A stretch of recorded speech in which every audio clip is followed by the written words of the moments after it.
Recording has begun. Good evening. This is the May 7, 2025 regular meeting of the Sunshine Ordinance Task Force of the City and County of San Francisco.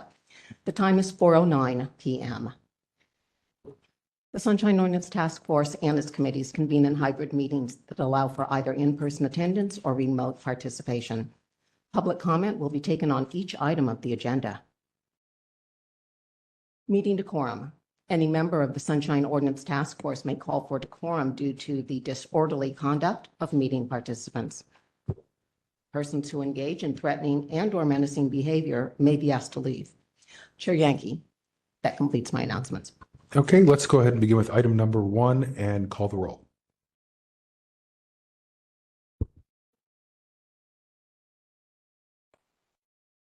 Item number 1. Call to order, roll call, and agenda changes.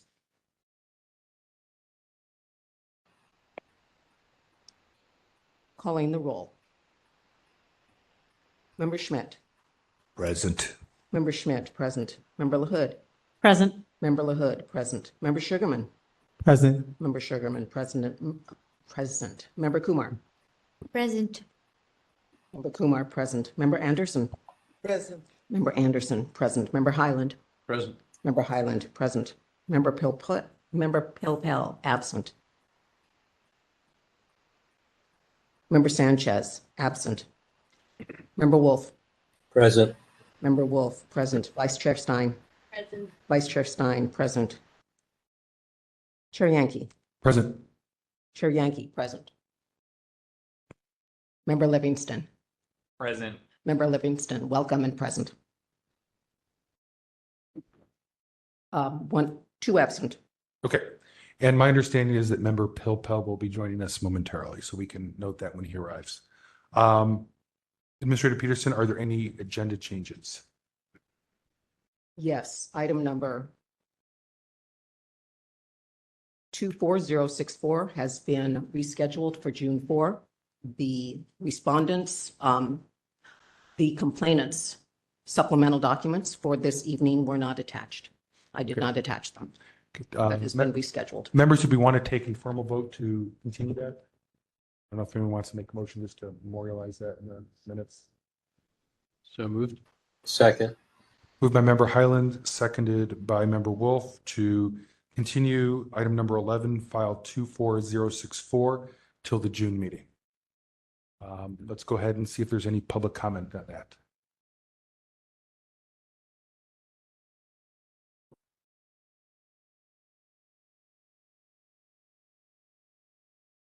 Taking public comment. If there's anyone in the room who would like to make public comment, please approach the podium. Members of the online community, if you wish to make public comment, please raise your hand in the app or press *3.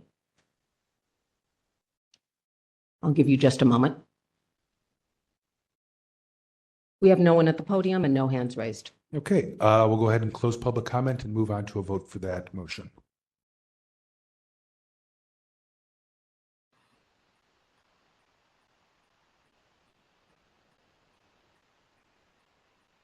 Member Pilpel noted present at 4:13. And since member Pilpel is here, if you could just restate the motion so that he knows what he is voting on or not voting.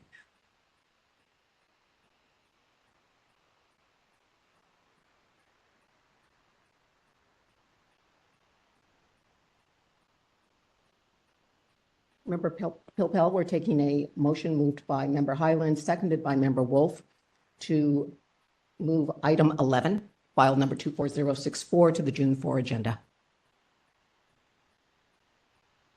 The petitioner submitted supplemental materials that the administrator did not include in the packet on time when it was posted, so it's an incomplete packet.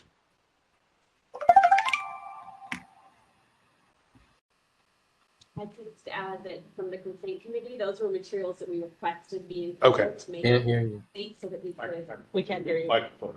Oh, I'm just adding that we requested when the complaint committee initially looked at this case, we thought these materials were really necessary to be able to make a good decision at the task force level. So you're being asked to vote. Oh, it's on me. No. We're waiting for her to, I just wanted Yeah. you to know the motion before we start calling the roll. Okay, so Pat, whenever you're ready. For internet.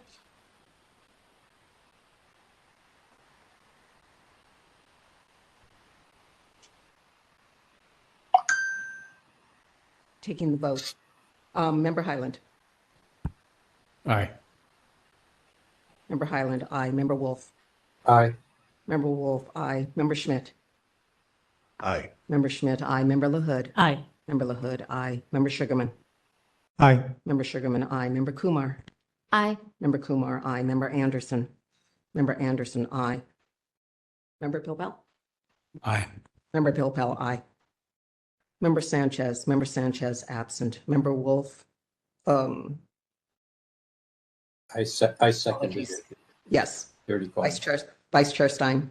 Aye. Vice Chair Stein, aye. And Chair Yankee. Aye. Chair Yankee, aye. Member Livingston, No. not non-voting, one absent. Okay, so that's 10 ayes, 1 absent. That motion passes, and we can, well, any from members, any other agenda changes that anyone needs to, okay. All right, so let's go ahead and move on to item number 2.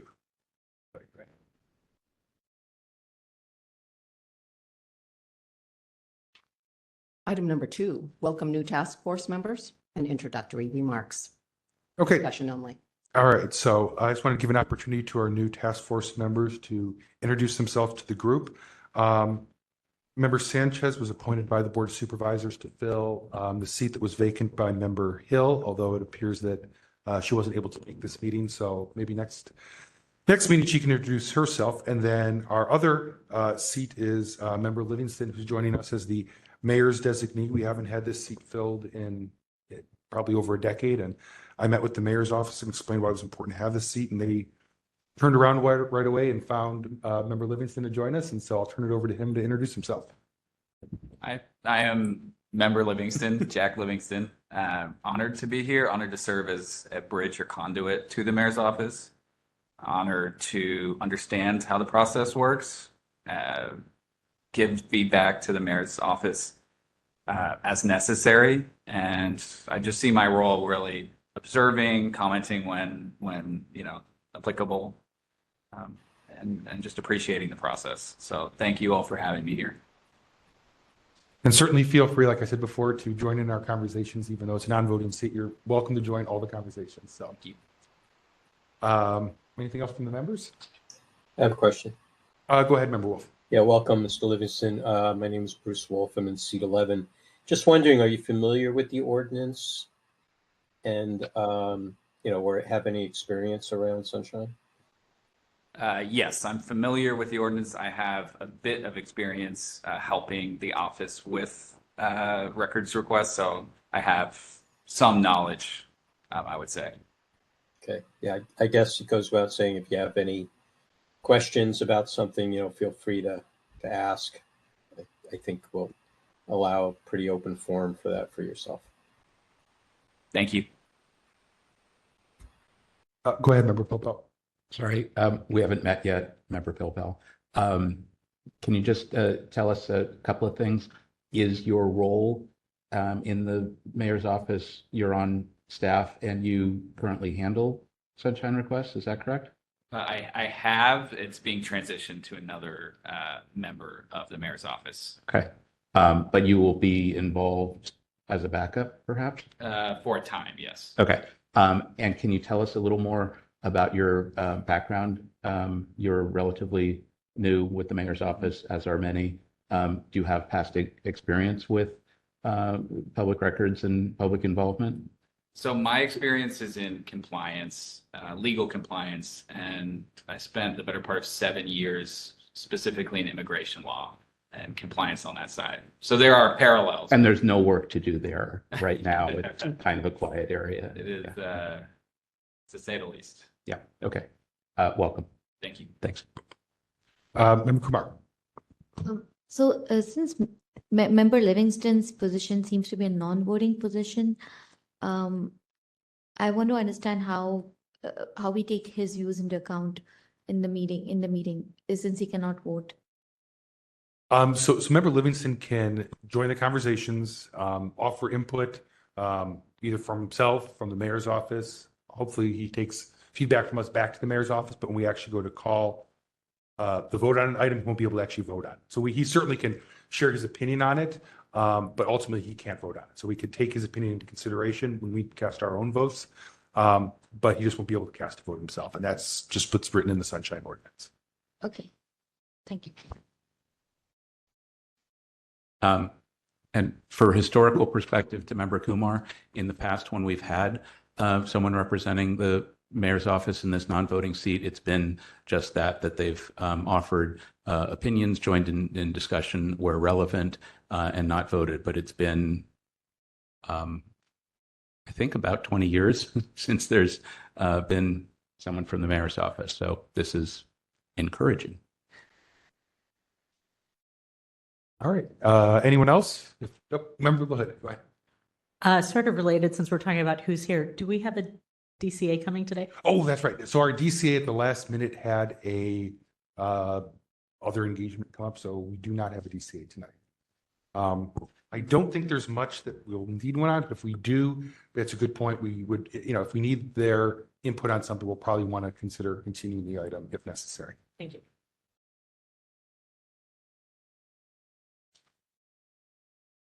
And not seeing any other, I think we can open up to public comment if there is any on this. All right, taking public comment on item 2. Anyone in the room wishing to make public comment on item 2, please approach the podium at this time. If you're in the online community and you wish to make public comment, please use the app or press *3. I'll give you a moment. We have no one approaching the podium. We do have one hand raised. Hello, caller. Do you wish to make public comment on item number 2? Yes, my name is Veronica Stamper. I just wanted to ensure that my present was here. I was trying to just speak to make sure that I am present and accounted for. Yes, and Ms. Stamper, it appears that you are logged in twice. Would that be possible? Yes, it is possible, yes. Okay, all right. Noted that you're present. Thanks for letting us know. Yep. So Ms. Stamper, just so you know, if you're here for a complaint hearing, you're certainly welcome to stay on with us and provide public comment.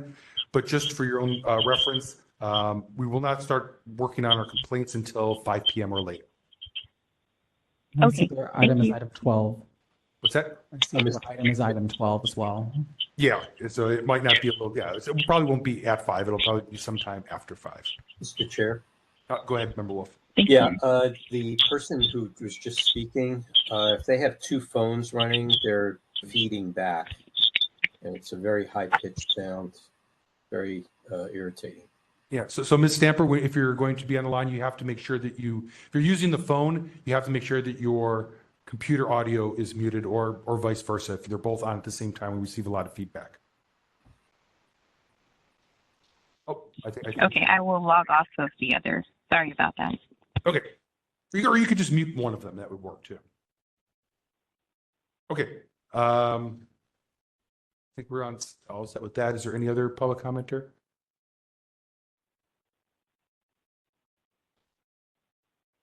There is not. Confirming, Ms. Stamper, this is still you at 925-503? Yes. Thank you. I'm lowering your hand and muting your phone.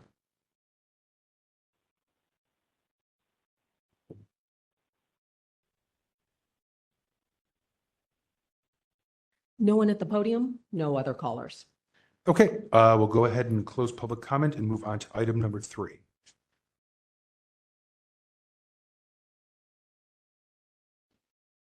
Item number 3, approval of the minutes from the Sunshine Ordinance Task Force regular meeting of April 2nd, 2025. Okay, members, just as a heads up, I don't believe these were posted online until last week. So I'm not sure that anyone, so the deadline was missed. They should have been posted by the 16th of April. I don't think they were posted until around the 23rd of April. So I'm not sure if folks have had a chance to review these and are prepared to go through that process. If anyone needs additional time, I would suggest we continue that. So I'll open it up to see what you folks want to do.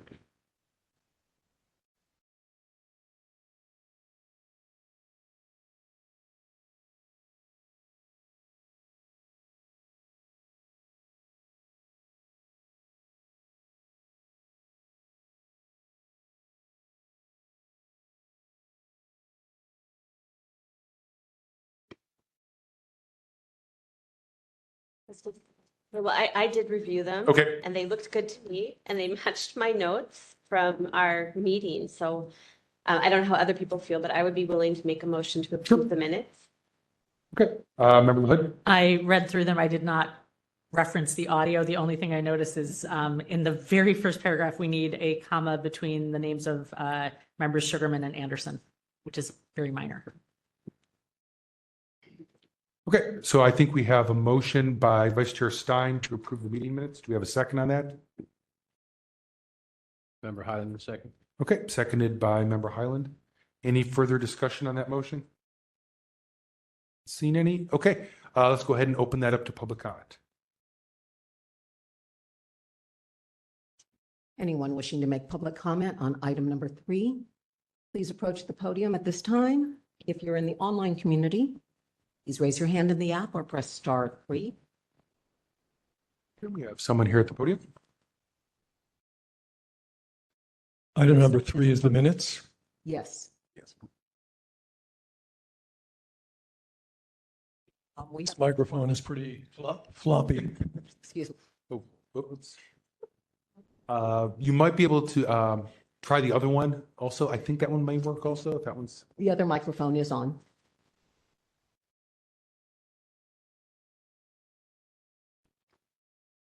Just a moment while I set the timer. That one is better? That looks like it. Testing. That, Yep, we can hear you. Mr. Warfield, are you ready for your 3 minutes? Beg your pardon? Are you ready for your 3 minutes to speak? Yeah, I'm Peter Warfield, Executive Director, Library Users Association, Library Users 2004 at yahoo.com, and P.O. Box 170544, San Francisco, California, 94117-0544. I'm sorry I missed the introductions, but I think I see a new face, and welcome to the newcomer or comers. With respect to the minutes, I wasn't at the meeting. I'm disappointed that there wasn't more public comment, maybe any public comment. So my only comment on this is that people might have been confused as to what they were looking at, especially if they had limited time because of the chair's announced lateness of the posting. But every page of this thing except the first page, the continuation pages, show at the top here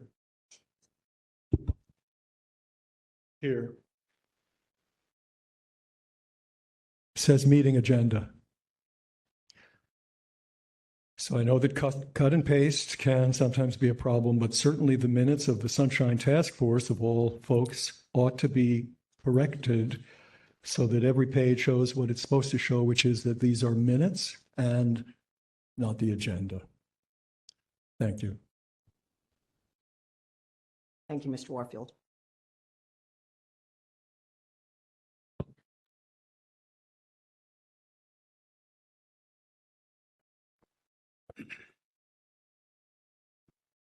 We have no one else approaching the podium and no callers in the queue. Okay, we'll go ahead and close public comment. Member Pilpel? Yes, I was not present for the meeting and have not had a chance to go over the minutes or listen to the tape. So I think I will vote no, but I just had a comment or a thought. This is also connected to item 4, since there's only one order proposed for approval under item 4. Could we consider, and I don't know that we need to amend these minutes, but maybe as a practice going forward, when we take an action on a matter, to add after the vote whether or not an order will issue. So if it's a substantive action, I think we've said before that an order should issue. And when we don't take a substantive action, Violet per 7B, continue it, et cetera, that an order will not issue, just so that there's some indication in the minutes to connect that to orders, because I'm concerned in item 4 that there's only one item, whereas it looks like there are at least one or two other substantive actions that could have had an order issue. Does that make sense? No. No. Member Pilpel, which items are you concerned may have not led to an order of determination? Item 8 on the minutes, for example, item 23099 I'll try to load them again here. was an action to forward it to the district attorney, et cetera. That seems like, Well, there's already an order. That one We're already not had- issuing another order. That one is an enforcement action. Those don't get orders. I see. Okay. Then again, maybe that's why it may be important to note whether or not an order will issue. If people feel like it's superfluous, then we can just take my comment and move on. That's fine. Okay. Any other comments? Okay, not seen any. I think we're ready for a vote on that motion then. Taking the vote on item 3, Vice Chair Stein. Aye. Vice Chair Stein, aye. Member Highland. Aye. Member Highland, aye. Member Schmidt. Aye. Member Schmidt, aye. Member LaHood. Aye. Member LaHood, aye. Member Sugarman. Aye. Member Sugarman, aye. Member Kumar. Aye. Member Kumar, aye. Member Anderson.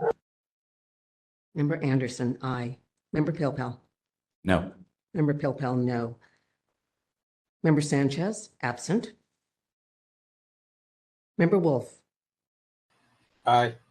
Member Wolf, aye. Chair Yankee. Aye. Chair Yankee, aye. 1 absent, 1 no. 10 ayes. Okay. That's not. No, that would be 12. No, 12, 9. Must Not- be 9. Yeah. 9 ayes, 1 absent, 1 no. Would equal. Yep. Motion passes. with 9 ayes, 1 absent, 1 no. Okay, let's move on to item number 4. Item number 4, approval of orders of determination. Regarding file number 25018, Jonathan Baylog against Office of Short-Term Rentals, SF Planning. Okay, so I believe this was the only OD that was necessary based on the actions that we took at our last meeting. So I don't know if there's any motions to approve or if there are any edits to this. Member Pilpel? Just one edit in the middle, the line on 4/2/2025, the Sunshine Ordinance Task Force, I would strike the word committee. Agreed. Otherwise, yeah. it seems accurate and adequate, and I would so move to approve as amended. I'll second it. Okay, so moved by Member Pilpel, seconded by Member Wolf to approve the OD with the deletion of the word committee on with the sentence that begins on 4/20 or 4/2/2025. Public comment? Public comment, yes. Anyone wishing to make public comment on item number 4, please approach the podium at this time. If you're in the online community, press *3 or use the app, please. Give me a moment. We have no one in the room at the podium, no public comment online. Okay, we can go ahead and close public comment and take a vote on this item.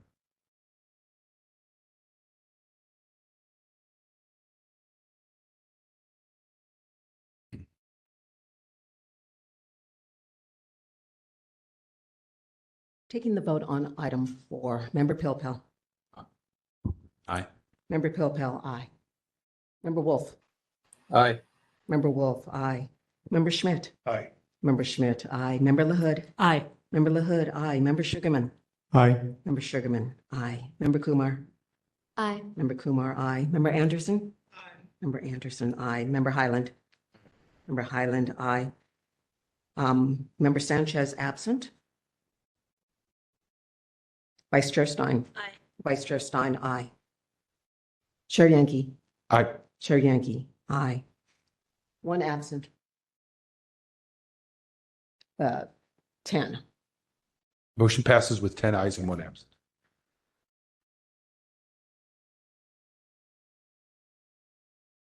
Okay, let's go ahead and move on to the next item. Item number 5, election of Sunshine Ordinance Task Force officers pursuant to Article 3, Section 5 of the bylaws. Okay, so we handle these separately every year at our May meeting per the bylaws. And so we'll start with nominations and election of chair.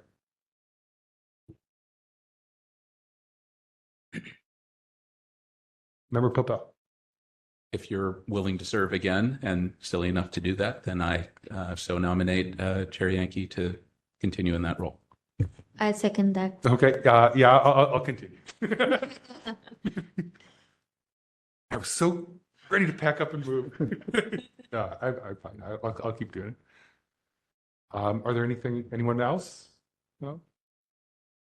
I'll say some nice things. I think you've been doing a great job. You keep us on track. Your knowledge of the ordinance and of all of the moving pieces and entities that work outside of this room that we have to connect with are amazing. And I think you've helped us be more productive because you're so diligent and dedicated and help us connect all of these elements together. So thank you. Thank you, Member LaHood. I'll second that. I think you've done a superb job. Administratively, politically, like just the whole way that you handle the meetings, I think is great. And you're just so on top of everything. Like, I would love to see you continue. Well, thank you, Mr. Stein. Okay, well, go ahead. Are you willing? Yeah, I said this last year, saying it again, cannot imagine the task force without you as chair. No, well, thank you. And I'd just like to add that with all these glowing comments about you, which I second, by the way, or third, whichever one is in there, then we can I just say by fiat, you're it. Well, we have to take a vote. So I think there's a motion by Member Pilpel, seconded by Member Kumar. So let's open that up to public comment. Anyone wishing to make public comment on item number 5, please approach the podium at this time or raise your hand in the app, press *3 if you're online. We have no one at the podium, no one online. Okay, let's go ahead and take a vote on that. Taking the vote on item number 5. Member Pilpel. 5. Member Kumar. Member Pilpel, aye. Member Kumar. It was item 5A. And it's the nomination of Chair Yankee. Aye. Oh, item 5A. Yes.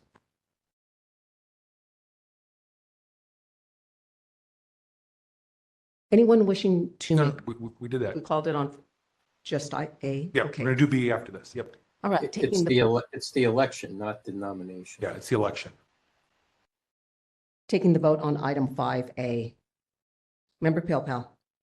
Aye. Member Pilpel, aye. Member Kumar. Aye. Member Kumar, aye. Member Schmidt. Aye. Member Schmidt, aye. Member LaHood. Aye. Member LaHood, aye. Member Sugarman. Aye. Member Sugarman, aye. Member Anderson.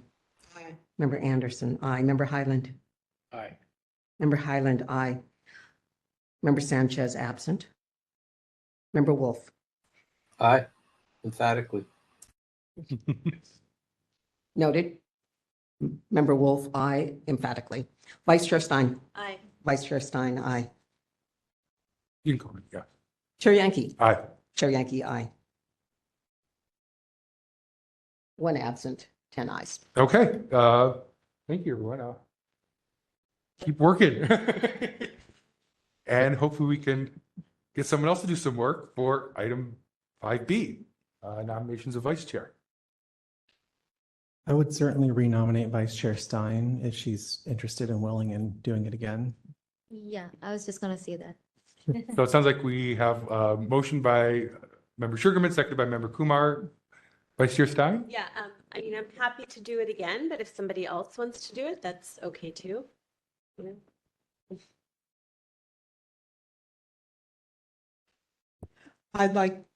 Member Anderson, I'd like to comment on what a wonderful job you've done as vice chair, and that it would be to the benefit of the whole group if you continued. Thank you. And may I add, a special note, your contributions to our annual report now, is it 3 years running? And I think it's really important that you've taken this on as a way for us to show the rest of the community what we're actually doing here. So I think that's just been an awesome achievement, and I think it keeps getting better and better. Yeah, I want to say the same thing. I don't, I don't think the annual report is written in that job description, but you've certainly taken it on and expanded that role into something that I think is so vital to the task force. So thank you very much for doing it and for volunteering to do it for another year. Okay, let's move to public comment on that motion. That's the motion to elect Vice Chair Stein as Vice Chair Stein as Vice Chair again. Taking the vote on. No, public comment. Taking public comment on item 5B. At this time, if you wish to make public comment, please approach the podium. If you're in the room. Online, press *3 or raise your hand in the app. We have no one wishing to make public comment. Okay, we'll go ahead and close public comment and move to a vote on that. Taking the vote on item 5B, Member Sugarman. Aye. Member Sugarman, aye. Member Kumar. Aye. Member Kumar, aye. Member Schmidt. Aye. Member Schmidt, aye. Member LaHood. Aye. Member LaHood, aye. Member Anderson. Aye. Member Anderson, aye. Member Highland. Aye. Member Highland, aye. Member Pilpel. Emphatically, aye. Member Pilpel, aye emphatically. Member Sanchez, absent. Member Wolf. Absolutely. Member Wolf, aye, absolutely. Vice Chair Stein. Can I vote for myself? Mhm. Aye. Vice Chair Stein, aye. Chair Yankee. Aye. Chair Yankee, aye. 1 absent, 10 ayes. Okay, that motion passes, and I think we can move on. Item number 6.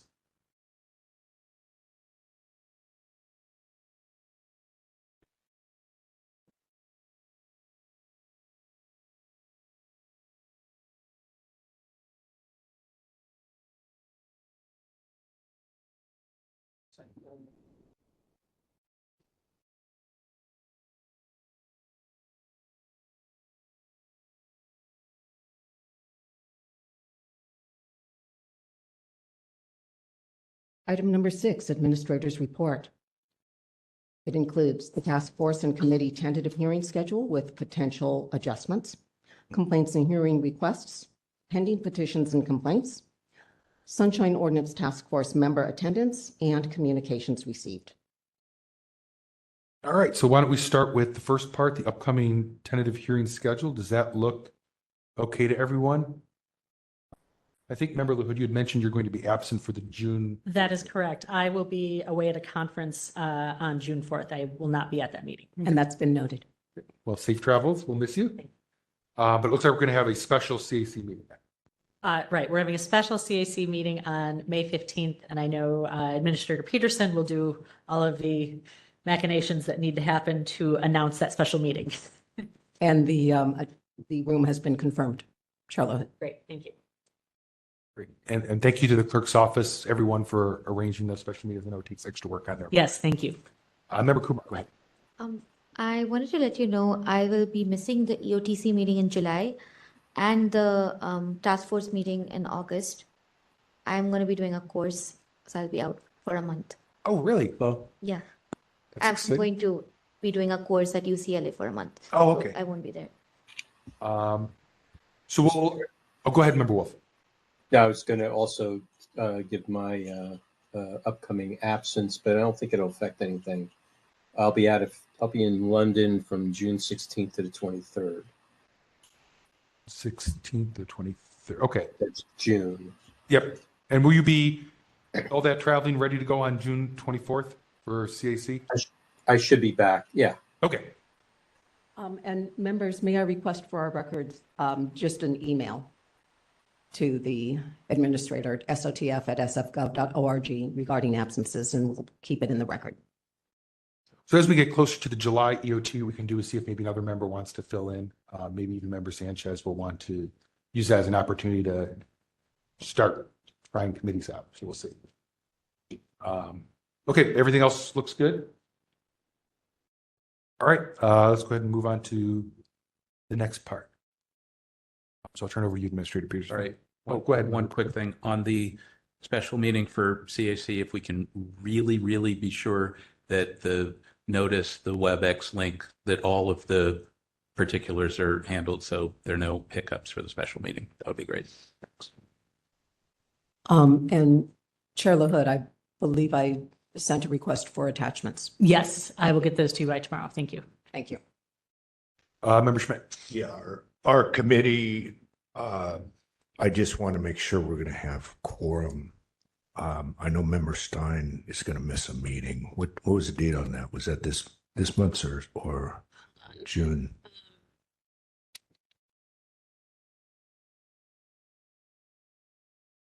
Sorry, I gotta check against whatever I sent you. May 20th, yeah. May 20. Gonna miss, and then July 15th. Okay. We have 5 or 6 cases on May 20. So it is, we probably should, if Member Sugarman's going to be there, then we're ready to go. Looking at that too. Where is that? Sorry, where is the calendar? I'm just double checking to make, I think May 20 is okay though. So that's the date. If you need, I could Done. fill in There it is. for Vice Chair Stein if you need help. It's totally up to you. If you want to do it too, you're more than welcome, but I'm Okay. volunteering to, because I'm actually open that day. Okay, thank you. If something comes up, we have 2 right now. I think all the dates look okay from what I Okay. can see. Good, thank you. You're good? Thanks. Okay. Thanks. I'll keep If you that need in me, let me know. Yeah. I'll keep If that. you need me, let me know. I was just going to say the same thing. I'm happy to volunteer May 20th if an additional person. Okay. So you got 2 volunteers if you need. Thank you. In fact, if you wanted to just, we can, someone can just go. So if you are interested in going, Member Kumar. Yes, please come. Yes, Yeah, sure. yeah. May 20th, right? More the merrier, yeah. May 20, and yeah, then we have 3 to look at the cases because it's the biggest calendar we've had in a while. And we're fast, but we want the right answers and we get them. Okay. But So sounds good. So, 3 of us. okay. So it sounds like Member Kumar will join the complaint committee just for May 20th. And that's at 5:30. So Administrator Peterson, if you can make sure to loop in Member Kumar for any of the notices and everything for that meeting. Okay, I think we can move on to the second part. So Report. the second section is on the complaints received since the last task force meeting. This includes the status of the 6 items at the complaint committee on the 20th. Are there any questions about the cases that have been received? Member Hood? Yes, just to note, there is a complaint from one of our reporters at San Francisco Public Press, Madison Alvarado. So I will be recusing myself from that one. I wanted to ask the item submitted by Joe Fitzgerald Rodriguez. He and I are both on the SPJ NorCal board together. Should I recuse myself from that one as well, or is that a different situation since I do not employ him? I think that's a different situation, but I would recommend, why don't you contact our The DCA? TCAs just to triple Ask. check? Yeah. Sounds good. Thank you. Member Kumar? So, I'm sorry, excuse me. So for clarification, that request to the DCAs will be going directly from you. May I send it to you so it gets to the right people and then you CC me when it goes to them?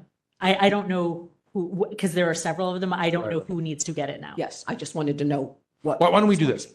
I think it's better if it comes from you, just so that we don't get something lost. But Administrator Peterson, if you could email Member LaHood the list of The current list of DCAs who we are, the DCAs we are currently working with. Yes, we have one new one. Yeah, Thank 'cause it changes. I know, every couple I'm, months. they're, they're all lovely. I just don't know who's on the list right now. Thank you. Okay. So yeah, just make sure that gets to her. And then Member Kumar. I just wanted to flag, I'm also on the SPJ NorCal Oh. board, so if, Right. Oh, that's right. So yeah. maybe if could you jointly ask? Yeah, I would be happy to send that. Now, Member Schmidt Schmidt, is nominated, but is not on the board. Yeah. So, excuse me, to be clear, he is nominated by SPJ NorCal, but he is not on, oh, are you on the FOI committee? No, I'm not, Okay. and I don't think I'd be conflicted. I don't think you would either. But to add, it sounds like maybe just as a matter of our procedures, you ought to think about just sending it over to one of the other committees, especially the public press one. Oh, Uh, well, and that one is not that's set to go to complaint committee, and I'm not on the complaint committee. Oh, okay. But when it comes to the full task force, I will recuse myself. All right. All right. Yeah. Thank you. Sorry. Go ahead. The one with Joe, is that the one also that's with the complaint committee on May 20th? The one filed. Yes, that one is going to complaint committee. Okay, then in that case, I'll obviously be on that mail chain with Lila, but I'm going to be in the meeting on May 20th, so I'll probably not. We'll see what the Yeah. DCAs say in response. I think that's okay because I don't think you have an employer-employee relationship, whereas I think it's Right. much different with the public press one. Right, with the reporter, it's a different situation. With Joe, it's, Because you're essentially like his supervisor. oh, no, Madison's, yeah, I'm her supervisor. Right, so Yeah. that's why the public press one is different. I think we'll be okay with the Joe Fitzgerald Rodriguez one with that association, but we'll just triple check. So I think you'll be okay. We'll see what the DCA say. And if not, then just when that one item comes up, you'll just, if the DCA say to recuse yourself, then just for that one item, you'll recuse yourself. And they would still have Member Schmidt and Member Sugarman. That one. Okay, in case we don't hear back from the DCA by the 20th, then in that case, when that meeting happens, then I just excuse myself when that item comes on the agenda, just to stay safe. That works. Yep.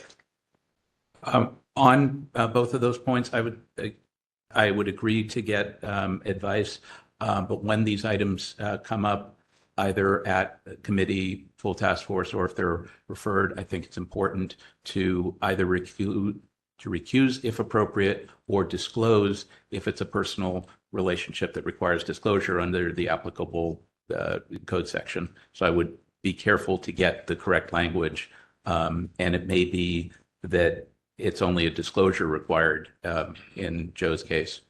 I mean, I'm vaguely aware of the complaint, and it sounds like it may be similar to other matters that we've heard before. So it may not be, breaking new ground. But in any event, we should get it right. Yeah, let's just make sure that we reach out to they've been very responsive. Member Hood, if you want to even CC me on that, I'll also put on my Great, thank you. tracker, and if you don't get a response, I can try to bug them even more. So we'll try to get some answers so there's no ambiguity going into the meeting. I think that's 13 days from now, so we should be okay. And Chair Yankee, I will not be here on July 2nd. Okay. July 2nd. Okay, I think so far I think you're the only one, so I think we should be totally fine for quorum. Okay. So I think we're done with one. We're done with part two. Part three. Okay, section 3 is a tally of the pending petitions and complaints before the task force and its committees. Are there any questions about the content of this table?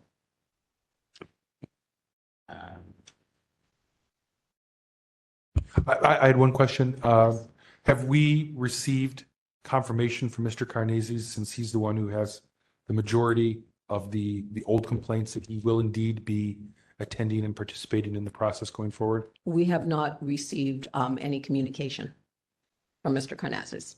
We have not. Right. So we have issued a notice, a courtesy notice, Okay. advising him that he will be agendized on the 20th. It's an item of first review. Okay. So he is going before the complaint committee. We have taken one of the actions, not of the 3 oldest, because they are associated. The middle one that we have chosen has the cleanest file ready to go. Okay. So we are waiting for word on a response back on the courtesy notice. Okay. Would you like a second courtesy notice sent? The notice of hearing will go out approximately 21 days before the hearing, which is pushing us to very closely to now. can't- No, that's not now. I would say that's, Yes. we've already blown past that. So, I mean, just notice it is normal. I mean, you Okay. said he's already received a courtesy notice. Yeah. She received the notice just like everyone else does. If Mr. Cardenazes does not appear, does not participate in the process, then we June could 4. consider then for the June meeting, scheduling his files for closure, and there's a procedure, we can discuss that. Yes. I just want to make sure we give him enough notice to participate, but if he doesn't, then we move forward with our procedures for dealing with that. Yes. Chair Schmidt, that particular file does include an MP3 file. We have already consulted with IT and management to prepare that file. Just a heads up. Thank you. Okay, any other questions on part 3 of the administrative report? Member Pilpel. Two quick questions. For next month, can we get, and I appreciate the, what do you call it? The notes. Can we get a note on the 2023, the 3 items that are awaiting full task force? Because it seems like that's been a while. I'm sure there's a story. I don't need it right now, but it would be good to just have a footnote on those. Yes. Okay. So for guidance, the footnotes are on the last 3 years of items. I think it's probably good practice if it's not the current year or the prior year, anything before that, a footnote would be good because those are the ones that's going to Okay. have questions. Like, Yeah. I don't need to know about 2024 yet, but you know, the prior years. we're yeah, trying 'cause to- for the most part, we're caught up. So when there's Yeah. something dangling out there from a year and a half to 2 years ago, it's probably a good idea to give us a heads up about why that's happening. And then, like Member Pilpel said, I'm sure there's a good story about why that is.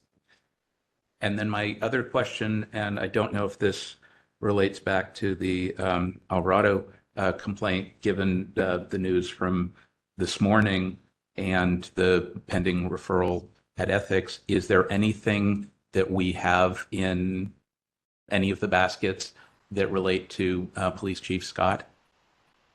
Can you expand on the news from this morning? Apparently, Police Chief Scott is leaving, and as of Monday, there will be a new acting police chief. And so I'm just concerned about anything that we have that's currently pending, not anything that involves the police department, but anything that involves him specifically. I'm not aware of anything that's specifically naming the police chief. Okay. Aside from obviously we have some pending things out there, police department wise, but Yeah. not police chief wise. Okay. I mean, there will still be a police chief. There pretty much always is, and that's fine. Okay. Thank you.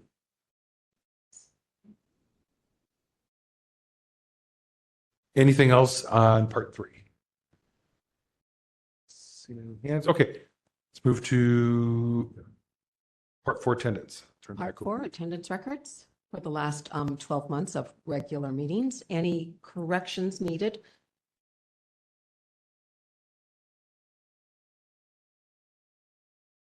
Looks like we're good. Okay, part 5.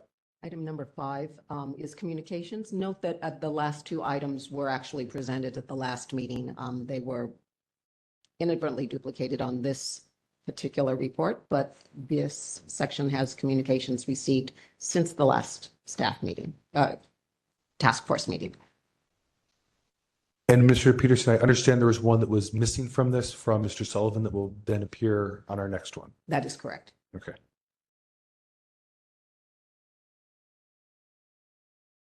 Okay. I Are think- there any general questions on this item?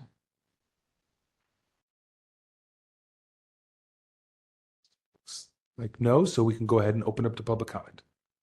Anyone wishing to make public comment on item 6? If you're in the room, please approach the podium. If you're online, raise your hand in the app or press *3.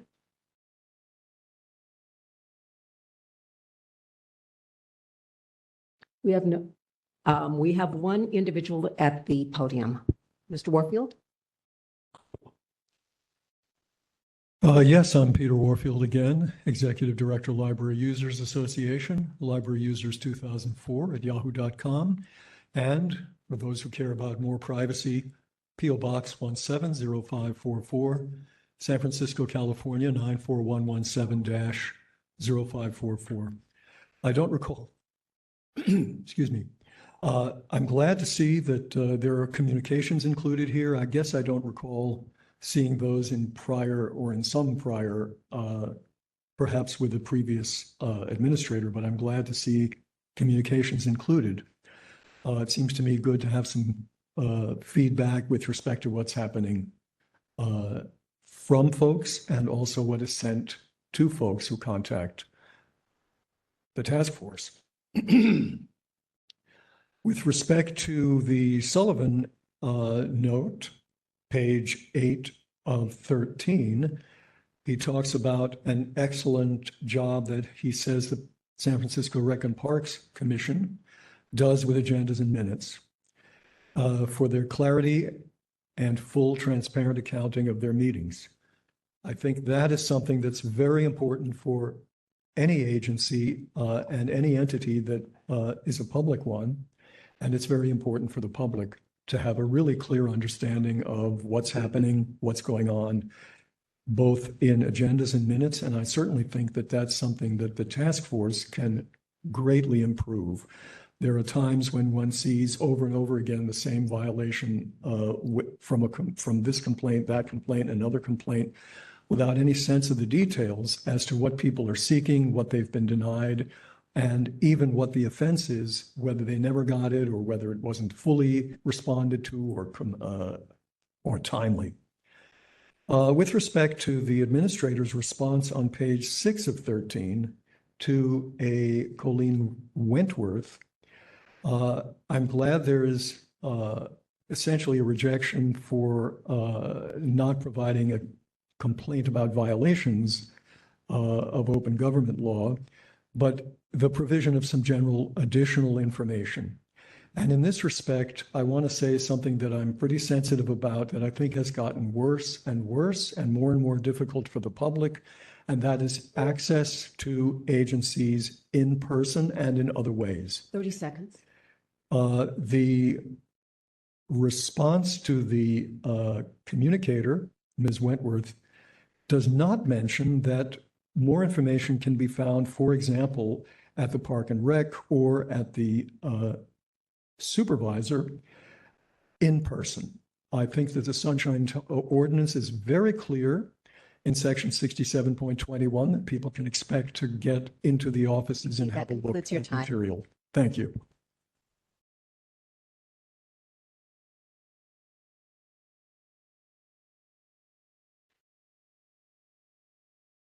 Okay, do we have any additional public commenters?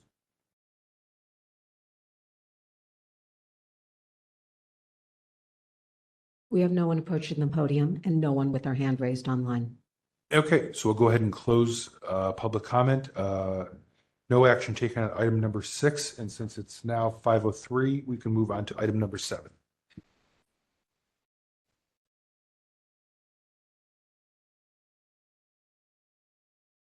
Item number 7, public comment. Members of the public may address the Sunshine Ordinance Task Force on matters that are within the Sunshine Ordinance Task Force's jurisdiction, but not on today's agenda. Okay, so let's go ahead and open this up. This is general public comment. We have one individual approaching the podium, checking online.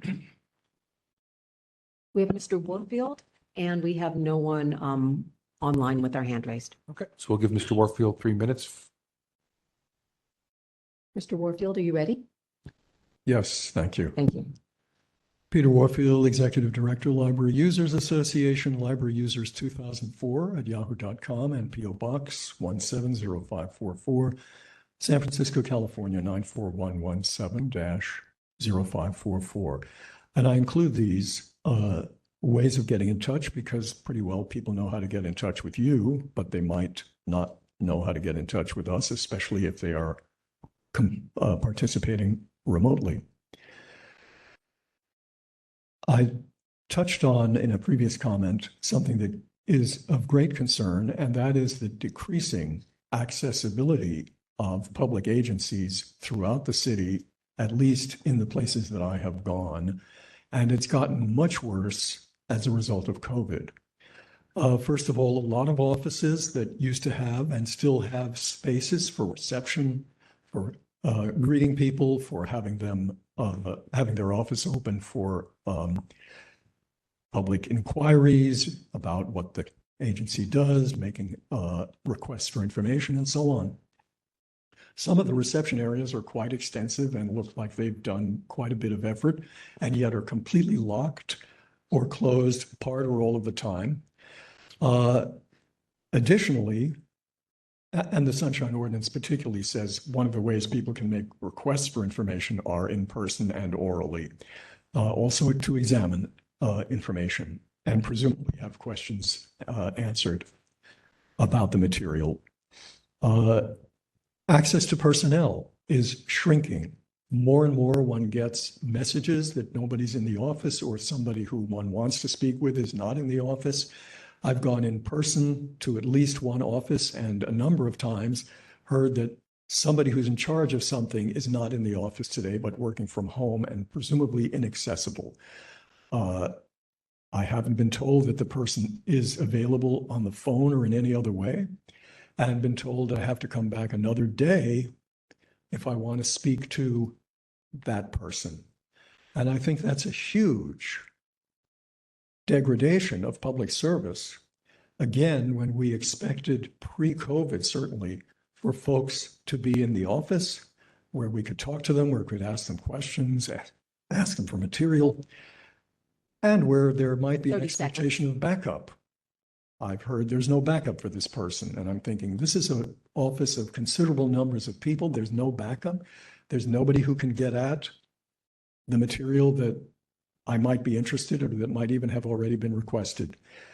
I think that is something the task force could look at without there being complaints. I think it's a serious problem in the city. Thank you. Thank you. Thank you, Mr. Warfield. Do we have any other public commenters?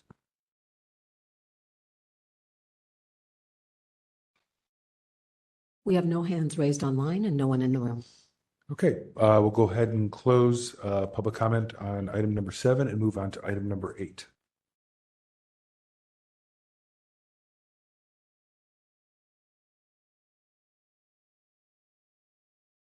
Item number 8. File number 22010. Complaint file. No. Item 8. Item number 8. Correction, item number 8, file number 25021. Thank you, Member Pilpel. Hearing on whether to open Sunshine Ordinance complaints by Stacy Smith against the San Francisco Public Library, the main branch, the San Francisco Public Library, the Mission Bay branch, and the San Francisco Police Department. Okay, so to be clear, this is not a hearing on these complaints.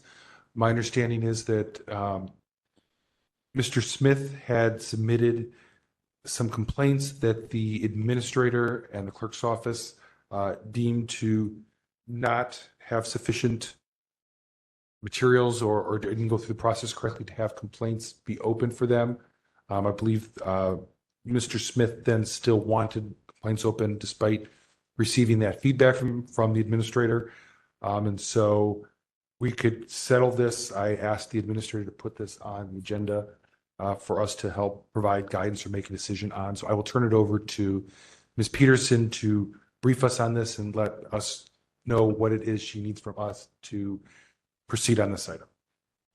I am seeking guidance on whether to accept the submission of a complaint by Stacy Smith. Mr. Smith submitted a series of general requests to different offices, the mayor's office, the city attorney's office, and the district attorney's office, with a number of records requests, as many as 11. The records requests were forwarded by the mayor's office, and the departments responded. And to go back, the library has actually provided documentation in response to the requests.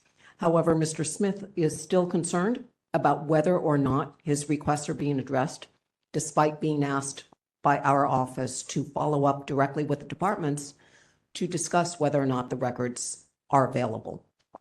I'm seeking guidance on whether to accept the submission of complaints by Mr. Stacy Smith. Question. Go ahead, Member Wolf. Yes. What exactly is the complaint? The complaint is that he is not hearing from the departments. He is not receiving a response. So is he claiming that incomplete delivery of records or disclosure of records? Yes, this is despite responses from the city attorney's office, for example, the library saying that they have produced documents, the mayor's office saying that they have forwarded the requests. And what is your concern? My concern is whether or not there's a complaint that can be reviewed by this task force. Okay, I'll stop there. Vice Chair Stein, go ahead. Yeah, I'll just say from my looking at the packet, the file as it is refers to a number of different requests, at least 3 that I could kind of pull out as very distinct. And it's not clear, just looking at the packet, which one we should be looking at. Nor is it clear like what information wasn't provided, although in some cases you can guess, like there was a request for a video and a photo, and we could see that a photo was provided. We didn't see a video, and we don't know whether it was provided or not, or what the response to that would be. And there were at least 2 other requests where I felt like you could see something was provided, but it wasn't clear how much. So I feel like as this currently stands, it's kind of too messy and not clear as a complaint. Like I feel like the different requests need to be separated out with more documentation and more direct response from whatever department was targeted. But are you saying it was just like blanketly sent to many departments? Yes, and one of the items of confusion that I had specifically was the retraction of one request and yet restatements in subsequent letters. So I didn't want to be parsing out his actual request from the multiple submissions. I wanted to see a complaint, a request. Right. Mr. Chair? Yeah, go ahead, Member Wolf. Yeah, I was just based upon the line of questioning that a member Stein, Vice Chair Stein was bringing up. I think what the clarity it needs here is it looks like his complaint form has included 3 independent agencies, respondents. And I think the clarity would be that there would be one complaint form for each entity. Because, he's asking for a little bit different information for each one. But I don't think it's appropriate for us to, combine all those 3 together necessarily. Let's hear them independently, and then we can determine if they should be combined or not. Go ahead, Vice Chair. Yeah, I would agree and say that the petitioner needs some direction about submitting each public records request complaint separately, and also designating again specifically which agency they're complaining about, and suggesting that it really be one agency and one request per complaint. Administrator Pearson, to follow up on that, if I understand, also part of the concern was that the request for information went to different departments than the department that may have it. So for instance, the request for information from, let's say, a library went to the mayor's office instead of the library. So there was not actually a request ever made to the library. It was made to the mayor's office, which obviously wouldn't have library information. Is that some of the additional concern? Yes, although the nexus in that particular case, I believe, was that the mayor's office did forward the They did. request. Yeah. Okay, so that's not a concern any longer. So it's more of the fact that it's kind of just jumbled together. Yes, and the jumble makes it hard to keep the actual responses clear for us. So I have Member Schmidt and then Member Highland. I have a concern that we're taking a position that the complaints have to be better. Like the petitions they're not clear enough for us, so therefore we won't hear them. I'm not sure how far we want to go with something like that. It seems to me that I saw that the requests had been made to the mayor's office. They were forwarded at least with the police department, I believe, and the library. I noted page 23 that they were forwarded. And so we do have, to me, we have a clear request that was forwarded for library documents. I know that the library arguably did respond. I'm not sure what I've seen with regards to the police departments. I'm just not sure how many times we just go back to the petitioner and say, you know, sorry, not good enough.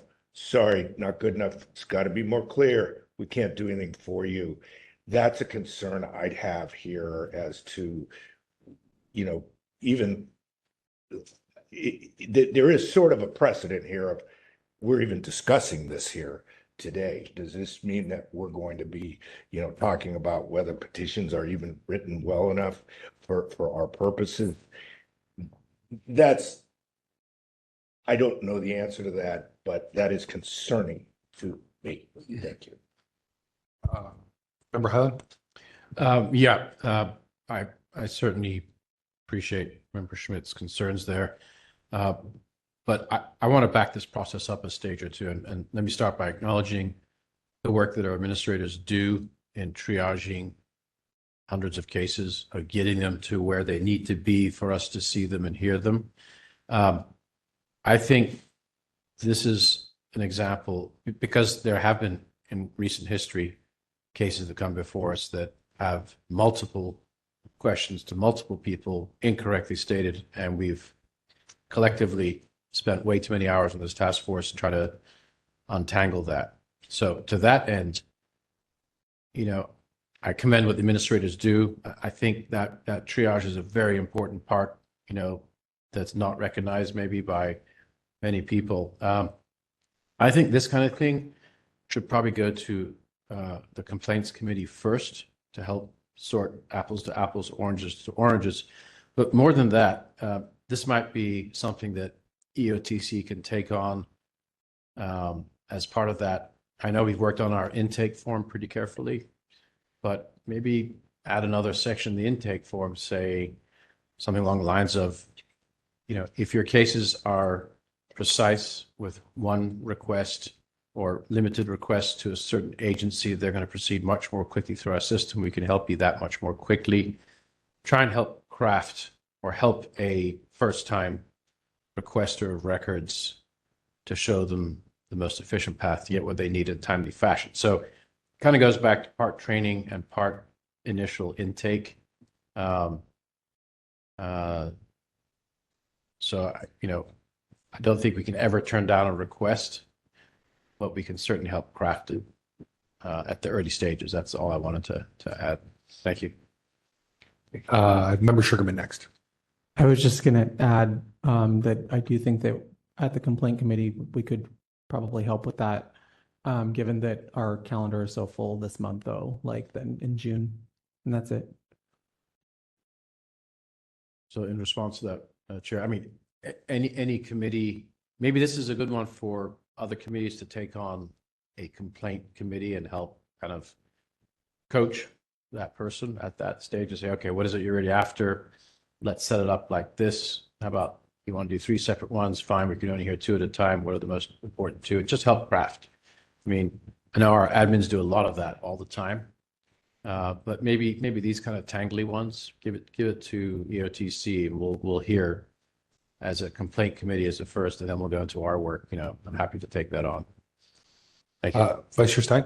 Yeah, I mean, I still think because there are multiple PRR or public records requests mentioned in this, I still think I would love to see, like at the administrator's level, an attempt to help the petitioner untangle it before it comes into committees, because the committees are going to end up saying, look, this is, I mean, it's based on them understanding our process, that we have to look at what was requested, how an agency responded, and we have to kind of look at the request in relationship to, you know, how a particular agency handled it. And if we have multiple requests here, what generally happens at the committee level is what happens at the task force level is it ends up getting separated into separate cases, and then we have to postpone it and has to be sort of reorganized. So I would love to see it kind of handled at the intake level if possible. I don't know what kind of communication our administrator has had with this petitioner, or whether they'd be open to that. My understanding is just that in there, you know, it just, I feel like that's part of our role is helping them understand how to submit a complaint that we can really address. Yeah. Member Kumar, and then I'll get you Member Wolf after Member Kumar. I second Member Stein, and I just wanted to add, when I was going through this document, a lot of the requests, there's a lot of granularity, very specific requests. For example, like I raised my hand in the meeting, I was not allowed to, this is just an example of one of the things asked by the by Stacy, that I raised my hand, I was not allowed to speak, would like to see a video to determine why I was not allowed, something on those lines. So there's a lot of granularity, very specific requests. It would be great if each of the individual departments could get back to us as to which requests they can meet and which they cannot, maybe give us that breakdown. It would make our lives easier, because otherwise, if we try to go through this document, we'll have to unpack a lot of things that's going on. And the requests are very specific. Member Wolf, go ahead. Yeah, I just, following up with my original concern and Vice Chair Stein's last comment, we spent a considerable amount of time trying to reorganize and streamlining the complaint process, as far as intake is concerned, to make sure that all the documents and everything is in a way that becomes coherent for us. And I just think that this is somewhat convoluted, and I think it needs to go back to the petitioner and have them organize it in the way that we painstakingly have reorganized the process. I don't think there's any.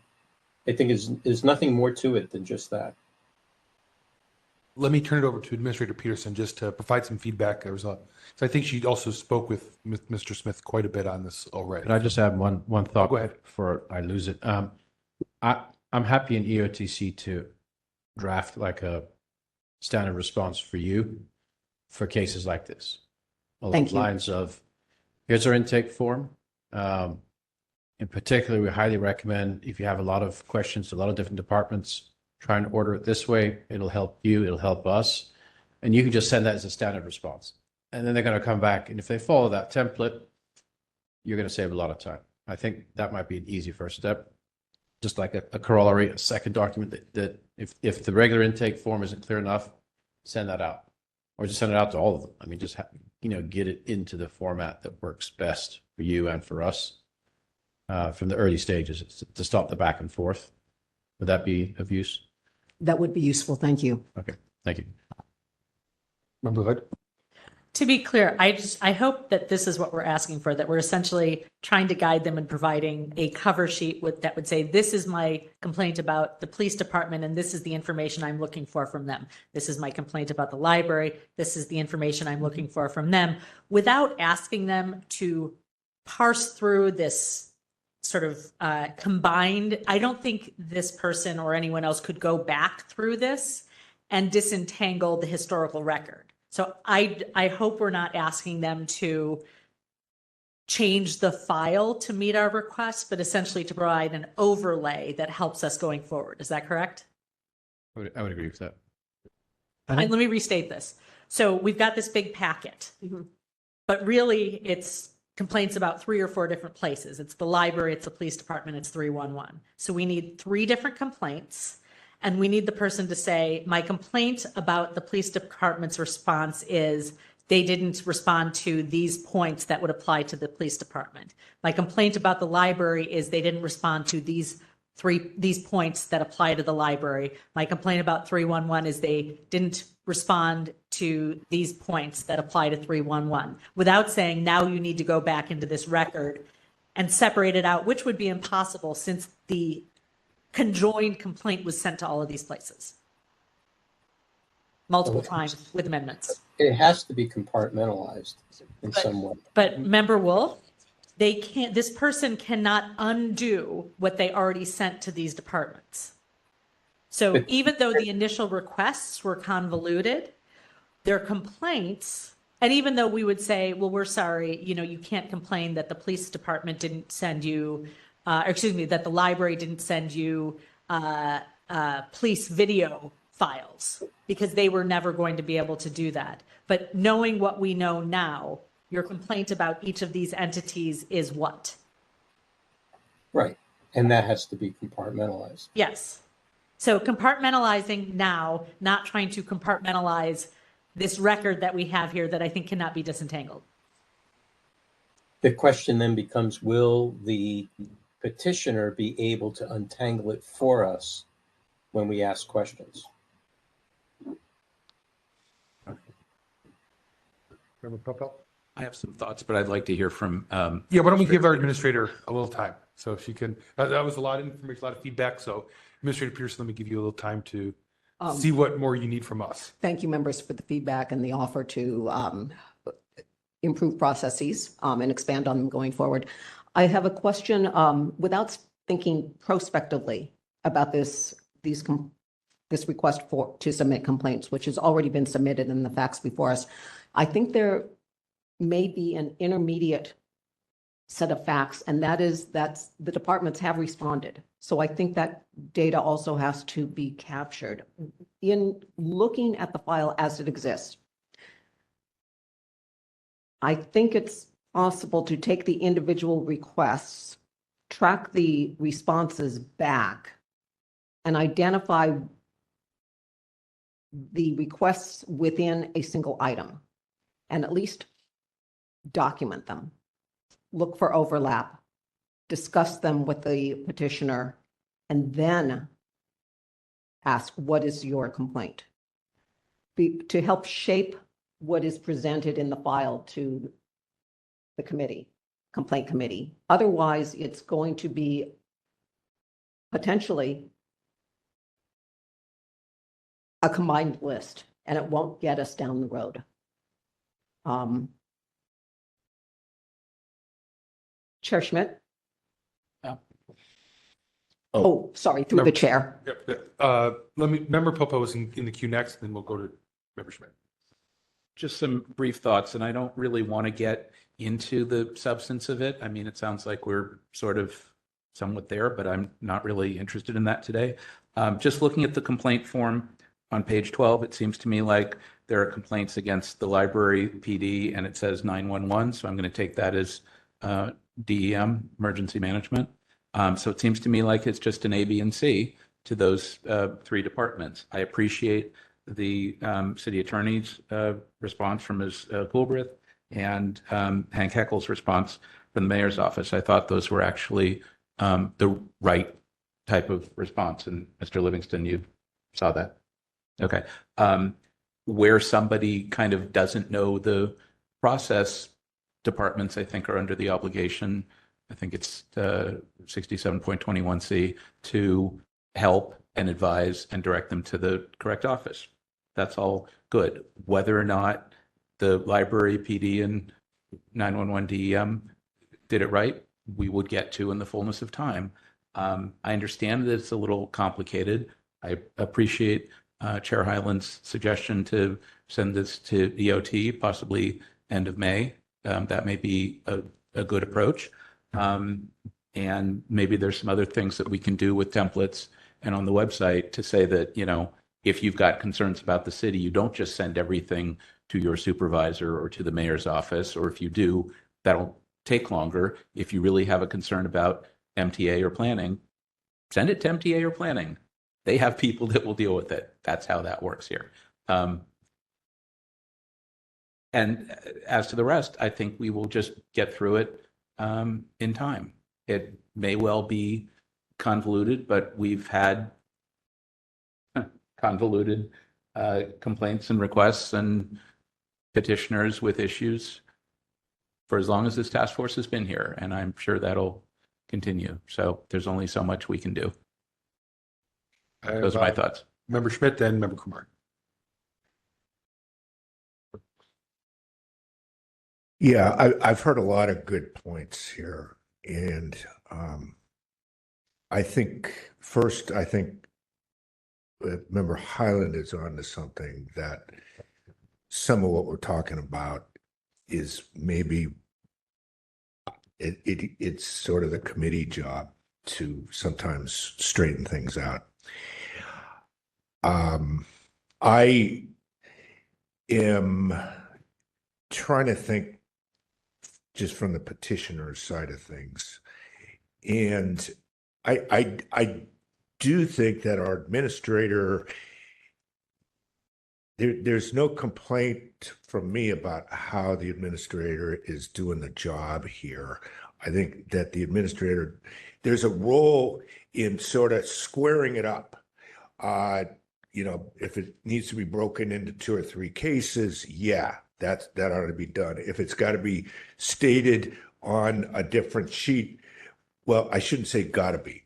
If it's better to be stated on a different sheet of paper in a different way, great.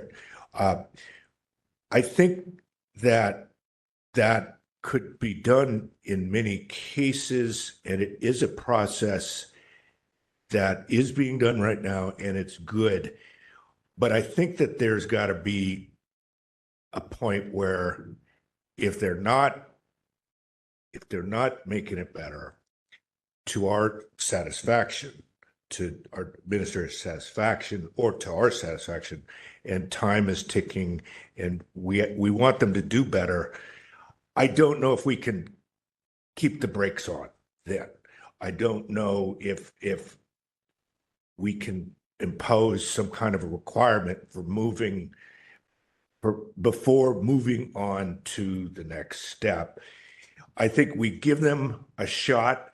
We give them a set of ideas as to how they can make it better. And that would be in the administration stage.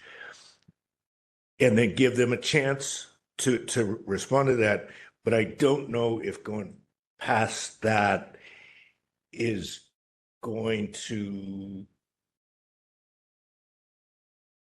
One thing, I'm worried about 45 days, and I'm worried about the person being able to get what they want, even if they are not able to express themselves in the clarity that we may prefer. Chair Yankee, while members were talking, I had Member Kumar first, Oh, then I'll get you. Member Kumar. okay.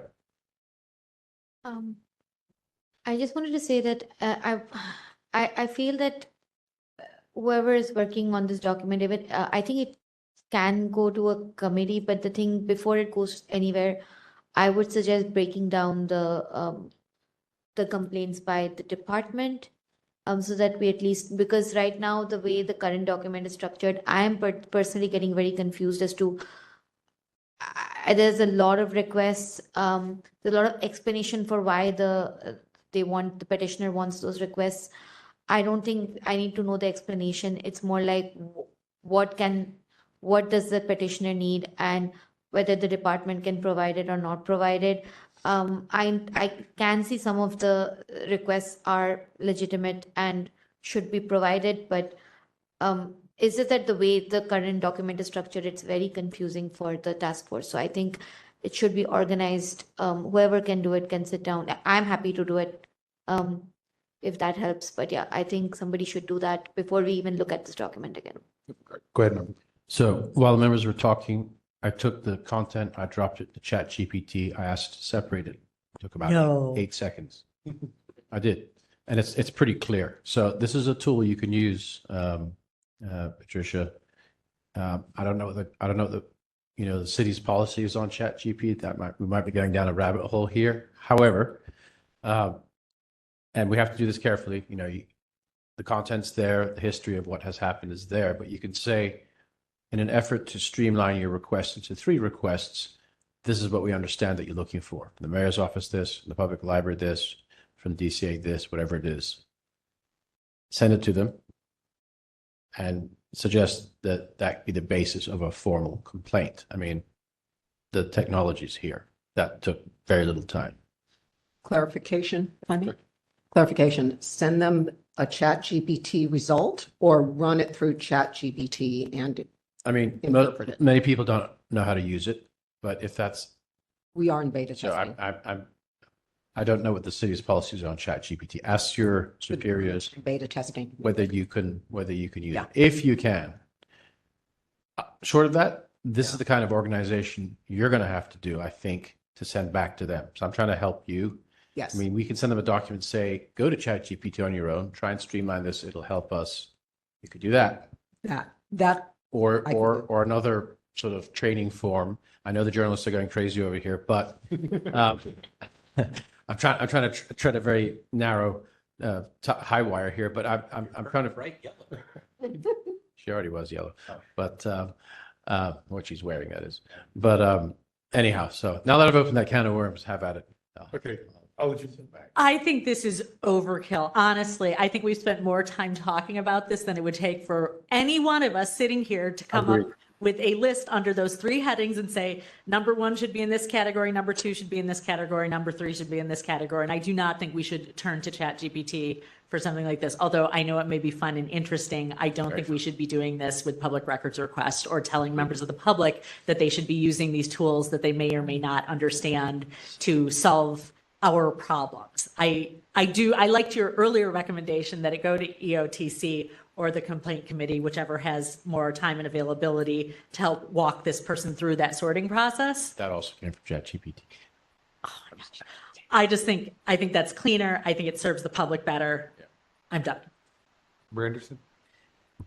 Yes, listening to the conversation, I think clarification would be that in the complaint, when they're filing a complaint that they want heard by the task force, that it say, for optimal results, please indicate one department per complaint. You know, just one. If you've got 4 departments, then 4 complaints. We can put them all together and hear them all at the same time, but clarify exactly what you want from each of them so that when we have our hearing, we know exactly what it is you're looking for. And I think if we just request that right at the beginning, then it takes care of a lot of the things we've discussed. Mr. Chair? Go ahead, Member Wolf. Yeah, you know, here's another thing. Mr. Smith could use ChatGPT and tell it to parse out each one of the entities and all the information that applies for each entity. And then he'll have 3 separate documents and he can file the 3 separate complaints. This is I agree with Member Lowe. This is overkill. We don't need to do this level of handholding for filing a complaint. Okay, so we've been on this for over a half hour. Administrator Peterson, we've had a lot of discussion. Are you requesting a motion from us? Do you think you need specific direction? What can we do to bring you what you need for this item at this point? I am not requesting a motion. Thank you, members, for your time. I will be contacting petitioner to review what has been submitted, bring a package to a committee for review, and follow up on the other administrative improvements, but separately. Specific to this case, I will be bringing it to the committee in a form that is hopefully something that you can work with and move forward with and at least provide guidance on. Okay. Thank you all for your time. Welcome. Chair, just one last comment. Sure. While we're discussing, I was looking at our Sunshine Ordinance Task Force page, the one that's SF.gov. If I was a member of the public, I wouldn't know where to go on this to start an intake form. It's not listed. It's buried under documents, under complaint procedures, but I wouldn't know to go there. This is maybe a separate agenda item, but it'd be nice to say, have a link in there, like start a request, let us help you. Don't we have when I bring up our website, it says filing a complaint is its own heading. I think that was the SF.gov site that you were referring to. Oh, is there different? No. Chris is on the right page. sfgov.org? It's between documents and FAQ at the top. My apologies. All right. Okay. Good. Member Capel, then move on. But yes, the web page hasn't been reviewed in a long time and needs some attention. I agree with what was said. I did not mention earlier that the administrator's summary notes on page 9 with the chronology, that's totally helpful. And I like that, particularly in complex cases. If there's nothing that we need to act on, then that's fine. There was something else I was going to say. Now I can't remember it. Oh, well, It must not have been that important. couldn't have been that important. Okay, so I'd like to move on if there's no motions. I don't think there is a need for one on this. So we'll just, before we move on, we'll open up to public comment, just because that's what we do. Taking public comment on item number 8. If you wish to make public comment, please approach the podium at this time. If you're online, please raise your hand in the app or press *3. Chair Yankee, we have someone approaching the Okay. podium. 3 minutes. Mr. Warfield, are you ready? Yes. Thank you. Your time begins now. 3 minutes. Peter Warfield, Executive Director, Library Users Association, Library Users 2004 at yahoo.com, and P.O. Box 170544, San Francisco, California, 94117-0544. I think that Member Schmidt and Member LaHood have made excellent points. I have had a great deal of difficulty with the way in which the rules of the task force have changed such that there's the ability, or the administrator's ability even, to reject complaints. I don't see in the law that you can reject complaints. And I was wondering, as we talked, what's happening with the complaint committee? Isn't that what the committees are supposed to do, sort of untangle and clarify and suss out what's going on, what's the complaint, what are the key elements, what are the facts, and so on and so forth, so that the full task force has an easier time of it. Perhaps this person and the 112 pages, with the 112 pages that are in the explanatory documents here, needs a lawyer, but that's what the task force doesn't provide to people, but that's what the task force ultimately has to function as on behalf of the public. I do have a bit of a problem with something on page 80. It was hard to tell what's going on here and what's being required by whom. There is a request by the public library, apparently, for additional information through Next Request and giving instructions how that works. I think Next Request, as I have said on previous occasions, is a disaster. It's a catastrophe that is completely incomprehensible to the uninitiated and even to people who ought to know what's going on. I can say, for example, that I've presented case numbers to library workers in various locations and said, I'd like to see this. And they have in every instance been completely unable to get me those documents and couldn't explain why either. With respect to the response by the Sunshine Task Force to Mr. Smith, it appears there's an attempt to try and untangle Next Request with respect to a the petitioner wanting to provide a PDF, and that's on page 84 and 85. And the administrator had a problem with Next Request. Why couldn't anybody tell the petitioner that you're entitled to send a complaint in any fashion that's possible, including on paper, including by email, and so on? Why didn't anybody from the library or even here let them know that's legit a way to get the PDF? Thank you. Thank you. Chair Yankee. I remembered the comment. Let's finish public comment. We're in the middle of it. Just to make sure. Then I can turn back. Is there any other public comment? Yes, we have one hand raised. Okay. Hello, caller. You've been unmuted. Do you wish to make public comment on item 8? Yes. In regards to item 8, I would like to say that if summaries are clear when a request is made, I just ask that whenever there is a public comment, or I guess not public comment is the word, but whenever there is a complaint filed by someone in the public, that if a summary is made, that the summary be reviewed before denying someone the opportunity to file a complaint. Summaries are the best way to understand exactly what you're unpacking when you are reading these files.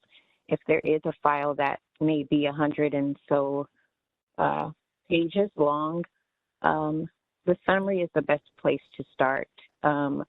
Sometimes people may provide extra documentation just to be able to provide evidence as far as their complaint may go. But the summary should summarize exactly what you're unpacking. So I just request from you, the complaint committee, to honor and allow the public to speak, which is what you're doing. And I think you guys are doing a great job at that, and I really appreciate that. But also just to review the summary, and then you will know exactly what you are unpacking before turning away someone's complaint. Thank you. Thank you.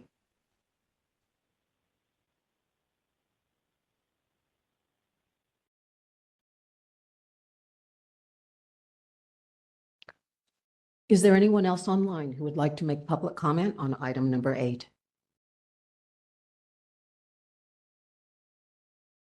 We have no other hands raised in the online community. No one else approaching the podium. Okay, I'm going to go ahead and close public comment on this. And before we, And I'm sorry, do we know who the previous speaker was? I don't think she identified herself. No? Okay, that's fine. My suggestion was, although we don't normally require individuals to attend in person, this may be a case where encouraging or strongly encouraging the petitioner to attend in person may help. That's just a thought. And if we can communicate that, that would be great. Okay. There was no motion on this, no action. We've done public comments, so I think we can move on. And before we do, Administrator Peterson, are you ready to move on, or did you need a quick break? I would appreciate a break. Thank you. Okay, that's what I thought, Mike. So why don't we take a recess, and we'll be back at, we'll call it 6 o'clock. Entering recess at 5:46 p.m. Microphones are off.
out like, I don't know, 70% of the conversations. Yes.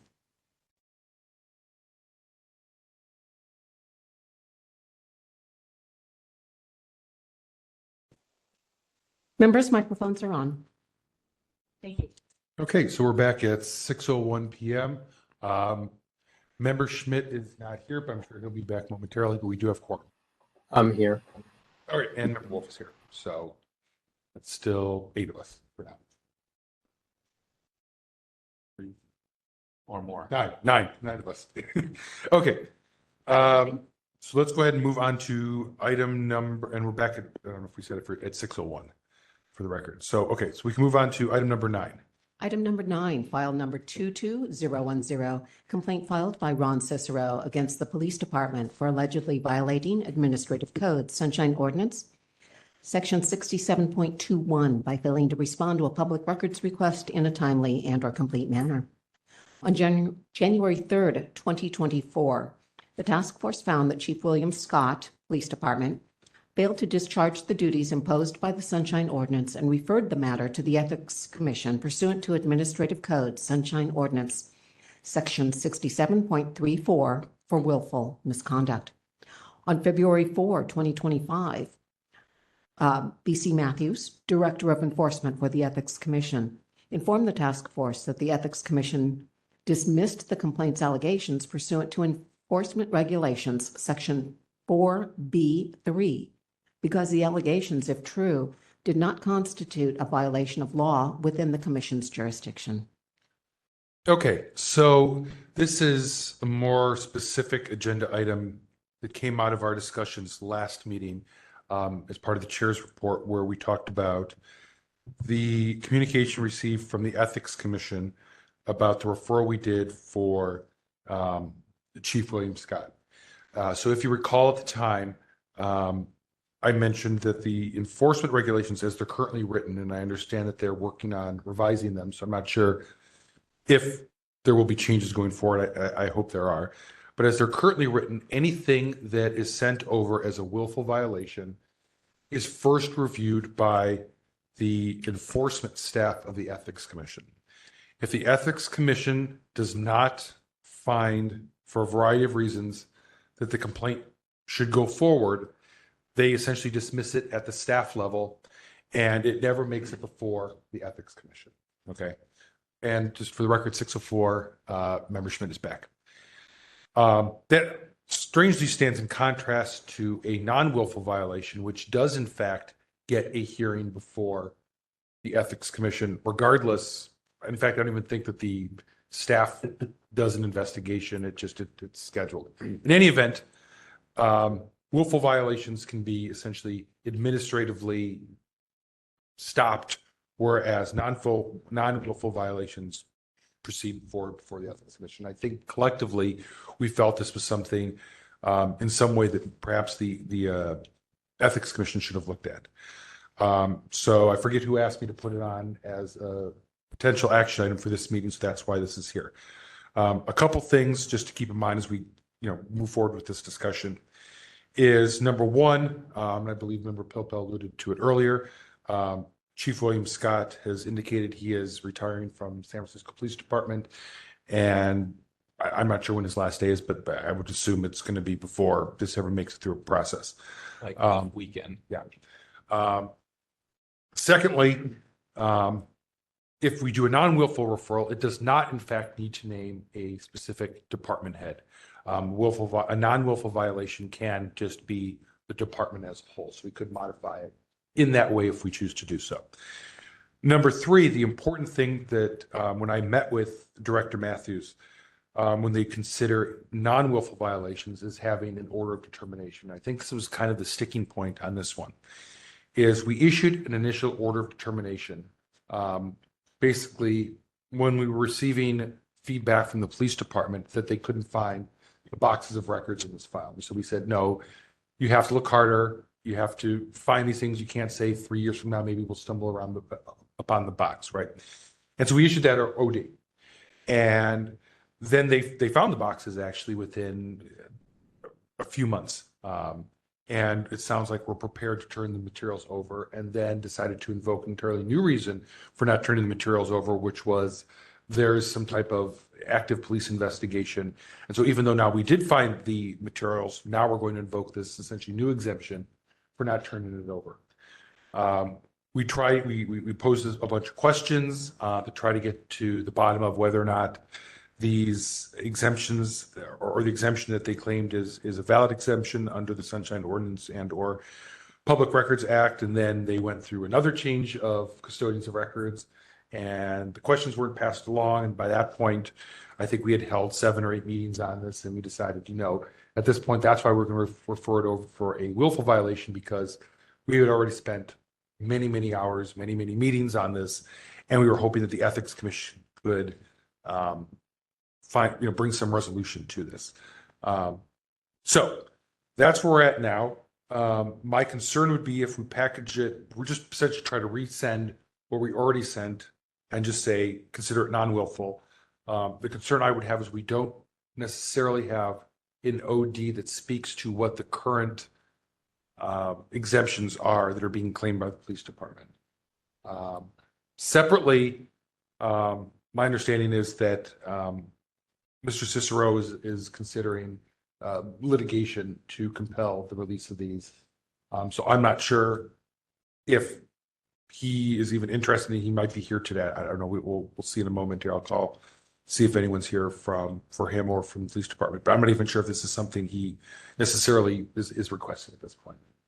So that's kind of the background on this. And I'll kind of open it up to see where we want to go. Oh, before I do, let's see if there is anyone here from the police department or if Mr. Cicero is present. Lieutenant Ozel is present. Do we have petitioner on the line? If so, please raise your hand in the app or press *3 or approach the podium. And for the record, they were not required to attend this, but if they guys want to. If you are here. They were notified? They should have been notified. Yeah. Okay, so I'll turn over to Member Lewis. I think it's. I have a point of information. I'm actually glad to hear that Lieutenant Ozel is here, because we had a different case come up in CAC, and Lieutenant Ozel has come up with a policy, which he said was working well, for how to determine whether still an active investigation or case evidence that, is being withheld or could be shared. And it might be helpful for us to ask him about what's going on with that and how it might apply to this case. Sure. Do you want to take the lead on that since he's here? Lieutenant Ozel, are you available? Lieutenant Ozel, you are a panelist. Yes, hello. Can everyone hear me? Yes. Oh, excellent. Yeah, thank you. Members of the committee, Patricia Peterson, I am here on this case. Thank you for allowing me to talk. So with regard to the policy of looking into these cases and making sure they, about whether they're open or closed, yes, I continue to work with my colleagues to make sure that happens. Now, in this case, I want to give an update to members of the committee. First of all, since all this has happened and I've assumed the position, this case has been deemed closed, and we are in possession, my office, of all the materials. And we are releasing these materials on a rolling basis to the petitioner. And so the update is the petitioner has indeed filed did file a lawsuit September 19th, 2024. And through our city attorney, we have been working, and I want to update the committee that starting on November 7th of 2024, and through the last update, March 25th, we have released 389 pages of this case file. It's about 10%, and we continue to upload. It's old cases, so we had to manually scan them in, and I have my staff going through them and performing the redactions. So with that, I will, and if I could just go back then, I would say that the police department and certainly under my leadership now of the legal unit, we are committed to making sure we release requests in a timely manner according to law. And when cases are closed, we release those documents. And if they're still open, we are going to look into whether or not we can release things that wouldn't compromise the investigation to comply with the law. So I'll leave it at that. If anyone has any questions, thank you for your time. Thank you very much, Lieutenant Mosley. I just want to say thank you, and that's I'm happy to hear this update. Very good. I share the happiness, not the yellow necessarily, but happy. Anyway, I wonder two things. Lieutenant Ozol, is it possible that you could send a short email to Ms. Peterson encapsulating what you just related, just so we have that for the record for this file? Absolutely. Yeah. On progress to date, and maybe if there's a further update in a few months, or when you've completed releasing the information, or if the case concludes. Anyway, just something so that we have kind of more closure on this. Not, regular updates, but just something now and at the end, and if necessary, from time to time. And then I guess, and I appreciate that. And I guess my question to Chair Yankee and the rest of the task force is, given that, and given the previous decision of the task force, is there really any potential benefit to resending this to ethics? I recall that I was not with the majority vote to make the referral initially, but I've supported actions subsequent to that to see that it's enforced. I think it's kind of a binary choice. Either it was willful, and that's what the task force found and included in the referral, to send something now and say, actually, we looked at it again or did something, and we've decided that all the things that we said, or some of the things that we said about the chief and it being willful, feel free to disregard that.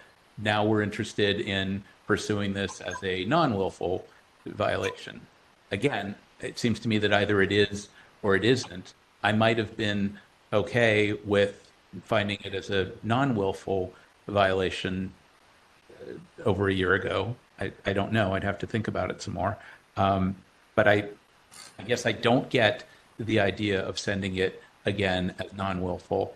And I certainly support ethics revising their procedures.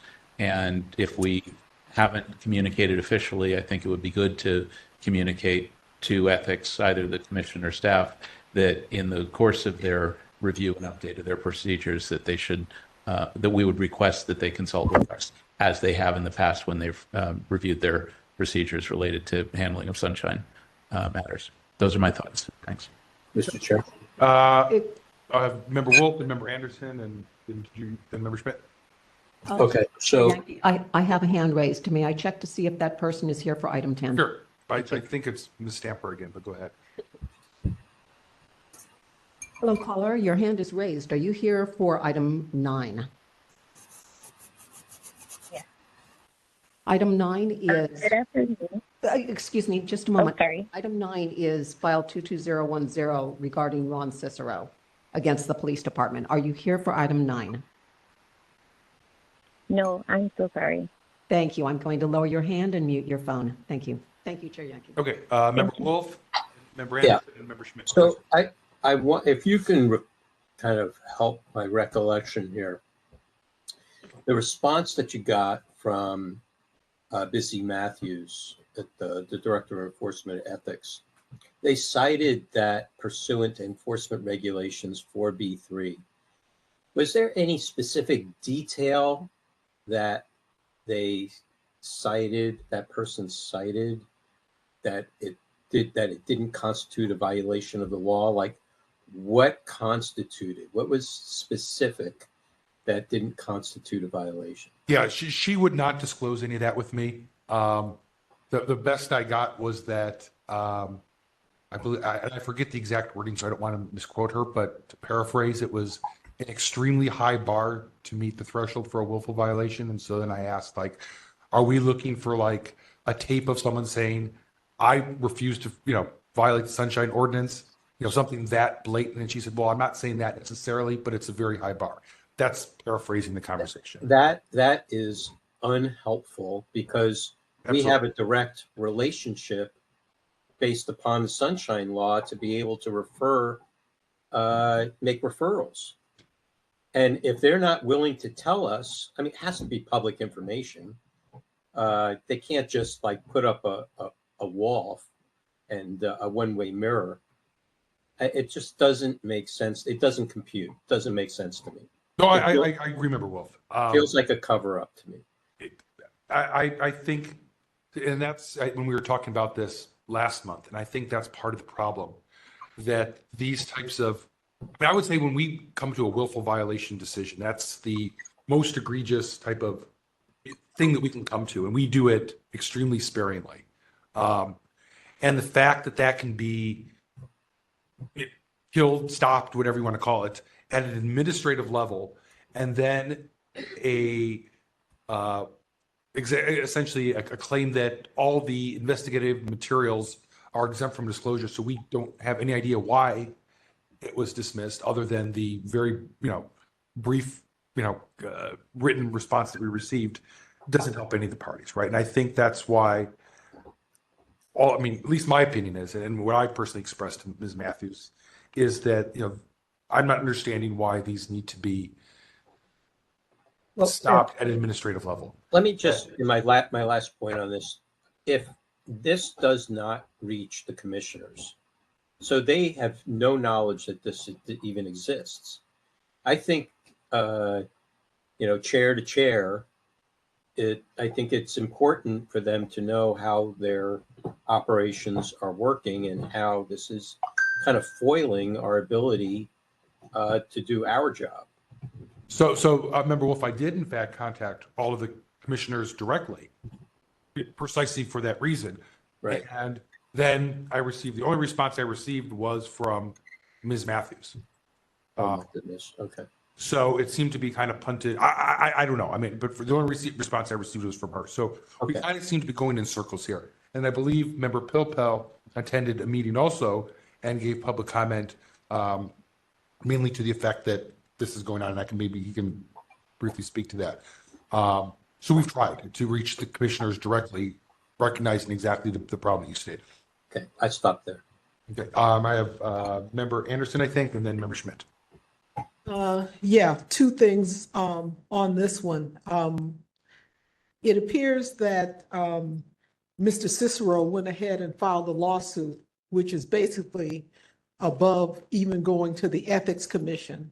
So anything we could do for him, we don't need to do anymore. He was able to get this resolved through filing a lawsuit. So I believe we can close our file based on the fact that he has filed a lawsuit and he is getting the information. And if there's any kind of delay in receiving the information, he would continue with his lawsuit in order to get the information that he needs. But secondly, I think it's very clear that somewhere along the line, we're going to need someone to help us clarify or arbitrate with Ethics Commission on exactly what services they're supposed to be providing when we do send over a willful violation. And again, a discussion that we continue to need to have. But I think as far as this particular case is concerned, that we should be able to close this. Member Schmidt? I have two questions for Lieutenant Azol. First, you said that there's, I guess, about a 6-month-old litigation that Mr. Cicero filed. Could you tell us the current status of that case in terms of, is it scheduled for trial? Is discovery occurring? Are people taking depositions, et cetera? What do you know about that? Member Schmidt, I can answer that only as far as I've been in contact with the city attorney who is working on that lawsuit. She hasn't told me what stage it is in, other than coming to an agreement with either the judge, the petitioner, to begin handing over or producing documents requested. I could only imagine this is to prevent further proceedings, but I couldn't tell you. I could get back to you. I would have to contact the city attorney who's working on that case to see where it is. But that's all I know, as far as just an agreement that we're going to produce these documents on a rolling basis, in hopes that it doesn't go any further. Okay, so the documents that are being produced, is that within the discovery process of that litigation? Is that how that's occurring? That I do not know. Okay. Whether it's in the discovery process or not. Different question. Did the department change its stance since that case was filed as to whether they could or could not produce documents based on the active investigation of a 50-year-old case defense? Did the department change its position on that? So there has been a long evolution, and I've read through the file. I can say, as being new to the position, certainly our responses have evolved over time. I want to say that we're complying more. We're getting better at determining what can be released. And, you know, with homicide cases in particular, I can tell you there's a high bar. And so we've had to go, and, you know, I work with that particular unit. And if there is any type of ancillary or secondary investigation happening, for instance, in another agency, from what I recall, there was an East Bay police department that was still following a lead, which is why the case was still considered open. And then we had to do some additional research that led us to the understanding that that was no longer the case, and we were able to close the case and continue. But it did require quite a bit of work, and you know, I know looking at the history of this again, it's a long history that's turned in so many different directions, and all I can say is I'm happy to this point that I can say and be part of a resolution that is getting this moving along and satisfying the request. So I hope that answers the question. No, I appreciate your detail on that. When did the department make a determination or just decide or find out that this East Bay agency, department, et cetera, was no longer actively investigating? I know my predecessor within the last year had worked because this case continued. We continued to get requests, I believe, from other sources. And so we really, and my predecessor really pushed to make a determination. And so I'm not sure the exact date, but it was done within the last year. And we were able to come to an agreement with our homicide unit and others involved in this case, even though it dates back, for quite some time, that we could definitively say that the case is closed and, the documents need to start coming out. Okay, thank you. And my second question is, I may have heard some reference to the department is, I don't know, devising some kind of a policy whereby they decide whether an investigation is still active or it's become inactive. Did I hear that wrong? That there's some development of some kind of standards or some kind of test that's going to be used for those type of determinations? Yes. So I would call it more of an internal policy with our staff that starts working on these productions, is a roadmap of how to go ahead and start looking into whether the case is open or not. And that involves a number of computer queries.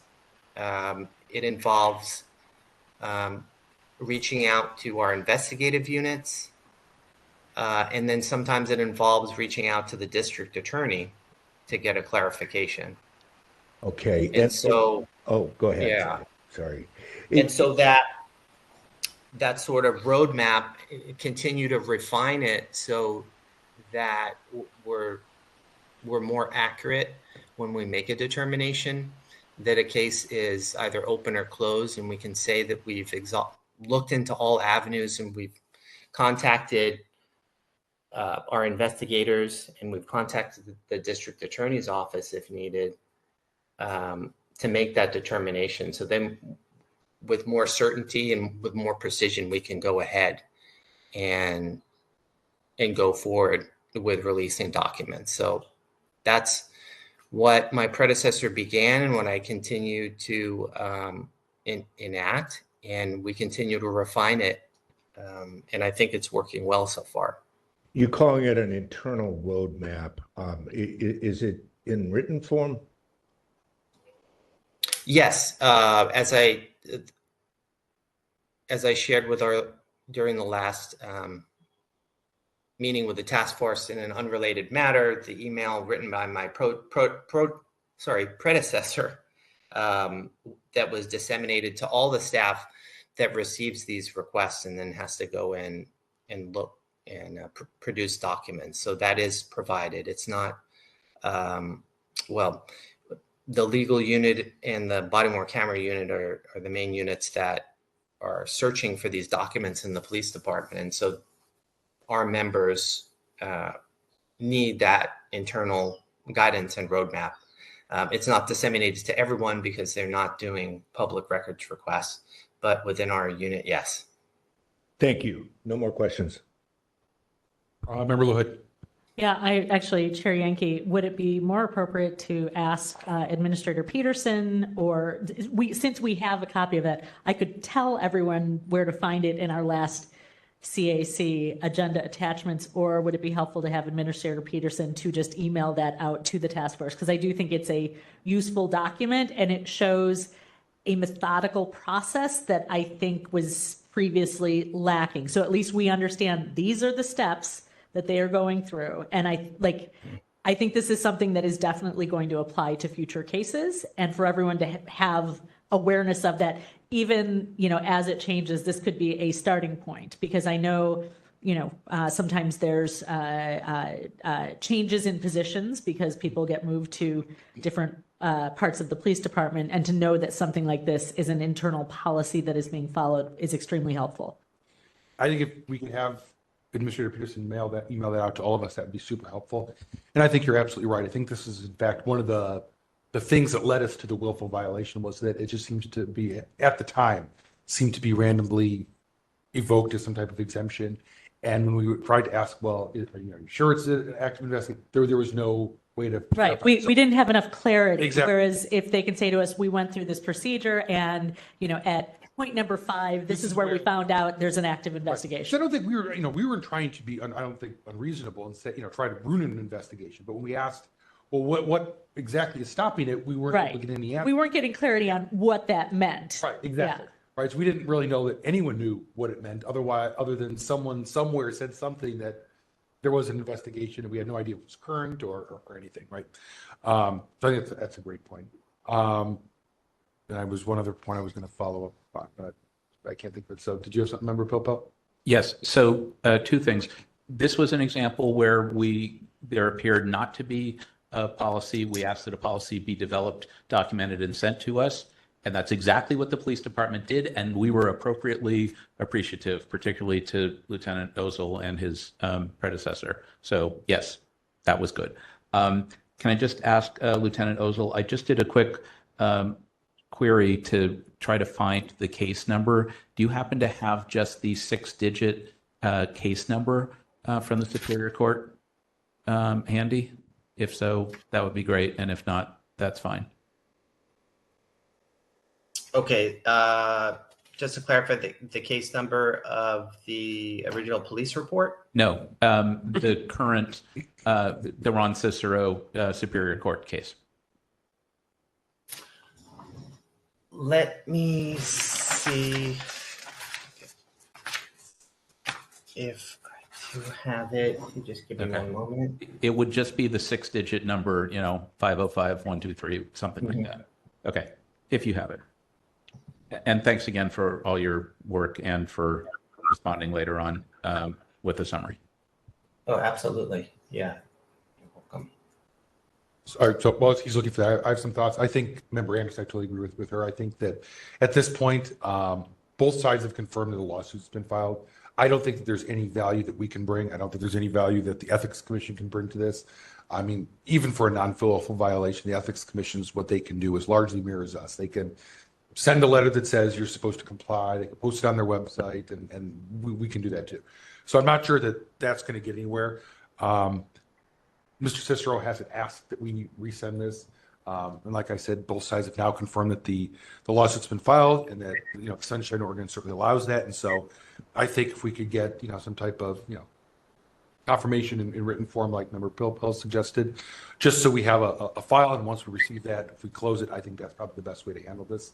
As far as some of the remaining issues that have been out there, I'm supposed to still hear back from Director Matthews once they get a revised draft of their enforcement regulations.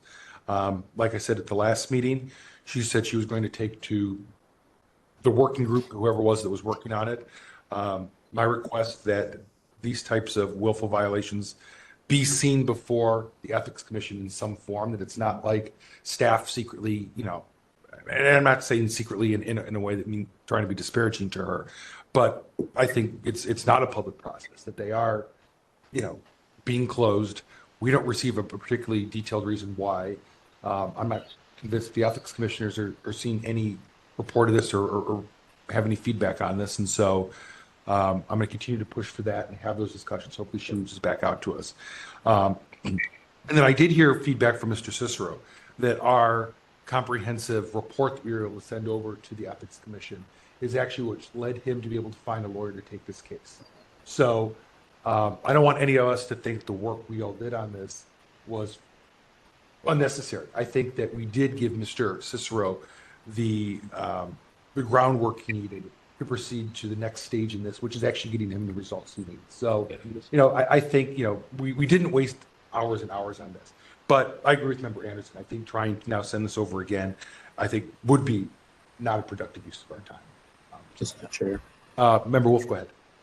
Yeah, so I agree for the most part in what you said. I mean, any court is going to ask if the local process was engaged. And obviously, in this case, it's well documented, so that, the court can proceed at that point.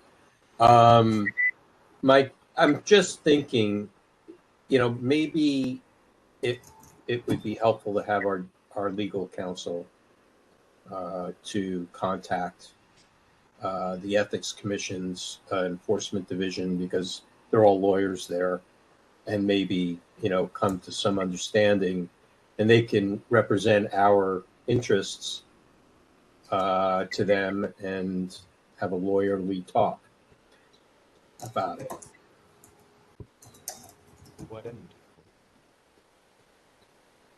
And members of the committee, if I could just interject with that court case number when you're ready. We're ready. Thank you very much, Mr. Lieutenant Oswald. Go ahead. Yes, it's going to be CPF-24-518-702. Thank you. Administrator Peterson, could you put that into the record? I think that's helpful to have into the meeting minutes if anyone wants to, so if you could write that down, if Mr. Oswald could repeat it. Lieutenant, would you repeat that Superior Court case number, please? Sure, CPF-24-518-702. Thank you. Okay, Member Schmidt, go ahead. Yeah, I don't think that we ever could certainly know what our impact is, but I think that we did have impact here. I think that going through all the steps that we did with this case, the time we spent on this case, it seems to me that because of us, there is progress on what's possibly a pretty significant issue. The issue of stonewalling based on the assertion that something is an active investigation. And that's not just a local problem. That's a statewide problem. But I think if we get those kind of cases, we really should be pushing. I would support a different motion. I'm not going to make the motion, but I would support bringing it back to the Ethics Commission. But I completely understand that, we brought it to him once. I understand we got litigation that it might not necessarily be the thing that we want to do. And it also was not requested by Mr. Cicero. The one thing I would add is that I'm not sure if I would cite it as a 6735D matter. And I don't know if that's what ethics said was the provision that they want. It is. Yes, that is what they consider the non-willful provision to be. Okay. There's only two that they in their enforcement regulation that they recognize. It's either a 6734 or a 6735D. I agree it's not, I don't think the clearest because it seems. I don't understand. I don't understand it either, so I think that could do some cleanup, but that's what they're currently recognizing as the provision. Yeah, I don't understand this 40 days after something, a complaint. It doesn't quite make sense to me. I would have thought that it would have been a 30C that the task force would make referrals to a municipal office with enforcement power. I agree. Yeah, okay. I agree, but that's not what their enforcement. So my concern would be if we ever did send something over with that they would say, we're not recognizing that. We don't have a provision for that. So. Yeah, so next time I think we say, if it's a willful one, we say willful. And in the alternative, it's a 35D, and I would just throw in the 30C. Yeah. And I think that's good feedback as well. If I hear back from Director Mathis, and I hope I do, I will bring that feedback as well, that maybe they should look at which codes they're referencing because, or maybe do both. Yeah, thank you. That's great. Public comment. Yeah, I don't see any motions on the floor.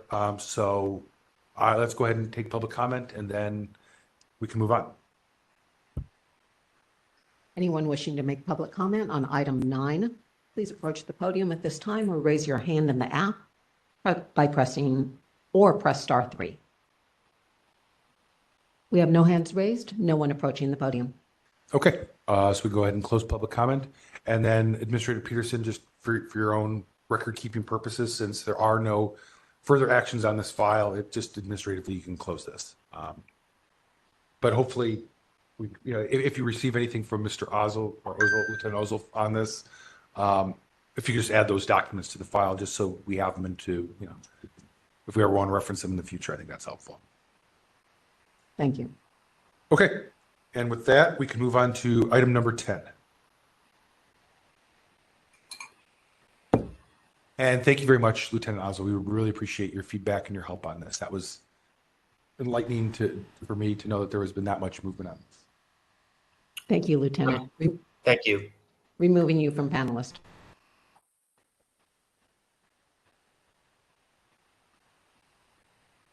Yeah, he's done. He'll be back, yeah.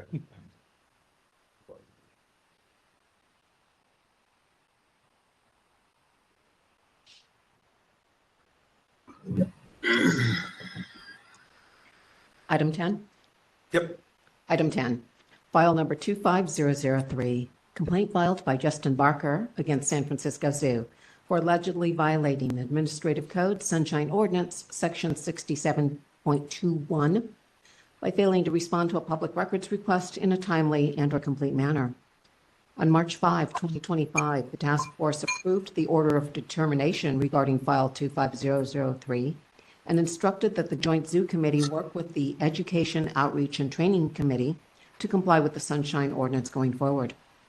On March 18, 2025, at the special meeting of the Education, Outreach, and Training Committee, that meeting was not held. It did not meet due to the incorrect instructions for attending the meeting remotely.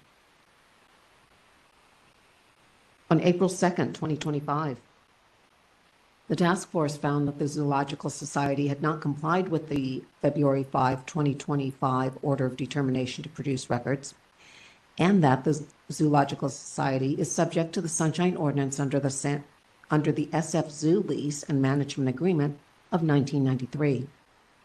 The task force asked that the Recreation and Parks Department General Manager Phil Ginsburg facilitate the production of those records and referred the matter to the Compliance and Amendments Committee for monitoring. On April 22nd, 2025, the Compliance and Amendments Committee acknowledged receipt of a April 21, 2024 letter from Recreation and Parks General Manager Ginsburg to the SF Zoological Society Executive Director Tanya Peterson, asking that this and all future public records requests related to the San Francisco Zoo be facilitated by the Recreation and Parks Custodian of Records. General Manager Ginsburg further requested that the records pertaining to file number 25003 be provided to petitioner no later than May 1, 2025. We do have online Ashley Summers from the Recreation and Parks Department. Okay, and is Mr. Barker here by chance? Mr. Barker, if you're online, would you please raise your hand in the app? Hello, caller. Would you identify yourself, please? This is Justin Barker. Hello, Mr. Barker. I am lowering your hand and promoting you to a panelist. Thank you. Okay, so members, on this one, I think, I'm not sure. Excuse me, one moment, please. Yep. Ms. Summers, Ms. Ashley Summers, are you still online with us? I will be checking. She was online a moment ago. Okay, that's fine. I was going to give a quick summary on this. Okay, so I'm not sure if anyone has seen the letter that Mr. Ginsburg from Recreation and Parks sent, but I think it was significant progress that he acknowledged that the SF Zoological Society is in fact subject to the Sunshine Ordinance. This is the April 21 letter. I believe that's what it was. Okay. And it sounds like that Rec and Park is going to essentially assume the public records duties for the zoo, recognizing the fact that the zoo was not doing an appropriate job of it. And so I know this went to CAC, so I'm going to turn it over to Member Hood to give us I got to tell you, our last meeting was a great meeting. Suddenly we were having compliance left and right by different departments. It was fabulous. So now I do want to hear from Mr. Barker about what has happened since then, but I think we were all quite heartened to see this letter from Phil Ginsburg saying that he's like, yep, we're going to get involved in this process. We're going to talk to the Zoological Society. We're going to tell them how we're going to manage things. And it seemed like great progress from where we've been in the past. Administrator Peterson? I believe Ms. Summers is available. One moment, Okay. please. May I? Hello, caller. Are you here for item? Ms. Summers? Yeah. Excellent. One moment, please. I'm promoting you to panelist.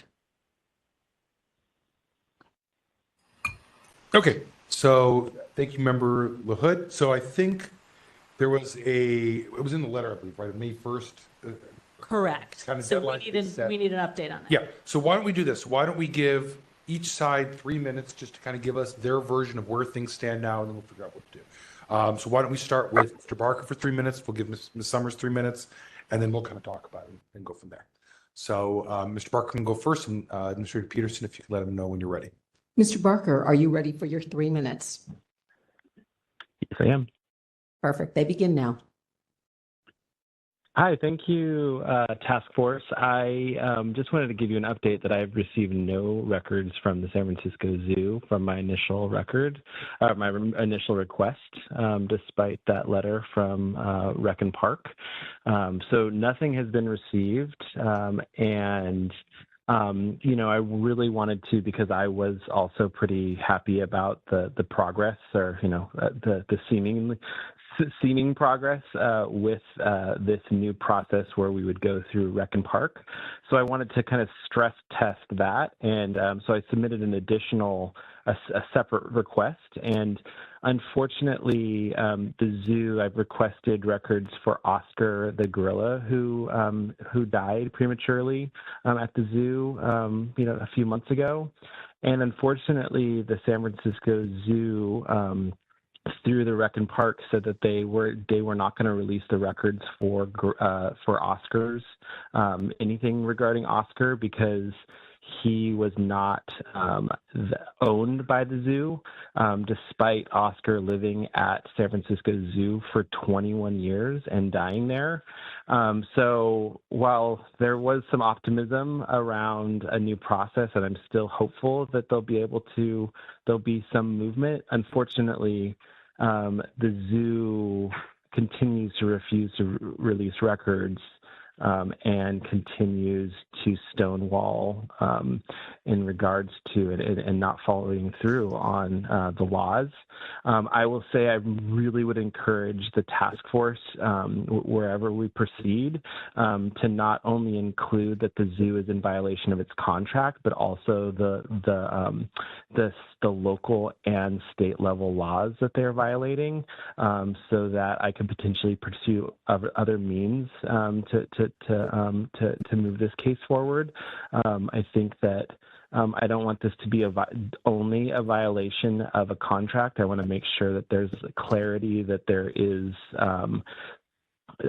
public records laws in violation, and that's my update. Okay, thank you, Mr. Barker. Ms. Summers, can you give us your 3 minutes of an update on this? Yeah. Thank you. Just a moment, Ms. Summers. Can you hear me? Thank you. Your 3 minutes begins now. Okay, you can hear me, right? We can barely hear you. Okay. How about now? Yeah, we can. No, Is that better? Yeah, now it's better. Yes, and I've reset your time. Okay, great. Okay, thank you. I shouldn't take the full 3 minutes, but yes, I worked with our general manager, Phil Ginsburg, to try to put together a more streamlined process for records requests that go to the San Francisco Zoo, because I have so much experience facilitating these. And he generated this letter, and we confirmed that the zoo had received it, obviously copied to the Joint Zoo Committee members and other interested parties. Justin resubmitted his request via next request, which was helpful in terms of kind of keeping it all in one place for me. And I, went ahead through my normal way of asking the zoo for, these records. And then I asked them to respond to each item on Justin's request and let me know, if they would be producing anything for items 1 through 6. And if they weren't producing and withholding something, to let me know why, so that I could kind of explain on their behalf. They provided some board meeting minutes for item 6, which I believe Justin probably already had, which is why he's saying there was nothing new. And then they refused to provide anything, or I wouldn't say refused, they withheld records for items 1 through 5 based on advice that they received from their counsel. We do not share attorneys, so I'm not privy to those conversations. I was only able to work with my city attorney on, the best way for me to kind of handle the situation. I did close the request because, again, as I mentioned previously, whether or not I agree with why they withheld or what have you, I don't have access to their records. And so I have no way of forcing them to give me anything if I disagree or if my city attorney disagrees with why they're withholding something. So I did my best to at least complete a thorough process and not leave anyone hanging. That's all I have to say, unfortunately, about that. But I will continue to facilitate the requests from members of the public that go to the zoo. Thank you. Okay. Could I clarify something regarding this? Real briefly. Okay. I just want to clarify that what I did submit was not the original request that's being heard in front of the task force. I only mentioned that request just to kind of give some color to the zoo's response. So what's being heard today in front of the task force is the original request, and that is still open and hasn't been followed through on. So just want to clarify that. Yeah, it doesn't sound like we'll be able to. If you want to file a separate complaint for Oscar and his records, that would be separate from what we're currently dealing with. Yeah. Okay. Heard. Yeah. So the question, if you don't mind, I have a quick question for you, Ms. Summers. So it sounds like my understanding, based on Mr. Ginsburg's letter and what happened at CAC, is that Rec and Park recognizes that the SF Zoo is in fact bound by the Sunshine Ordinance and Public Records Act and all that. Correct. But obviously you don't have access to the zoo's records, being, Rec and Park. They're obviously physically in a different place and perhaps in different network servers if it's in digital format or what have you, right? Yes, correct. All that being said, I still think that the fact the zoo won't give them to you is enough to just say, well, we tried and then that's the end of it. I think there's a contractual obligation. Since you, I don't mean you personally, but you being Rec and Park have a contract with the Zoological Society to retrieve these records. And if they're not complying with the contract, I would be curious what actions Rec and Park is taking to ensure compliance with the contract. I'm sure there's a contract compliance issue with a whole bunch of things that Rec and Park does, not necessarily on a public records thing, but this can't be the first time that Rec and Park has had a contract where a provision wasn't complied with, be it you wanted a lawn mowed or tree trimmed or whatever it is, and the vendor didn't do it properly, right? I don't see how it's much different than the Zoological Society being a sort of a vendor in this situation. And so my question is, what actions is Rec and Park taking to ensure compliance with the contract? That is a great question. You're correct. We have lots of contracts all across the city, and we've had them for, decades. I am not in our permits and property management office handles those types of arrangements typically and works with our city attorney's office around compliance. So I would have to communicate with staff and the general manager on precedent for taking action on contracts that aren't being fulfilled. So I can certainly look into that as a next step forward with the process. I think that's ultimately my goal is to make sure that there is a process that can be followed because this is a unique arrangement. Okay, I'll stop my questions now. Anyone else? Mr. Chair? Yeah, sure. Member Wolf and Member Pilpel. Yeah, Ms. Summers, I appreciate your response here and that you're working on streamlining the process, but that was only one of the suggestions or actions that Director Ginsburg was alluding to. The very last sentence of his letter, it was a directive, and it was time certain of May 1st. And so I'd like to know what the status is with regards to that. I mean, he made it very clear in a timely manner, but no later than May 1st, 2025. And this is May 7th.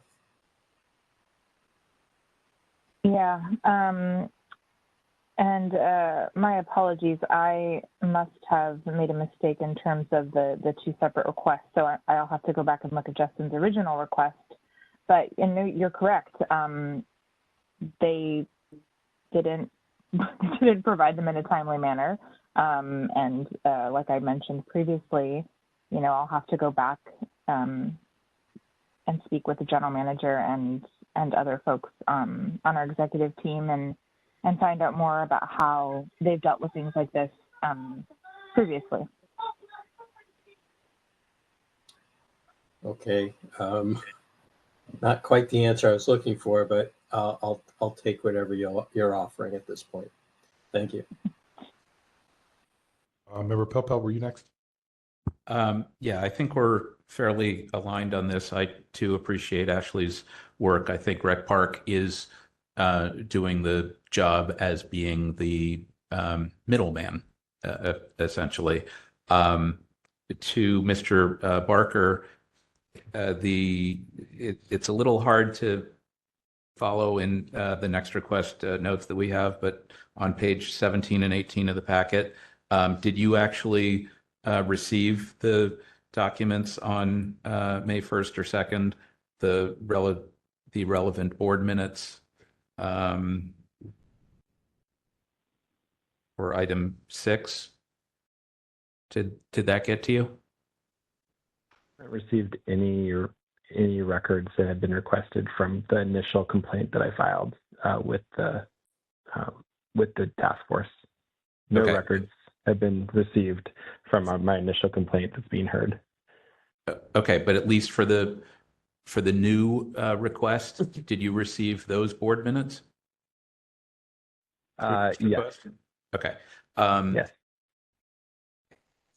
And no, the way I'm reading this on page 17, the big paragraph, no records were provided as relates to items 1 through 5 regarding the subject gorilla. Correct. Okay. So that's a problem. And as to the original, I guess we don't have the original request here. So, Mr. Barker, you also didn't get a response on those items, and that was actually the subject of today's hearing? Correct. What's subject to today's hearing I've received no records. Okay. So, Ms. Summers, you're going to follow up on that? Yes, I will. Okay. Justin, just so I have it at the top of my inbox, it would be helpful if you forward that request to me again, or Director Peterson, either one of you, just to get it back into it, because I have a lot of emails in my sunshine folder. Happy to do that. Thank you. Okay. Yeah. So I think we're, on the one hand, good as to requests that the Zoo Society is willing to provide, but we're still not in a great place for records that they're unwilling to provide. And I appreciate the discussion about contract compliance and whatnot, I'm not sure how interested, maybe I am, maybe I'm not, about the Zoo Society's outside counsel and whether sunshine laws apply and yada, yada. I mean, I thought we've been over that more than once. And, I'm not ready to make a referral to ethics or the DA or anybody right this second, but I want to think through what the potential remedies are here, whether it's through the department in terms of contract compliance or some other thing. And maybe if we had a city attorney here, we would ask. We know that there's a relatively unique arrangement between the city and the Zoo Society regarding operations of the zoo, but it shouldn't just be language from, 32 years ago. It should actually be operable. Do you want to make a? Yeah. So it's 7:01. Member Kumar is absent and will be for the remainder of the meeting. Mr. Chair. So I guess I'm asking out loud how we ensure that that specific contract language is actually implemented and not just when the Zoo Society feels like complying and turning over records. It wasn't intended to be sort of voluntary and optional. Yeah. So I have Member Schmidt next, and then you, Member Wolf. Okay. Thank you. Somewhere in here, I'm going to have a question for Ms. Summers. I want to point out a couple things in the law that I just don't want them to get lost in this conversation, because I know we've dealt with this issue of what do you do with records held by a contractor, and the law is a little bit convoluted, but I think it's pretty clear here. And I'll just say that this was the law on this was covered in our 2023 annual report. There's just a section that I wrote it, pages 14 through 16, and we're going again to the Community Youth Center case down in San Diego. And there's actually about 5 cases that are sort of on point. But at minimum, if we go through their analysis, when the agency contracts out and the contractor has documents that are public records, the agency, when they get a request, has an obligation to seek out those records from the contract, even though it's a private. I know that I don't know what the zoo is, but they think that they're private.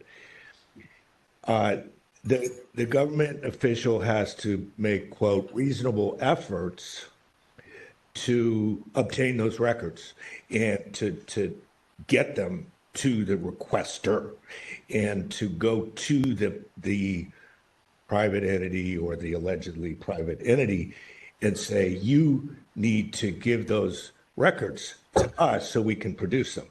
And the case that I cited says that and this is Ms. Summers, I don't know if has anyone told you that your division has to make efforts under the law to get the documents, efforts of some kind from the zoo? I should ask, is it your understanding? You guys, I believe I understand what you're saying, and I mean, I don't know if we were told that specifically, but that was when it became clear to me that it would be challenging to get them in general from the zoo. Okay. I knew there had to be a more structured process so that I could keep track of the efforts I was making. if that makes any sense. I mean, it was apparent to me and also apparent from my last discussion with you all that that needed to be the case. Thank you. And I'm not, I think that the letter from Mr. Ginsburg is good progress. And I appreciate you speaking with us about this. And it does sound like you're not trying to, just sort of blow this one off. The law says reasonable efforts. That doesn't mean, something super or way above reasonable. It's just the agency is supposed to make reasonable efforts, and there's mention of being proactive and diligent. Now, the zoo here is taking a position, and even though you're making your efforts, and I think we appreciate that you are making your efforts, the zoo's saying no. And I know that the zoo wants to look at the limited nature of the one provision in that contract and say, well, we only need to give this. I think that it's important to remember two things. One is that's just a provision of the contract that gives them an obligation. But they are a contractor with the city, which gives the city and your agency the ability to ask them to act properly under the contract. Now, the contract, what it does is it gives the zoo the ability to hold on to public records.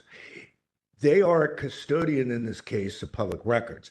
That's why there's an obligation here, is that those are public records that the public is entitled to get.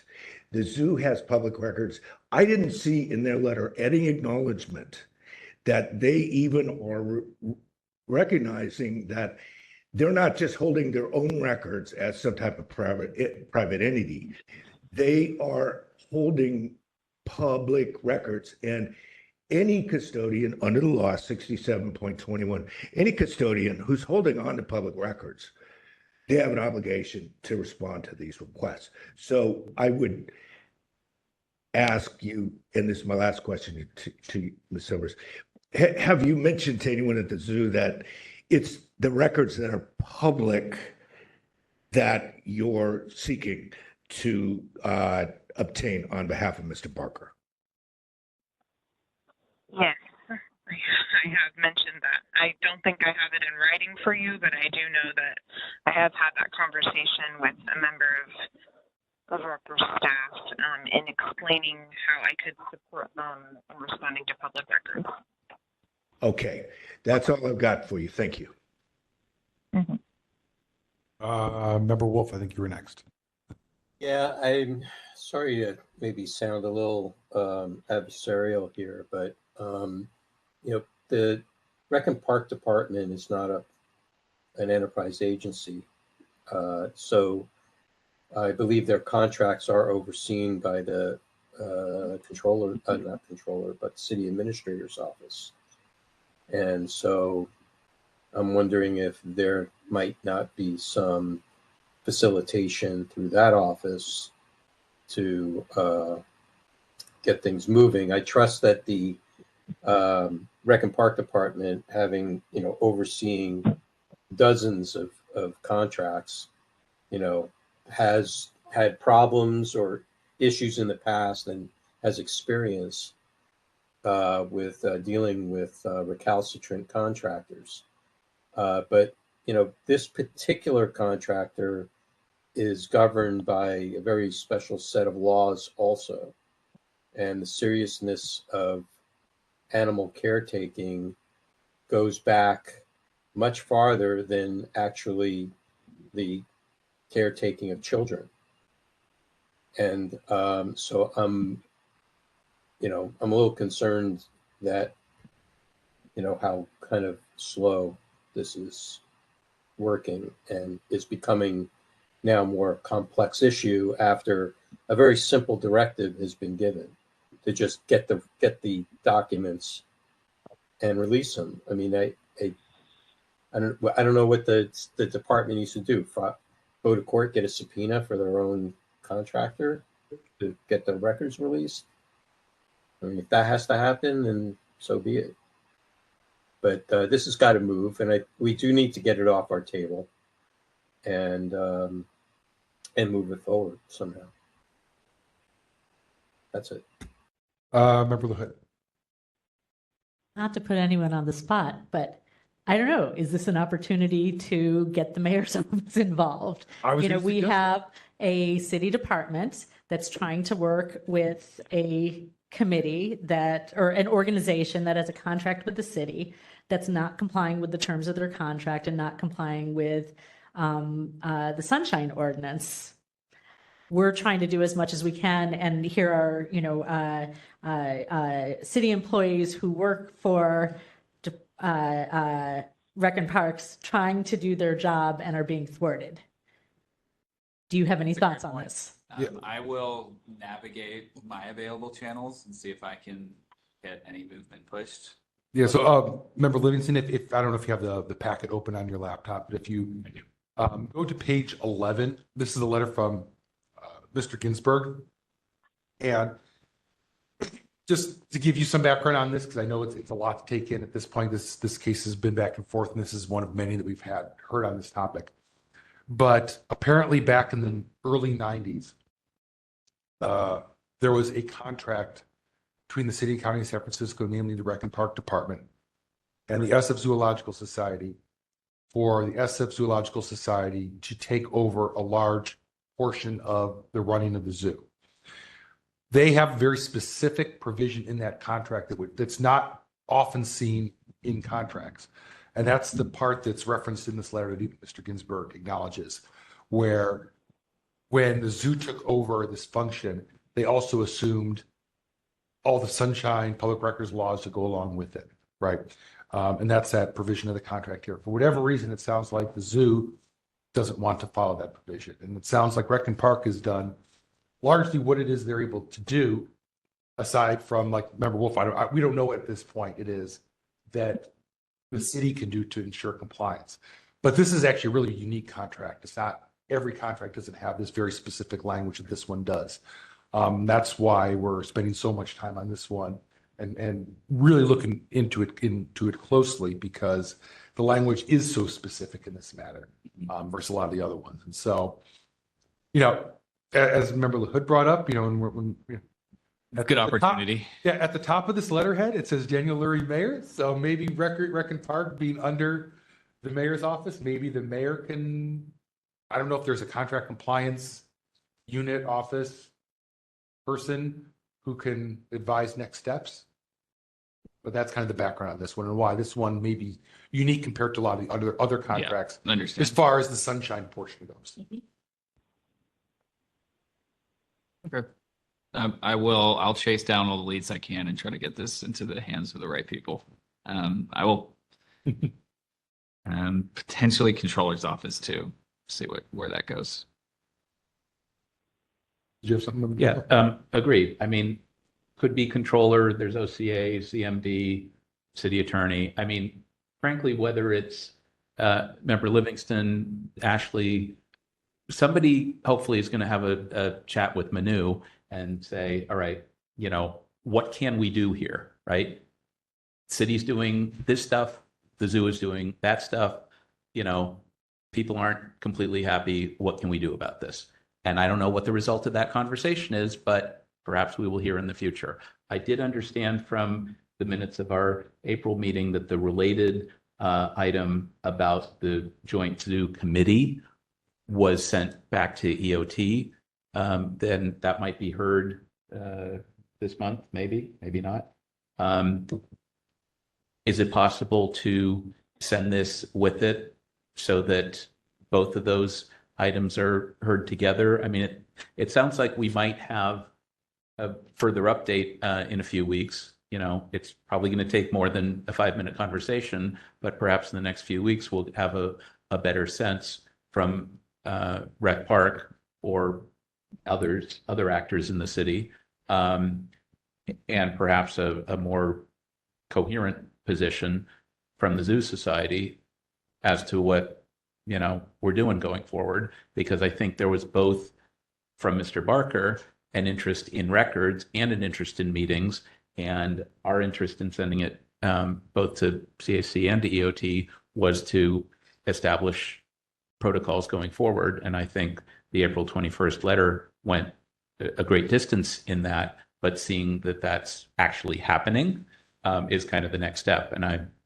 given what we've been talking about here, I'm not sure that we're convinced that it's as happening as it could be, particularly on the zoo side. So that's my thought. Yeah, I think it's kind of a very interesting, unique case, because I think we have a situation here before us where largely the city agency that typically is the respondent and tells us reasons why the record should be exempt. And all that, says, yeah, they should be turned over, right? You know, we're on the same page with the responding department. The problem is the zoo isn't following through. And so I think the question that remains is who forces a vendor, essentially in this case, to turn over the records. And I think that's kind of, so I don't think in this case, it's going to be a send it to ethics. I'm not sure ethics is going to be able to do anything more than Rec and Park or anyone else can do to get the zoo to comply, right? So I don't think that the usual process that this one takes, or the usual process that files take for enforcement compliance is going to necessarily work here. So we're going to have to be creative. So I think maybe I don't know, do we consider just continuing this to EOT along with the other file, and hopefully we get a lot more feedback? Maybe Member Livingston can I'll have a chat with the city attorney tomorrow as well. Yeah. See what- offer some insight. Maybe Ms. Summers, you and Mr. Ginsburg or whatever can talk to your DCAs at your end and see how, and maybe we can get some ideas on how this contract can get enforced. So I think that's kind of where we're all at, is that we want to see it enforced. Rec and Park wants to see it enforced. The zoo doesn't really want to see it enforced, but how do we make the zoo do it? Chair, thank you. So Yeah. as chairman of EOTC, I'm happy to have it at EOTC if there's some movement. And keep in mind that a week after EOTC, we're back here at the task force. So I think one of those two venues, you and I can be in communication to see what we get back from. Yeah, we could, or maybe we just continue it here once maybe committee isn't necessarily the best place to. I think it's at this level now. Yeah, I think you're right. I think you're right. At this point, we all know there's not much the committee can do, I think. All we do is hear it, recommend it to you. That's fair. We already, that's a good point. I'm not sure the committee didn't do much. So maybe at this point, we consider just kind of continuing to call the chair. I can be in communication with Member Livingston over the next few weeks, see if he can provide some feedback. But it sounds like there's something to hear again on this next month. We could put it next month, or if not, hopefully cross our fingers by July we do something. Does that sound like something that's workable for everyone? That works for me. I think even if we continue this to the call of the chair and keep this one here, I think these issues will come up at EOT if we have it on in a few weeks. I don't think that they're that far afield. And I think having some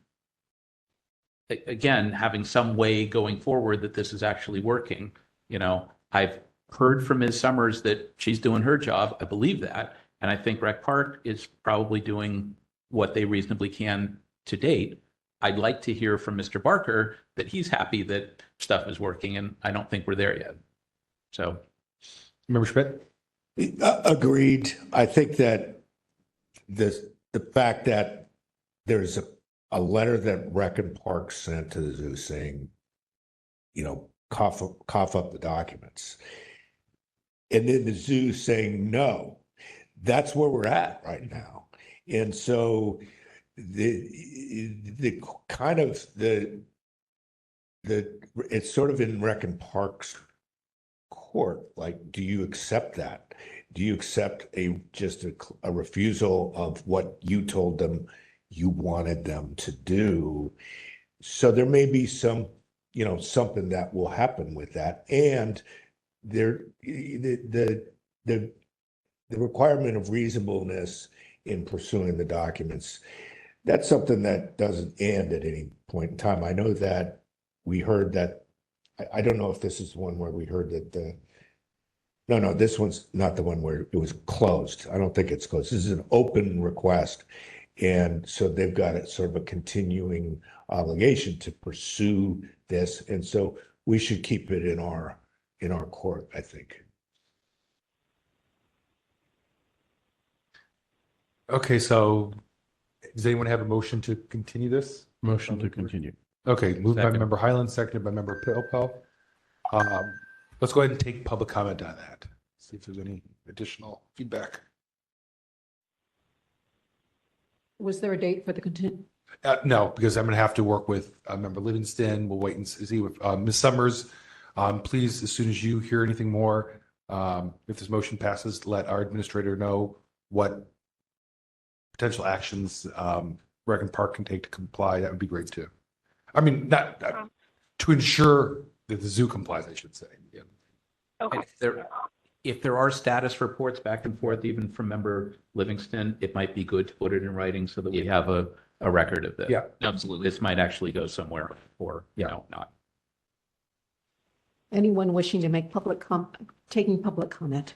Anyone wishing to make public comment on item 10, please approach the podium if you're in the room. If you're online, raise your hand in the app or press *3. We have no one approaching the podium and no one online raising their hand. Okay, we'll go ahead and close public comment. I think we can move to vote on that motion.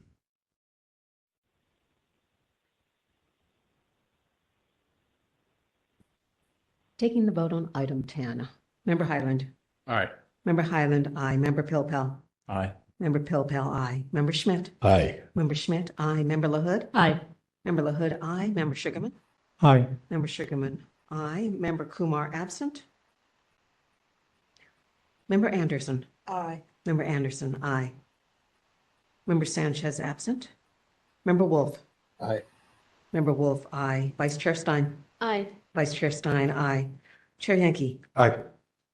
Chair Yankee, aye. 2 absent, 8 ayes. Okay, that motion passes. Thank you, Mr. Barker. Thank you, Ms. Summers. Again, to both of you, if there's any updates, please continue in writing like was suggested is best to send them to our administrator. We can add to this file. 2 absent, 9 ayes. Thank you. Oh, that's right. Yeah, 2 absent, 9 ayes. It's more than 10 fingers. 9 ayes, 2 absent. Thank you, Member Popel. Yeah, good point. Okay, I think we're ready to move on, and we've already made a motion in part item 1 regarding item 11, so we're actually on to item number 12. Member Wolf, did you have a comment?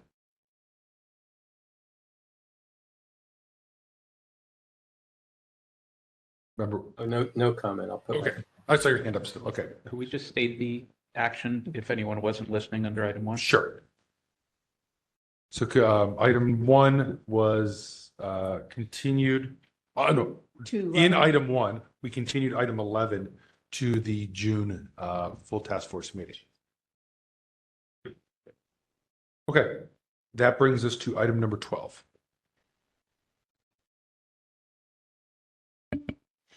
Item number 12, file number 25025, complaint filed by Veronica Stamper against the San Francisco Police Department for allegedly violating Administrative Code Sunshine Ordinance, Section 67.21, by failing to respond to a public records request in a timely and/or complete manner.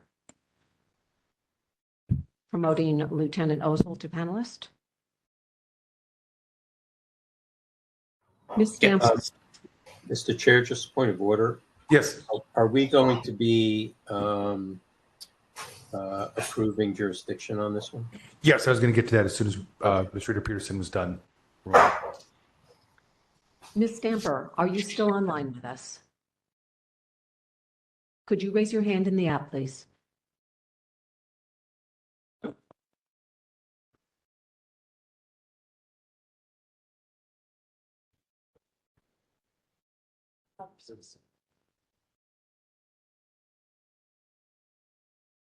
Hello, caller. Is this Ms. Stamper?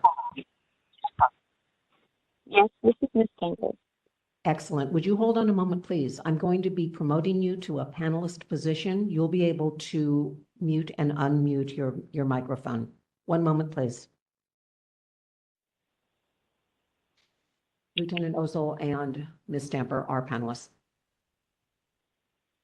Okay, so as an introduction to this, and to your point, Member Wolf, this was a file that notices did not go timely out for. So it could not make our complaint committee meeting.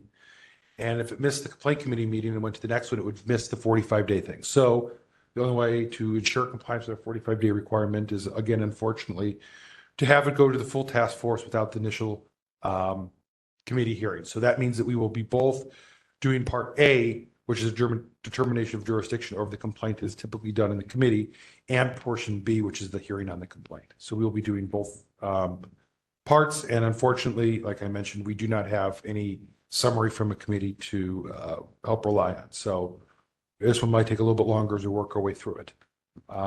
Just to double check, Ms. Stamper, did you have any, or Lieutenant Oswald, did either of you have any other parties that are going to be testifying along with you, witnesses or anything, or is it just both of you? Lieutenant Ozil for the police department. It's just myself. Okay. And you, Ms. Stamper? I am testifying on behalf of my community and my family as well. Okay. So the way it will work is that Ms. Stamper, you will begin with 5 minutes to make your opening presentation. Then we'll have the respondent has 5 minutes as well. At that point, the task force members may have questions. We'll ask questions to either the petitioner or the respondent. We ask that if we ask you questions, that you keep your responses limited to the question that's actually being asked. It's not additional speaking time beyond what's necessary to answer the question. After that, we're going to give an opportunity for rebuttals, and that will go in reverse. And so what we'll do is we'll have police department, Lieutenant Oswald will give 3 minutes for his rebuttal, and then Ms. Stamper, you'll end with the final 3 minutes. The task force will then deliberate and decide how we want to proceed on this item. So that's the basic structure for complaints we hear from this beginning. With that said, I'll turn it over to Administrator Peterson to set the clock for 5 minutes, and Ms. Stamper shall let you know when you can begin your presentation.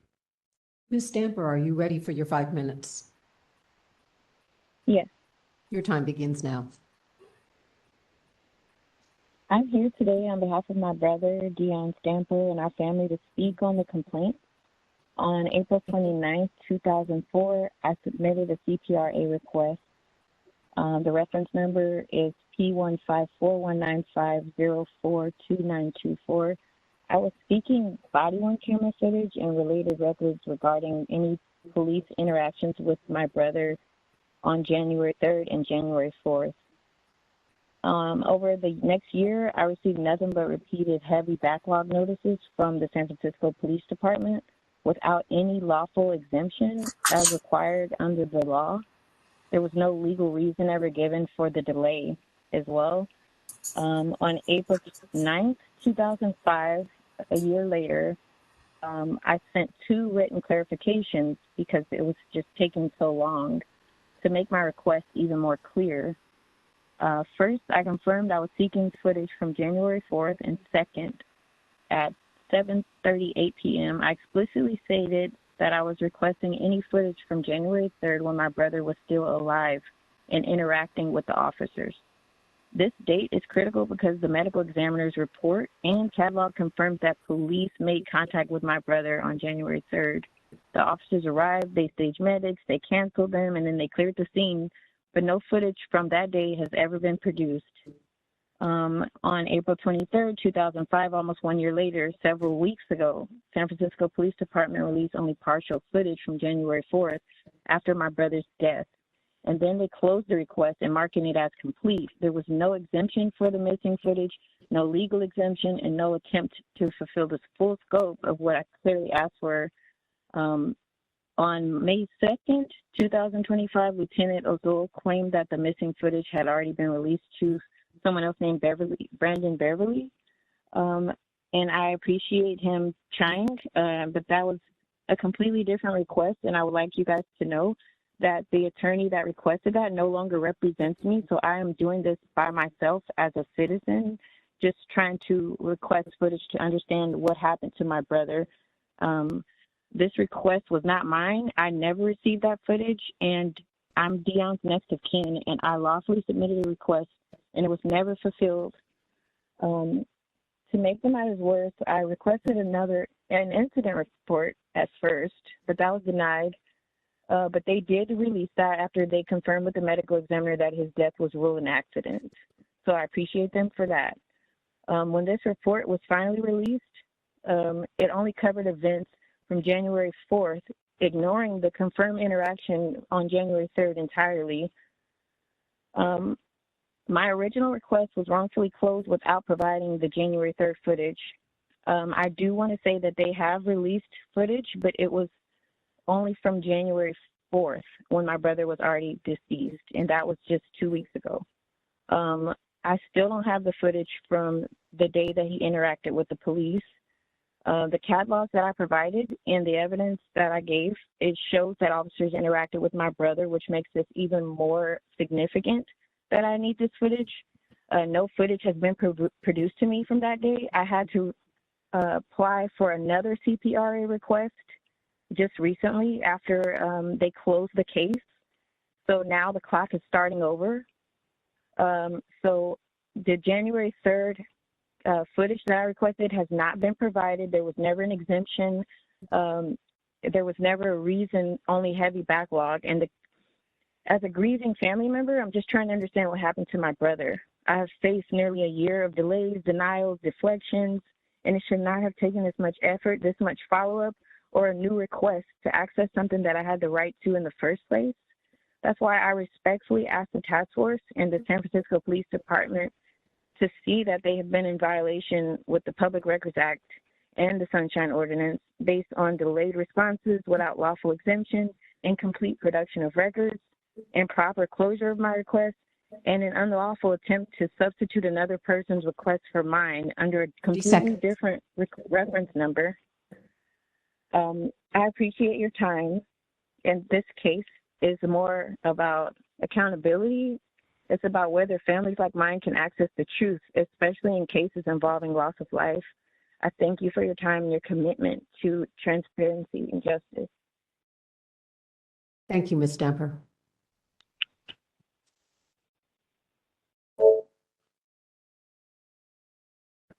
Lieutenant Ozol, are you ready?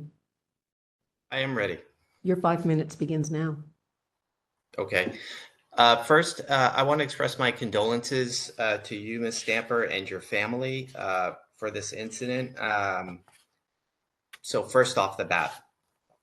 So to begin, members of the committee, the first time the police department received a request from Ms. Stamper was last year on April 29th.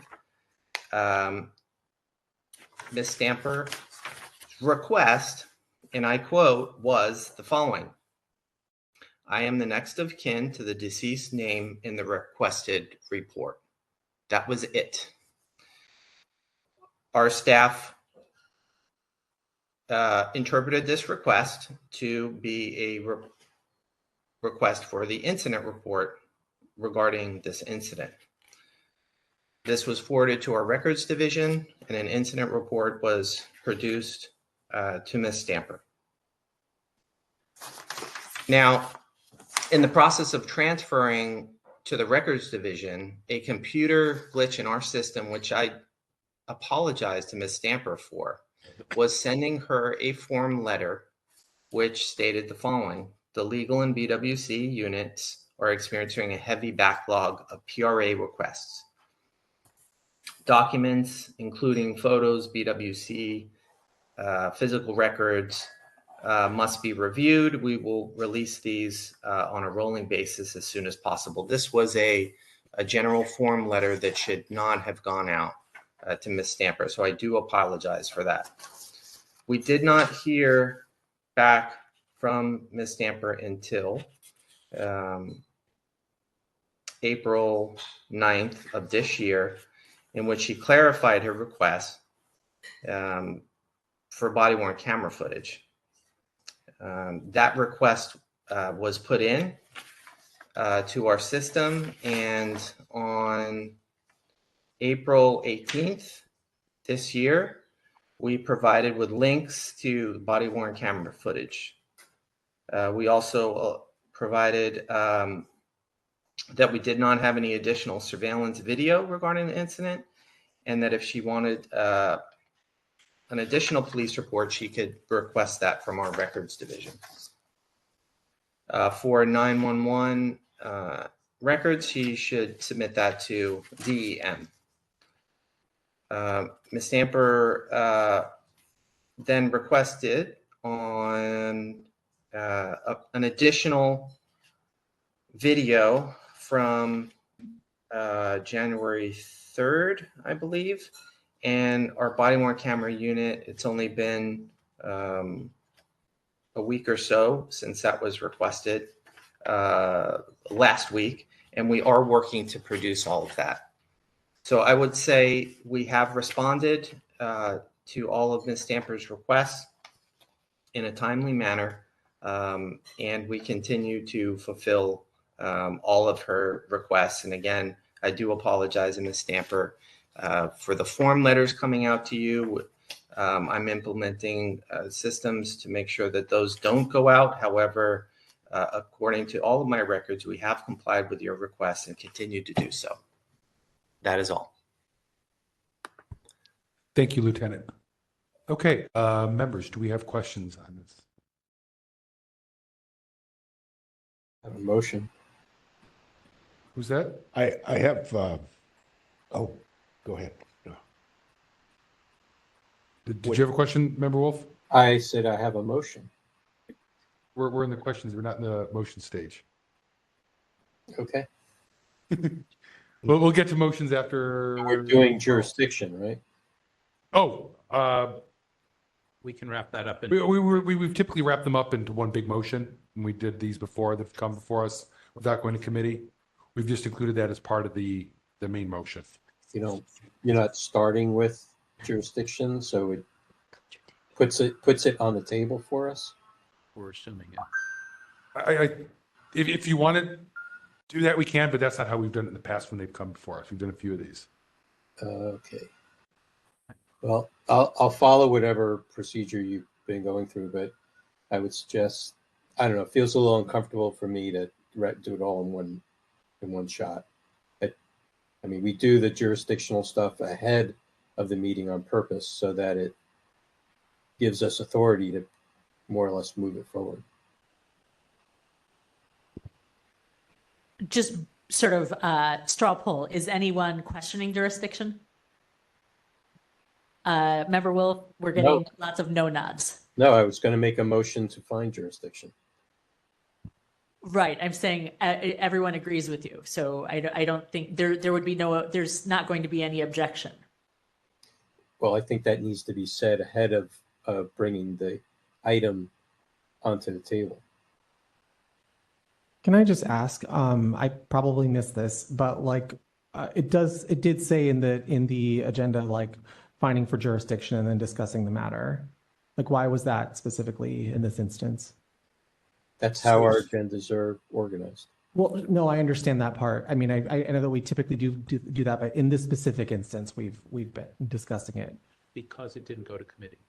Okay. Typically, the committee makes such a motion. This is our first time hearing it, so Member Wolf is correct. We should acknowledge that and move forward. So I would support his motion if you wanted to do Okay, that. we could do that way.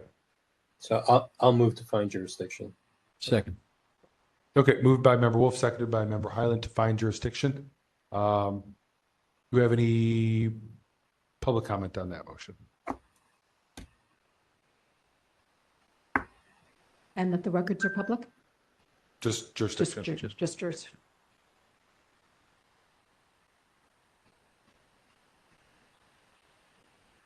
Well, can I make a friendly amendment? Because normally in committee, we say that we look at whether there's jurisdiction and whether the records are indeed public. That could have been an issue. The records are public part is to ensure the meeting of the 45-day requirement. It says we have to make a finding whether or not the records are public within 45 days. I'm having this on this agenda to meet that, so that could actually be part of a Part B. Does that make sense? Sure. Fine.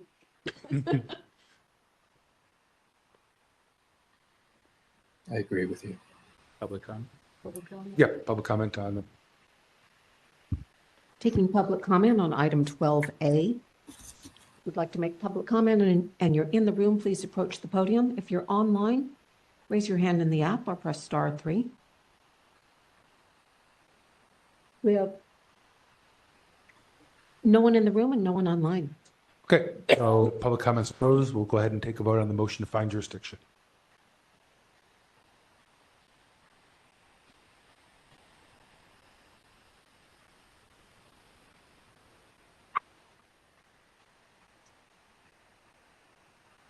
Taking the vote on item 12A. Member Highland. Aye. Member Highland, I'm sorry. made the Member motion. Wolf. Member Wolf, aye. Member Highland, aye. Aye. Member Highland, aye. Member Schmidt. Aye. Member Schmidt, aye. Member LaHood. Aye. Member LaHood, aye. Member Sugarman. Aye. Member Sugarman, aye. Member Kumar, absent. Member Anderson. Aye. Member Anderson, aye. Member Pilpel. Aye. Member Pilpel, aye. Member Sanchez, absent. Vice Chair Stein. Aye. Vice Chair Stein, aye. Chair Yankee. Aye. Chair Yankee, aye. 2 absent, 9 ayes. Okay, so we've now found jurisdiction, so let's now move to questions for either party. Member Schmidt, go ahead. Lieutenant Azul, couple of factual questions. Do you know why SFPD provided links to someone named Brandon Beverly? Yes. Okay. The Brandon Beverly is an attorney. We received a release which was signed by Veronica Stamper, by Brandon Beverly attorney, authorizing release of body-worn camera footage regarding this incident. And so we released that on September of last year. Okay, thank you. Thank you. Now, question to Ms. Stamper. Was Brandon Beverly acting on your behalf as an attorney as just described?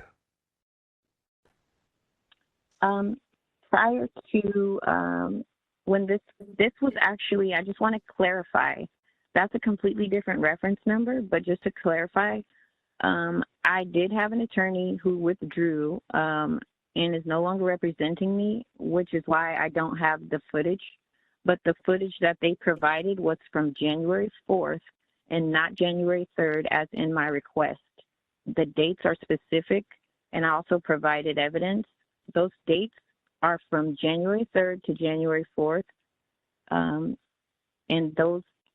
that attorney did represent me, but he no longer represents me because of the fact that I was not able to get any footage in a timely manner. So I'm no longer represented by an attorney. What body-worn camera videos have you received?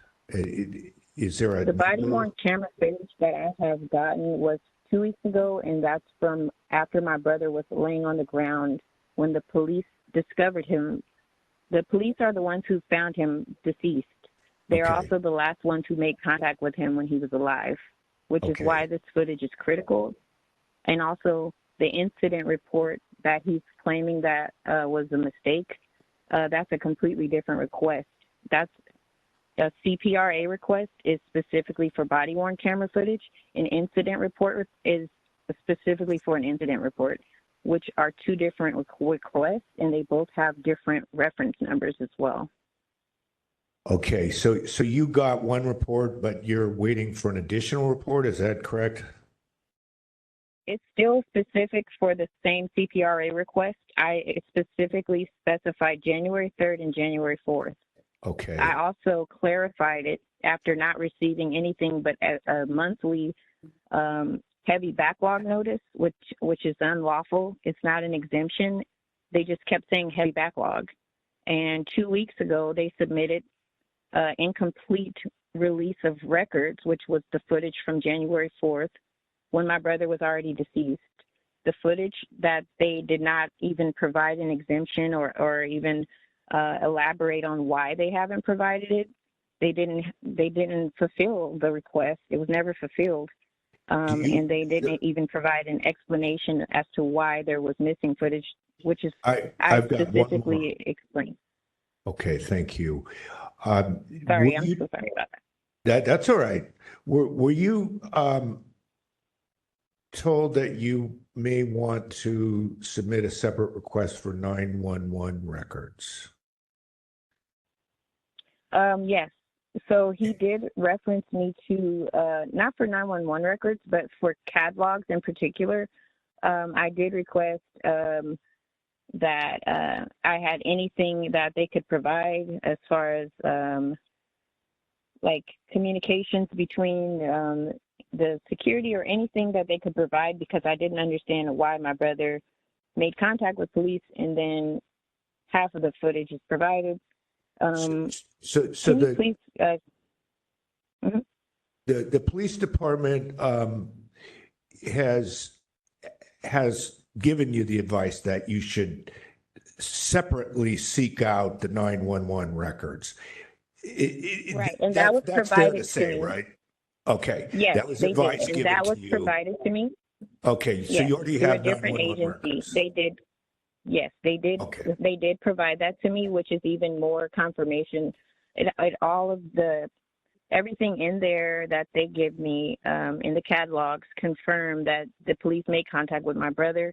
And thank you, Lieutenant, for directing me to where I could find those logs, because they provided them very quickly for me to be able to understand what happened to my brother. The problem that I'm having is in regards to the CPRA request, which is the basis of my complaint, that is not even fulfilled. They did direct me to. I think Okay, I'm so you've sorry. answered what I was looking for. Thank you. The last question in this line is to Lieutenant Azul. You mentioned that one report was transmitted last year, but you mentioned an additional report that I believe is in process to be produced. What is that additional report? Could you clarify what that is? So just to clarify, there should be no additional report. We merely provided another link to Ms. Stamper recently, along with her body-worn camera request, if she would like an additional report. But the report was provided to her last year in sometime after May when she made the request. So when you say additional report, you're just saying an additional copy of that report? Correct. Right? Okay. No more questions. Thank you. Member LaHood, then Member Popel. So Lieutenant Olzo, what happened to the January 3rd footage?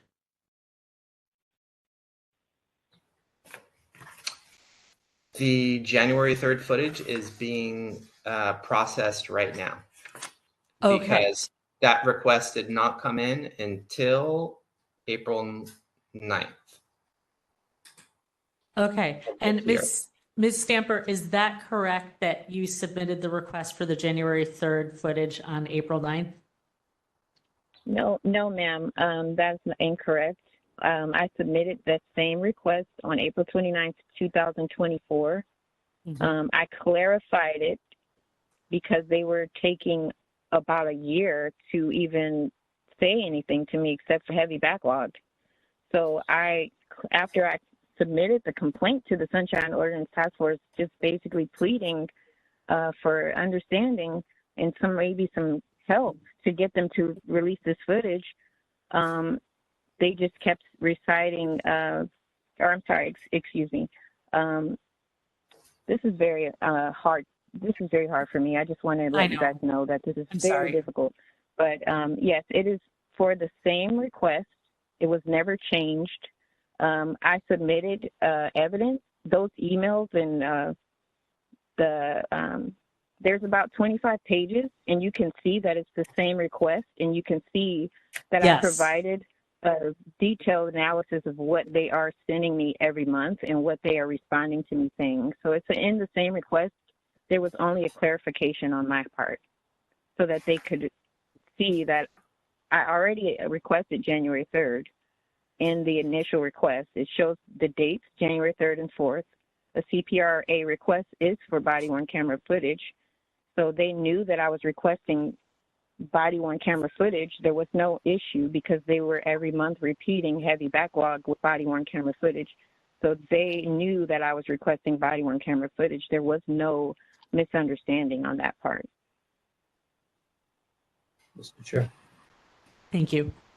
Yep, go ahead, Member Wolf and Member Pilpel. Yeah, for either our team or either of the parties, where is Ms. Stamper's original request? I'm looking on page 3, which seems to be the oldest, and it references the April 29th, 2024 request, but it just offers one line. There's no, like, where is the actual original request? Member Wolf, I thought I found it on page PDF page 59. 59. Okay. Thank you. Thank you. I've been looking forward to it. Again, to members of the committee, I just want to clarify, the only record I have from Ms. Stamper's original request is simply one quote, one line, which is, "I am the next of kin to the deceased named in the requested report." There is Okay.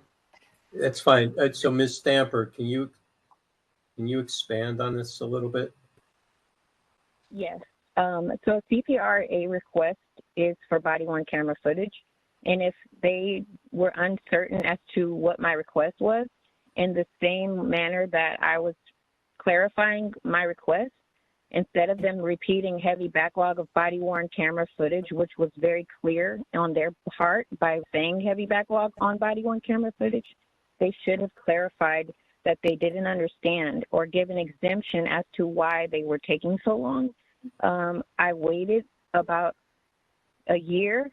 I was very patient, even though I'm a grieving sister, and they still did not say anything except for heavy backlog and never cited any exemption. They knew what I was requesting because they stated it every month, heavy backlog of body-worn camera footage. Those dates are very clear, stating January 3rd and January 4th. If they didn't understand what I was requesting, they could have easily said so in the portal, but they did not do so, and they did not cite any exemption as to why they closed it and why they did not provide the January 3rd footage. There was never any exemption or explanation. I had to open a new request under a new reference number, and it started 2 weeks ago because they did not honor that request. They closed it without an exemption or explanation as to why. And your complaint before So now us. the clock is starting over. Okay, so your complaint before us is for the original 2024 request. Yes. Okay. Yes. Just want to get clear on that. Thank you. Okay, that's all I have for this moment. Member Pilpel. Okay, so first to Ms. Stamper, what you're still seeking is the January 3rd body-worn footage. Is that correct? Is that all you're seeking at this time? I am seeking that, and I'm also seeking that the task force find that the San Francisco Police Department was in violation with the Public Records Act, and Understood. It's all just based. Yes. But the record that you're seeking is just the body-worn camera video Correct.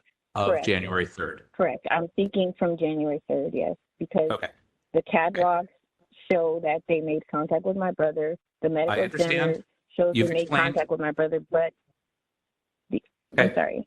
I get that. I got that. And it sounds like they now understand that. Lieutenant Ozol, you understand that that's what she's looking for. You said that's already in the works. Do you have an estimate now, could be sooner, could be later, of how long it's going to take to produce that video in whatever form that's happening? Yes, that should be a few weeks to a month at max. Okay. So that is in the works, and you can confirm that. Whether or not the police department's in violation for any reason, we'll get to that later. To your knowledge, are there others that are getting this monthly "we're all backed up here" notice? And is that like 2 or 3 people, 200 or 300? I mean, how big of a thing is that?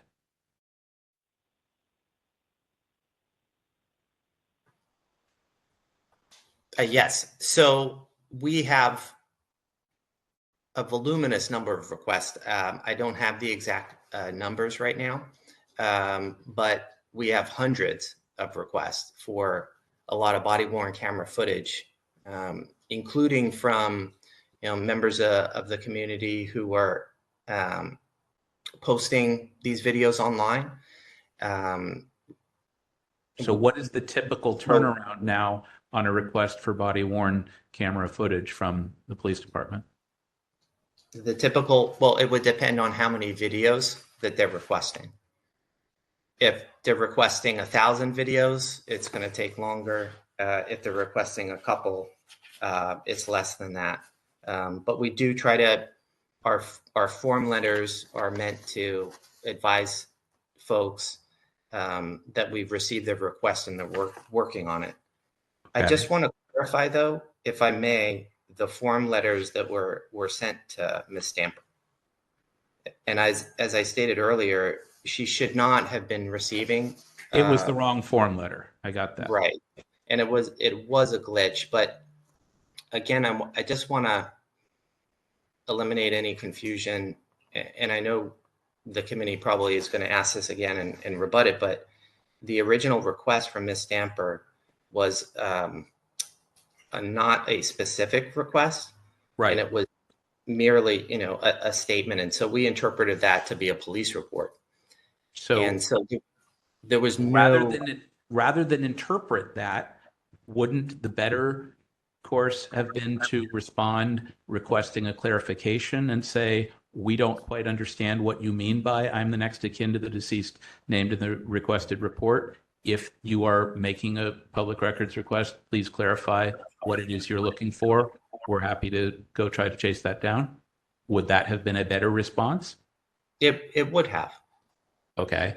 Do you have something in place now where if anyone submits something like I'm the next akin, blah, blah, blah, that they would get a different response?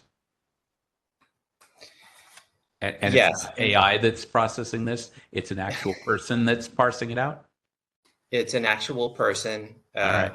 I can tell the committee, and we do daily respond back to clarify because sometimes these requests are not clear, and so there is a process.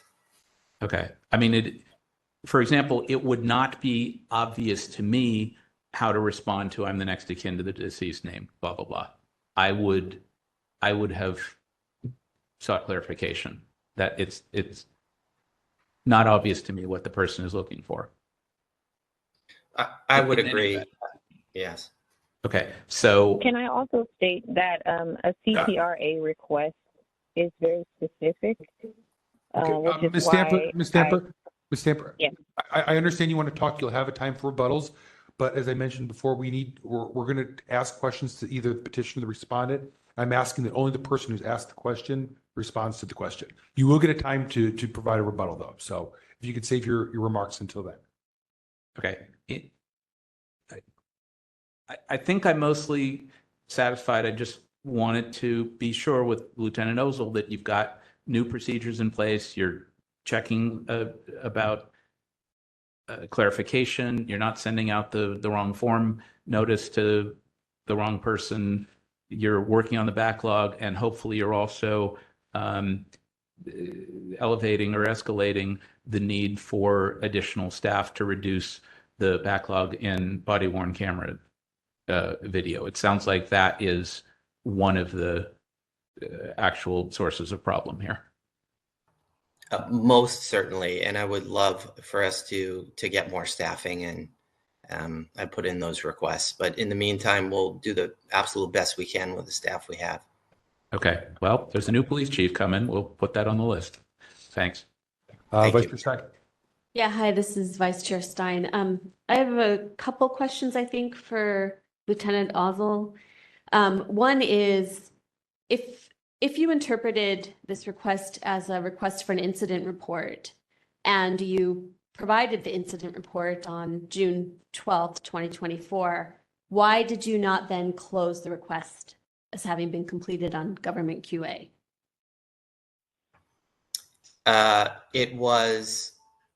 it was closed from one of our departments.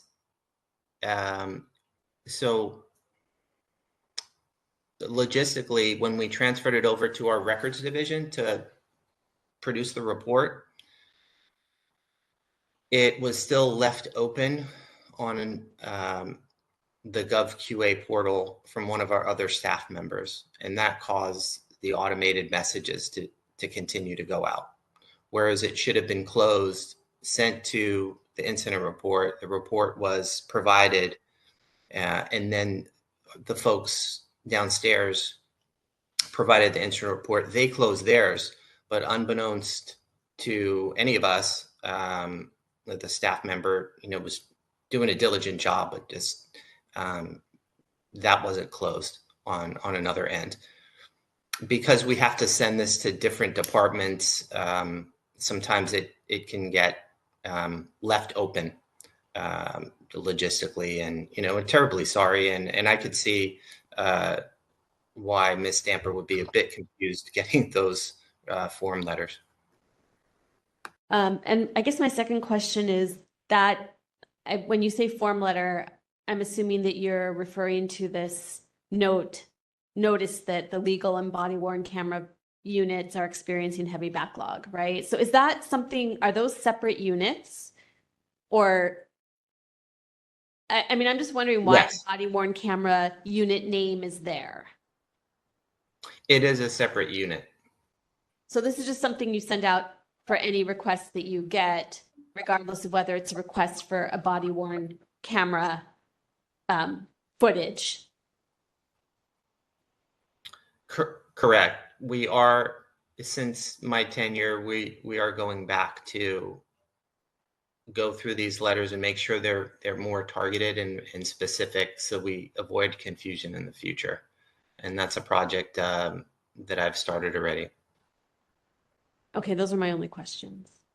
Thank you. Lieutenant Oswald, I had a couple questions for you, mainly about the form letter.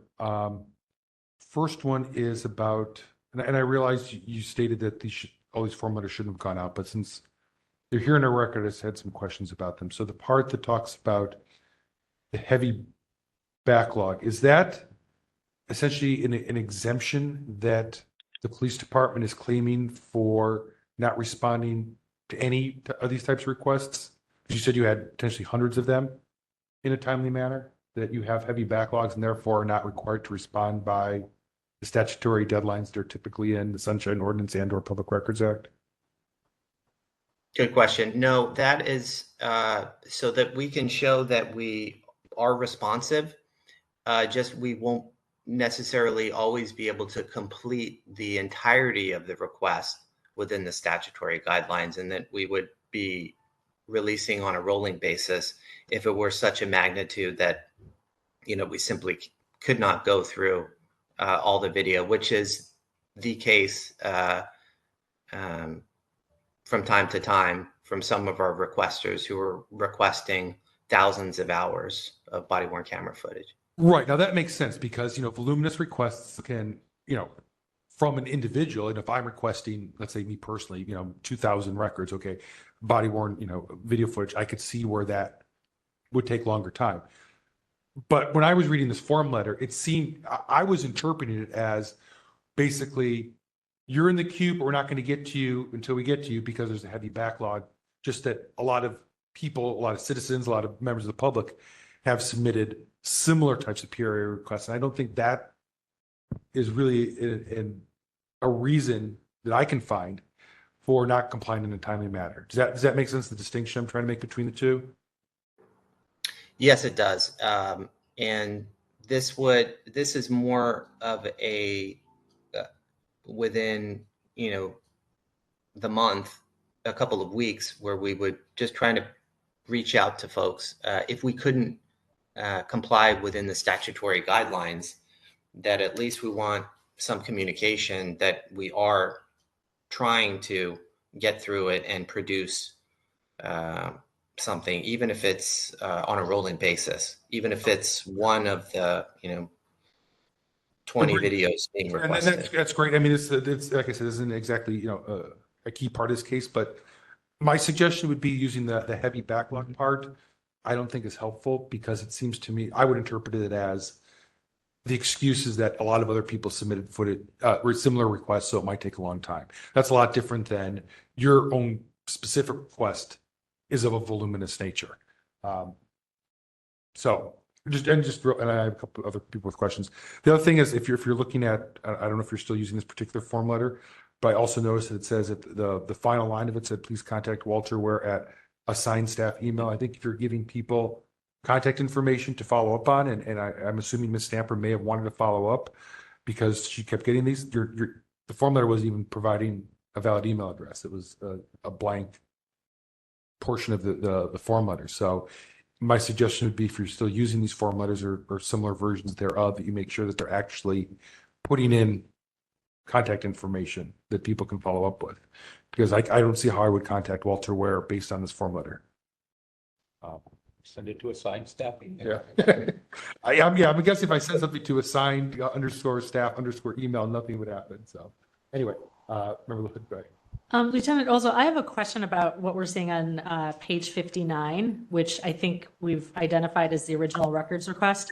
So I'm looking at the top part and where Ms. Stamper identifies time of incident, the date range that she was looking for, and she even provided the incident number and police officers involved. So she gave a lot of detail in that part. And then if we scroll down a little bit, where it says trending internal use only, and I see that's the only mention I see here of body cam video. Were there check boxes that Ms. Stamper needed to check off about what she was looking for, or where would she have indicated those specific things? I'm sorry, I don't have that form letter, but I don't know if there's a checkbox for the BWC, but generally we get it in the body of the request. Okay. So Ms. Stamper thought that's what she was requesting, but you didn't interpret it that way. However, if we scroll down further onto the next page where it says request details and it says create date, April 29, 2004, update date, May 1st, and then it says required completion date, May 9th, 2024. So it sounds like, that even if the police department had misinterpreted what Ms. Stamper was asking for, she should have known that very quickly. And then she could have come back and said, I asked for, body worn camera footage. Where is it? She could have asked for more, but by leaving this open and leaving her hanging, even though it sounds like that was a technical problem, I think that's where the failure was. Because if the misinterpretation had been handled and wrapped up quickly, she would have been able to proceed and do something about it. But because it was left open, sorry, now I'm making statements, but and fellow task force members, it seems to me that's where the main problem was. Even if there was a misinterpretation, it wasn't addressed quickly. And so she was just left waiting. And that seems to be the problem, the main problem. Right. And then later receiving letters that were telling her they were still working on something that they were not still working on. And I think that just compounded the problem. Right. I would just say though, that wasn't a question. So, just to keep things moving, I'm going to go to Member Pilpel. Questions only though, but let's kind of get to deliberations. I think that's where we're all headed. I think, yes, I'm in agreement with the previous comments, but I also wanted to just add to what Chair Yankee commented on the so-called form letter. To the extent that this is being used, I think it really needs another sentence or two that customizes it to the specific request. You have requested, a video, we have it, it's in the queue, we expect to get to it within 2 weeks or 3 months or whatever, but just something other than a generic, we get a lot of these requests, we'll get to yours at some point. Yeah, I think it really is a template to be customized. Thanks. Agreed. Thank you. Okay. I think we're ready for rebuttals, everyone. Okay, let's go ahead and do rebuttals. This will be 3 minutes. We'll start with you, Lieutenant Ozzie. You'll have 3 minutes, then we'll move to you, Ms. Stamper, and you'll have the final 3 minutes for your rebuttal. Lieutenant, are you ready for your 3 minutes? Yes, I am. They begin now. I would reiterate the point of the original request being non-specific and that it was interpreted as a police report. We did provide the police report. There were no further communications until around May from an attorney who had the authorization for Ms. Stamper, Brandon Beverly. Although it's a separate request, it is related in the sense that it's concerning the same material. That footage was provided on September 30th, 2024. We did not receive a clarification from Ms. Stamper until April 9th of this year. She clarified that she wanted specific video from January 3rd to 4th. We have provided on April 18th links to the videos that were previously provided. Ms. Stamper, thank you, did clarify she wanted additional video from the 3rd, and additional Officer Zandonel, and we have that production ready. It's being worked on, and we are committed to responding to his request, to Ms. Stamper's request. I do apologize again, Ms. Stamper, for the confusion of our form letter. We were working to improve that. We do wish, we could have communicated with you somehow between the time you made the original request, so that there wasn't any confusion on your part. But we still, I would argue and state to the committee that we have complied with Ms. Stamper's request in a timely manner. Thank you. Thank you. Okay, Ms. Stamper, you'll have 3 minutes, and Administrator Peterson will let you know when you can begin. Ms. Stamper, are you ready for your 3 minutes? Yes. They begin now. I just wanted to also clarify that you are correct. There are boxes that you can check when you make these requests, and one of the boxes that I checked was for body-worn camera footage, which is why they are automatically, probably according to what he's saying, sending this message out. I just also want to reiterate the fact that if there was ever any clarifications that needed to take place, that before I provided one and started a Sunshine Ordinance Task Force complaint, that they could have also replied that they didn't understand it. This is very important because there's other people that are going through this and they may not even know how to file a complaint, and they may never ever. And I also want to also state that the new request that I made, clarifying the January 3rd footage, which should have been included in that request, I just want to just make sure that there is, if ever needed to be, they should always provide a reason why they are not providing something, and that was never provided to me. And I just want to make sure moving forward with the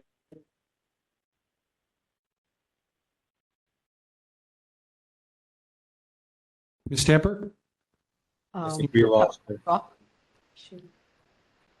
We'll give her a moment. I have a clarifying question based upon her rebuttal testimony. I don't think she'll be able to answer it right now. Well, yeah. Obviously.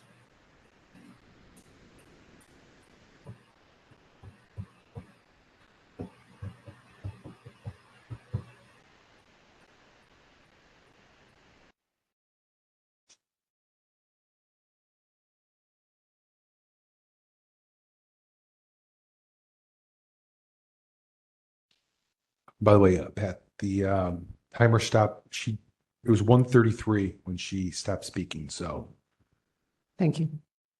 Here she is. Okay. I think you'll need to promote her.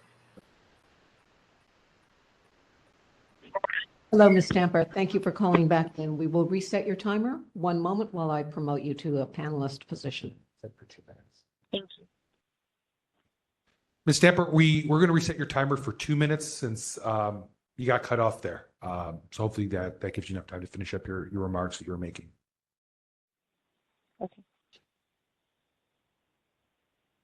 Are you ready for your 2 minutes? Yes.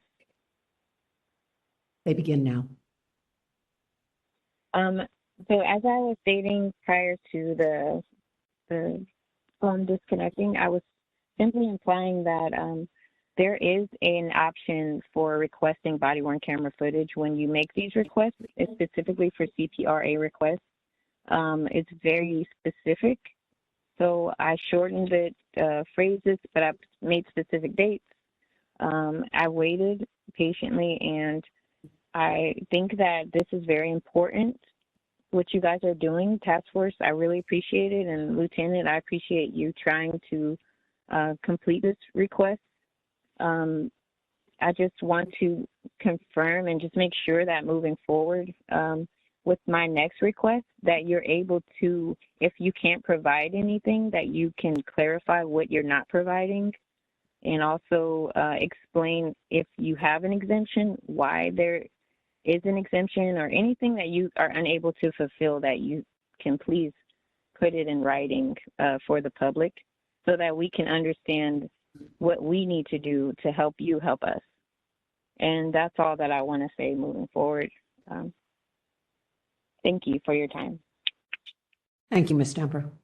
Thank you, Ms. Stamper. Okay, so Member Wolf, I think you said you had a clarifying question. Yeah, just a clarifying question. Ms. Stamper, you said that there was very specific places on the CPRA request form.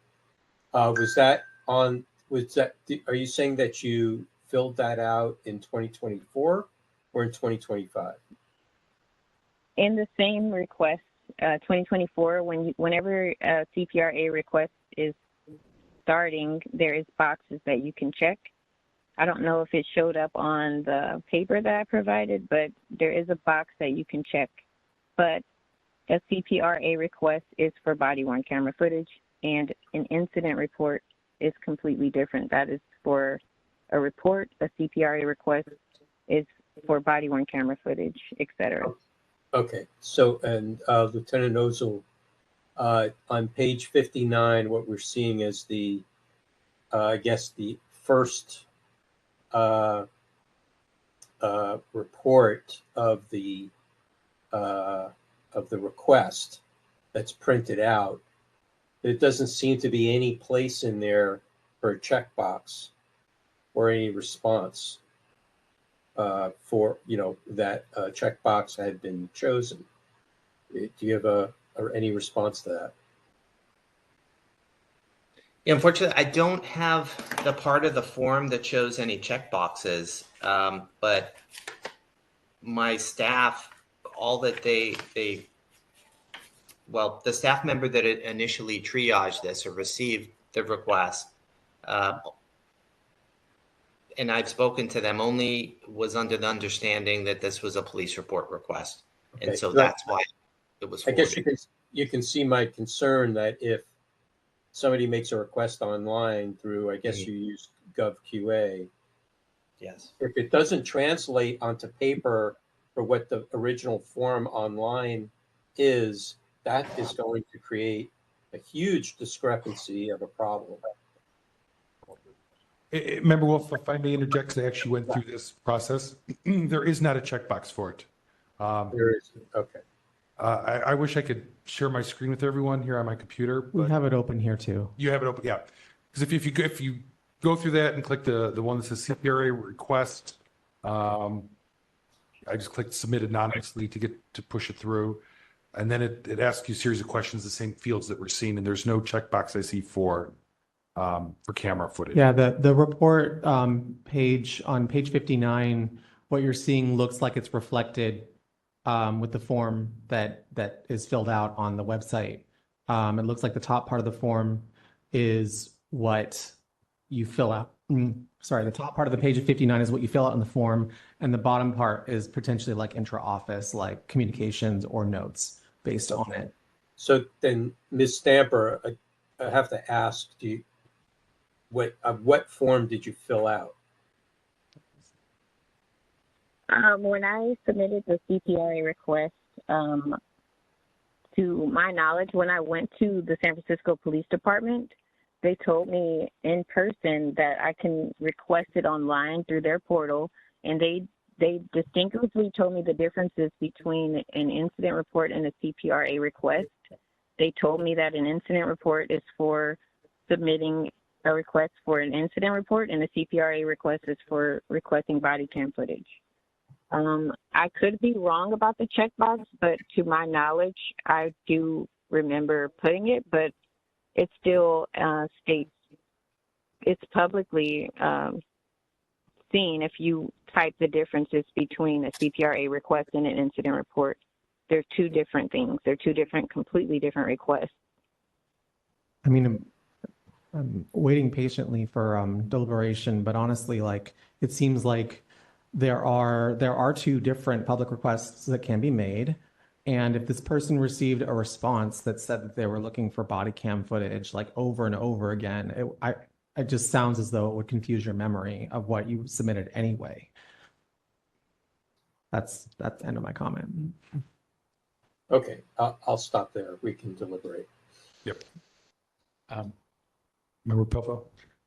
So we're done with rebuttals. We're on deliberations now. Okay. I'm feeling a timeliness violation. I think that 67.21B.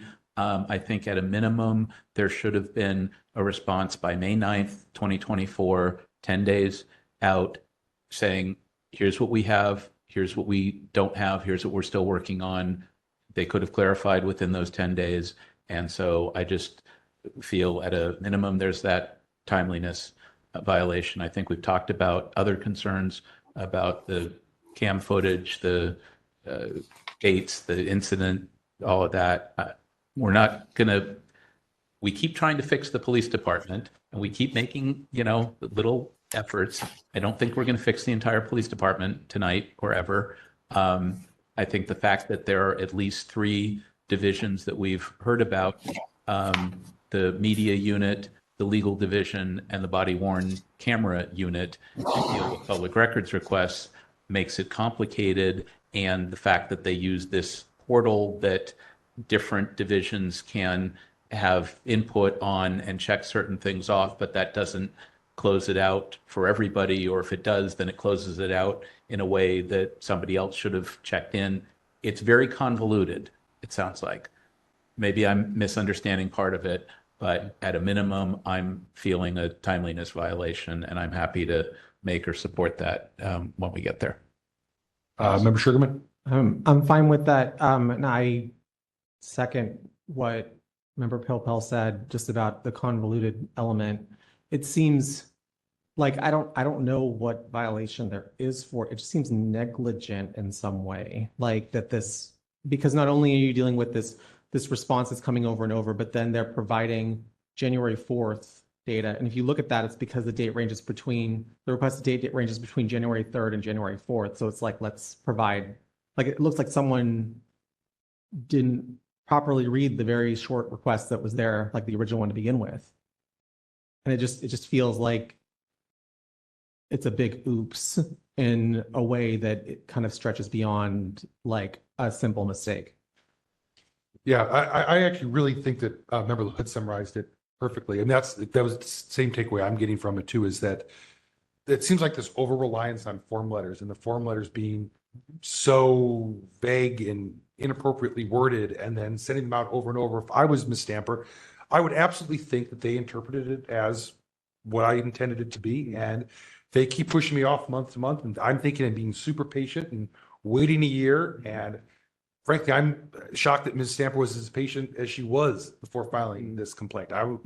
So that's absolutely where I am. And I think Member Sugarman brings up a good point. It seems like, and Lieutenant Oswald, this isn't directed to you. I know you're trying to fix it, and you've talked about that. But to Member Sugarman's point, it seems like this is more than just like one oops. It's like this whole system of how they relied upon these form letters, and how it seems like there's very little person-to-person interaction. And if someone had just said, we don't understand this, instead of sending out form letters that keep saying, we're going to get to it, we're going to get to it, we're going to get to it, this could have been fixed like a year ago, or at least 10 months ago. And so to me, it's a little more than just being late, but you're right. I don't know how to frame that into a violation, but I'm with you. I get what you're saying. Said at a minimum. Yeah. Vice Chair Stein and Member. I don't have an agreement that there's a 6721B violation for lateness just based on when the incident report was provided. But I do think this also raises big questions for me about GovQA, which is the tracking system, the kind of online processing system for law enforcement, I guess, throughout California. It's kind of a black box for us. We don't really know how it works. We don't know how many requests people get. We can't really look at requests. And here, I just wonder if this is the system tracking requests, how come nobody noticed that this request had not been fulfilled for a year? So that's like, it just kind of raises a red flag for me about what is this system? How good is it? Obviously, it's kind of an old one because it's been around for a while, but maybe the city needs to look at, is this, do we need to put the police on next request instead of government QA or something? Because it doesn't seem to be working. And is that any better? Yeah. It's also, Well, it's a little better. I think it's a little better. we also couldn't find it in its archive, but it's unclear, like they do have an archive of records requests, but it's unclear if that was like a public, if CPR was specifically not like available, but it's not in its archive, like under the reference number, under her name, Yeah. under any of it. Could not access it here. Member Anderson, you're next. Yeah, I agree with the comments that have been made. And I think the fact that even a form letter that's sent out that says body worn camera indicates, oh, you must understand what it is I'm looking for. So why would she think there was anything else? And that was not right. Not right. Sorry to just add this. Maybe it was Member Sugarman who triggered me. This reminds me of one of my favorite films, War Games. There was a comment from Barry Corbin to Dabney Coleman where he says, well, this is your system, sir. Your system sucks. And it kind of just... Yeah, it seems like the system might be doing more harm than good in this case. So here's another idea. I don't know what anyone thinks. There's also California Government Code 7922.500, and it just says nothing in this division shall be construed to permit an agency to delay or obstruct the inspection or copying of public records. I mean, so it could just fall under the umbrella that this system setup is delaying and obstructing the inspection or copying of public records. If we wanted to add some more weight to just the... Could you read that number again? Yeah, it's Government Code 7922.500. And you said it's about just a few more details. Yeah, so it says nothing in this division shall be construed to permit an agency to delay or obstruct the inspection or copying of public records. So one could argue if you violated it, you are delaying or obstructing it's kind of a catch-all umbrella. And I don't know if that might help just be a way to boost our findings beyond just what Member Philpott mentioned, which I think is also totally accurate. I'm good with that.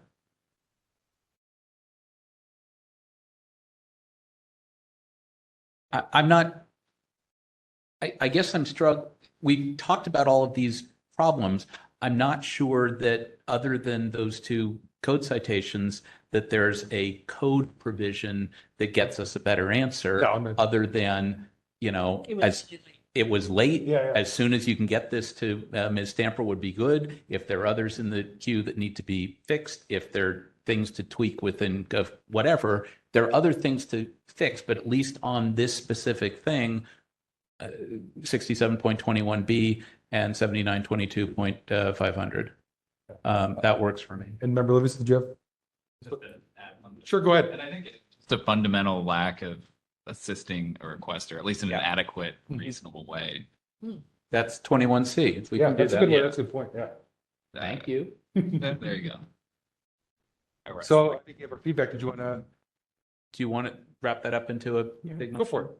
one big beautiful motion? There you go. One big beautiful one. Okay, so I move that we find a violation of 67.21B on timeliness, 67.21C on failure to assist and or clarify, and 7922.500 on the agency / system effectively delaying response to records request.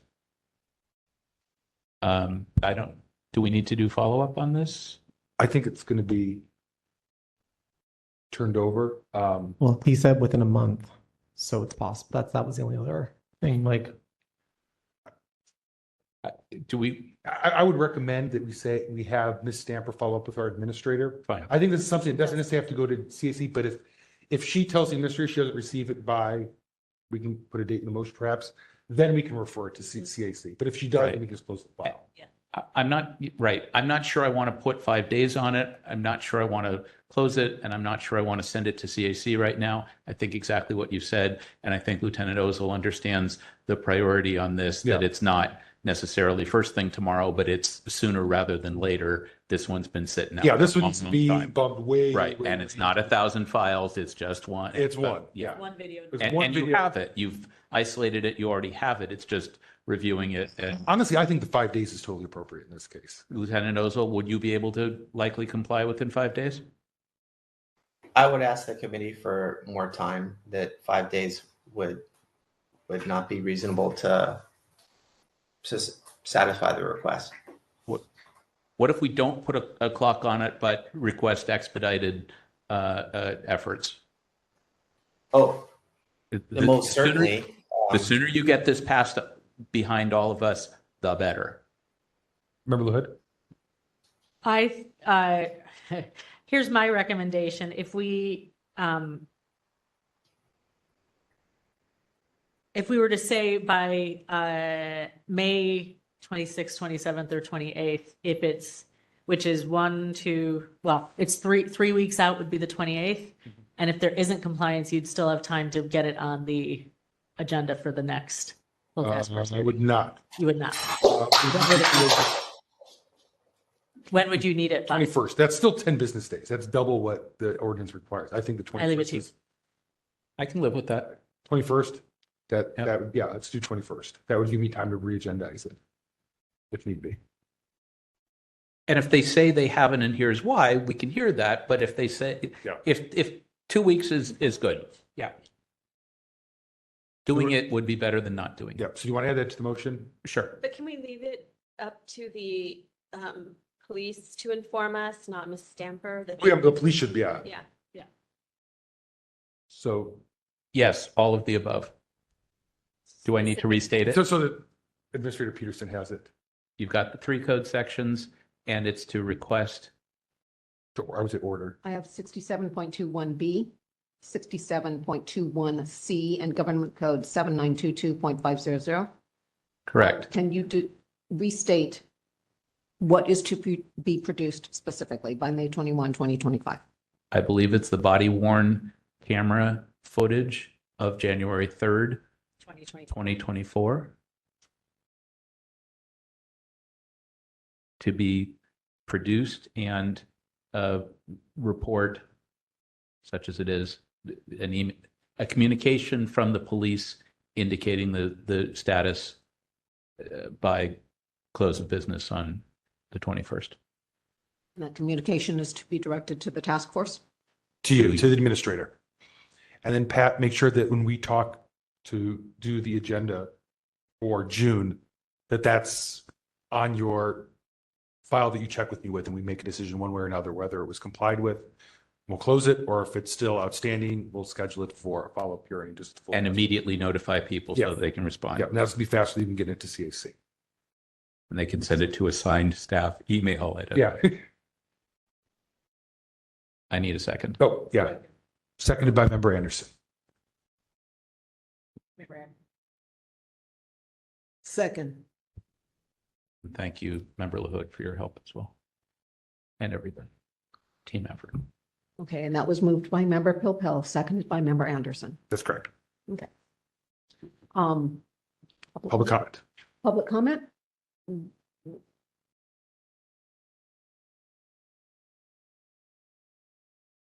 And I don't see anyone. We have no one in the room and no one online. Okay. So we'll close public comment. Member Wolf, did you have your hand up, or was that from before? Okay. All right. So I think we're ready for a vote on that motion.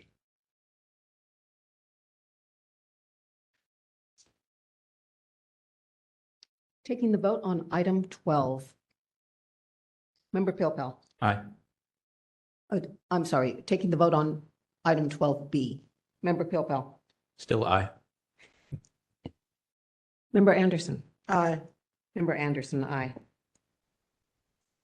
Member Schmidt. Aye. Member Schmidt, aye. Member LaHood. Aye. Member LaHood, aye. Member Sugarman. Aye. Member Sugarman, aye. Member Kumar, absent. Member Highland. Aye. Member Highland, aye. Member Sanchez, absent. Member Wolf. Aye. Member Wolf, aye. Vice Chair Stein. Aye. Vice Chair Stein, aye. Chair Yankee. Aye. Chair Yankee, aye. 2 absent, 9 ayes. Okay, that motion passes. Thank you, Ms. Stamper. Thank you, Lieutenant Osel, for joining us. Thank you. Thank you, members of the committee. Ms. Stamper. Thank you. Thank you.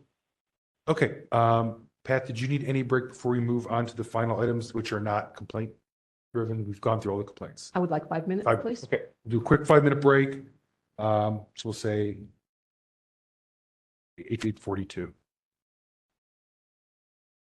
It's gonna be ambitious. Are the microphones off?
Microphones are on. We are back in session at 8:44 PM. And everyone's here, so, All members present, except for, or Member Sanchez, Member Kumar, previously absent. okay, so let's move on to item number 13.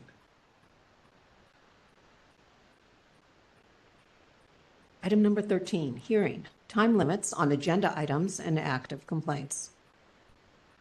Okay, so we kind of had some discussion about this last time and felt it needed further discussion and be agendized appropriately, so here it is. I think Member Sugarman asked for this agenda item, so I don't know if you wanted to begin. Yes, I prepared a short thing about this.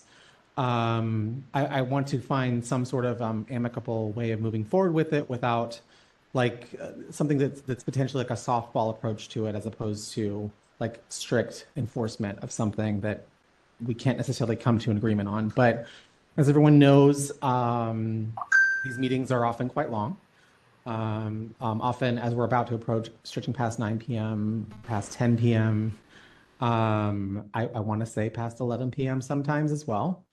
And for me, I would like to find a way to, it has been suggested a few things, potentially like limiting how much each person speaks, for example. I don't really think that that's a tenable thing that could really be enforced or work. But I do think that we can find a way to have each agenda item as a segment. So we have our top of meeting items, then we have the complaints, and then we have our items that like the ones we're currently discussing. And we could put in soft limits on how long those are supposed to take. So the same way that we have petitioners and respondents having a certain amount of time to speak, we could have an overall limit, even a timer somewhere that says, oh, we have 30 minutes on this case. And then after that expires, it doesn't mean the case is over. It means that we have the chair check in and say, we've reached this limit. What do we want to do with this? So there's any way that could happen, whereas just literally just checking in and saying that versus checking in and saying, should we all agree to move on with it at that point? So that's kind of one item. And the other is a bit more rigid. I think that I would like to propose whatever it is, a hard stop on when the meeting ends, just to actually have a time that ends. And if that's what happens at the end of it, then to have matters continued. And I realize that could bleed into complaints doing this.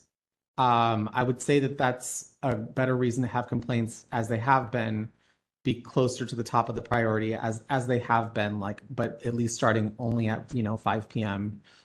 And those are my proposals.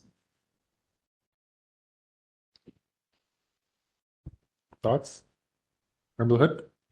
I understand why we say public comment won't start before 5 p.m. because we want to make sure that people have a chance for that. And we want it to be specific. Is there a reason why complaints can't start before that if people are available?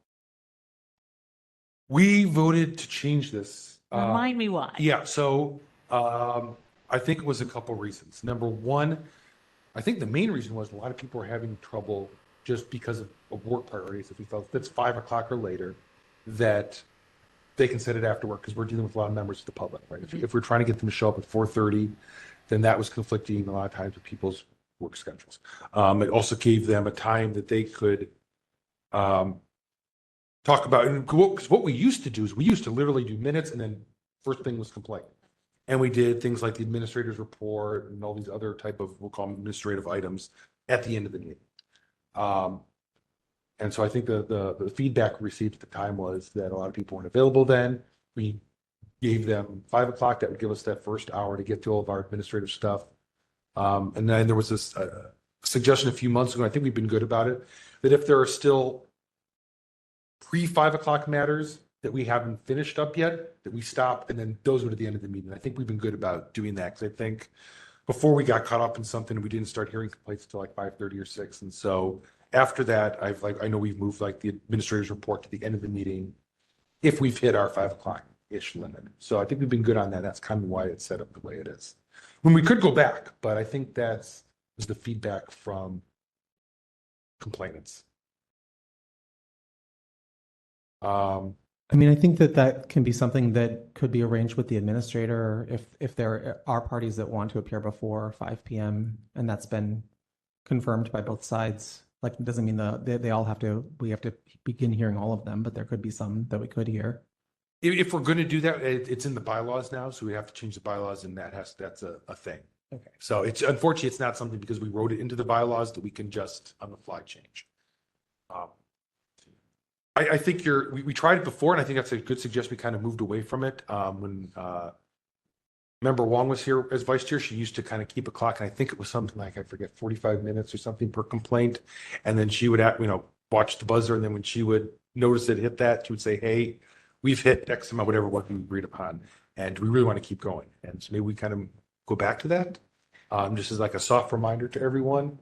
I don't know if that's something you could do. Right. And I'm totally okay with, I think that's a good idea. It's just that more like the reason why also I wanted this on the agenda is because you do on occasion when including tonight, when there are things that run like on a long clock, you will say that and then we will just continue talking for another half an hour on the same issue or longer. Yeah. So I mean, it's only as right. It's only as good. And I think that's kind of why we moved away from it, because Vice Chair Wong at the time would say it, and then people would say, okay, and then here we are 30 minutes later still talking. So for me, it's more like, okay, well, here is your notice that we're now at the end of the agenda item, but it's more like there should be some action at that point. Like we all agree that we're going to continue talking about it, or it becomes in the hand of the chair to decide that they're going to push it, or to discuss with the parties what they want to do about it. Or at that point, to make a motion. So.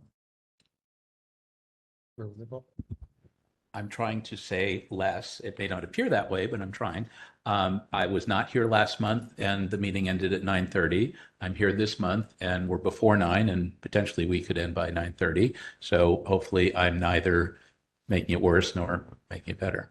In any event, I think both the chair of the full task force and the committee chairs at the committees can either time or have someone time where we are on an item with the intention that we try to get in and out of a substantive item in half an hour. Could be longer, could be shorter, but half an hour I think is. Yeah, for complaints, just so everyone knows, I try to schedule. When I'm building the agenda, I think, okay, probably 45 minutes to an hour if it's a new complaint, 30 to 45 minutes if it's like a referral back. It's kind of how I typically try to build the agenda so that it doesn't go ridiculous in amount of time. But I think even that, we probably are going beyond that. And results will vary. Yeah. But in addition to that, I think the more we can say to both parties to narrow the dispute, what is it that you're still looking for? Where are you actually at? Say whatever you want, but we really want to hear where you're at.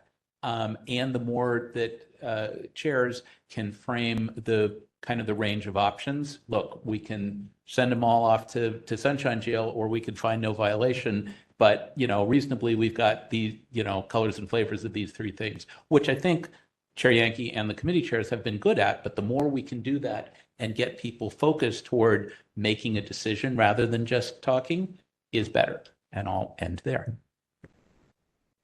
Member Highland here.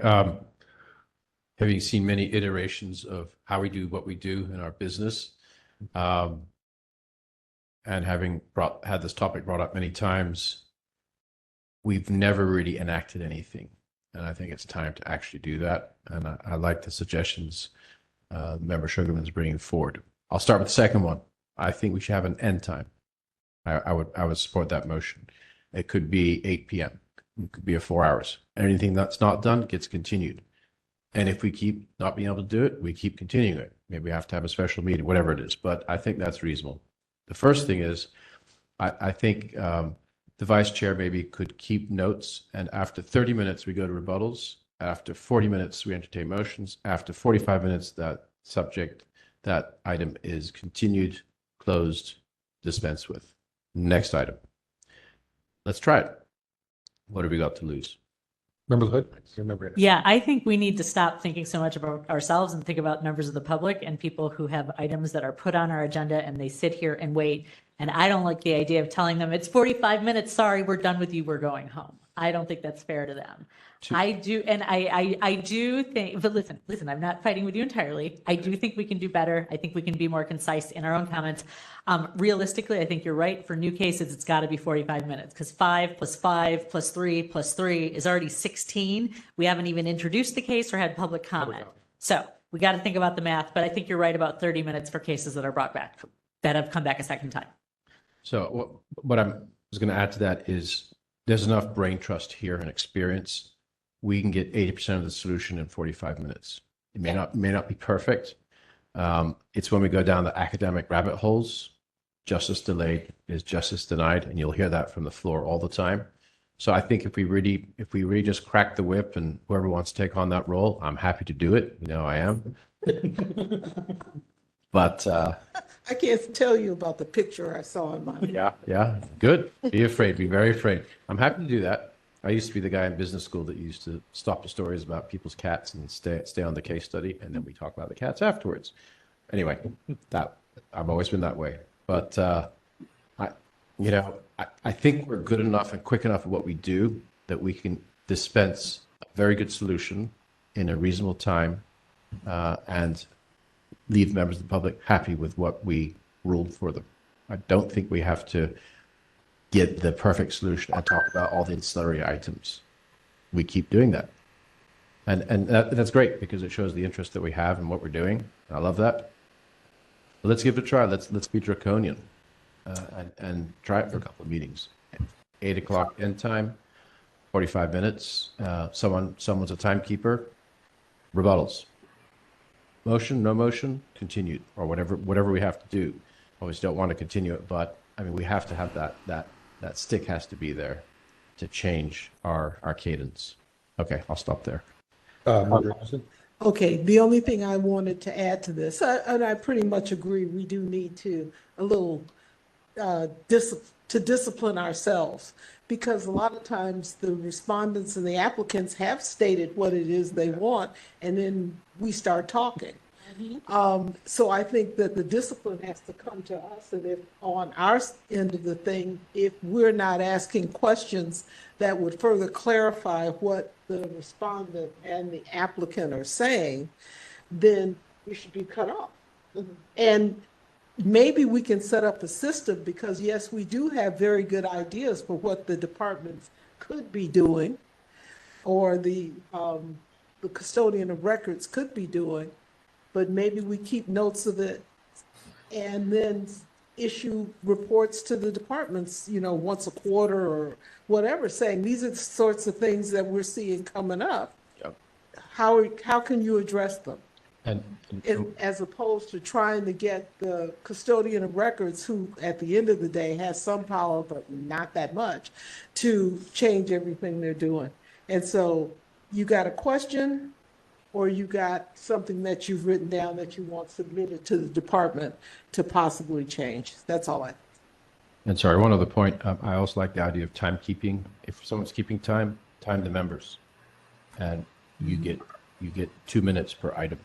Choose your words. And I think that's how the Board of Supervisors does. I think either board member, I think it's actually written into their rules. They either have X amount of time, 10 minutes or something, or they only have like so many 10 minutes and 2 go around. Yeah, something like that. Comment. That way you really kind of choose what you're going to say, or let someone else say it, and then you don't repeat it or whatever it is. Member Wolf and Member Schmidt and Vice Chair Stein. Yeah. I was always for the 45-minute per case complaint rule, kind of timed level. I didn't think, and the reason why I thought that was just we give 5 minutes opening for each party and 3 minutes opening rebuttal for each one, and then figure what would be a happy medium between. But I have to ask, and it's not necessarily rhetorical, but I'm just asking it out loud.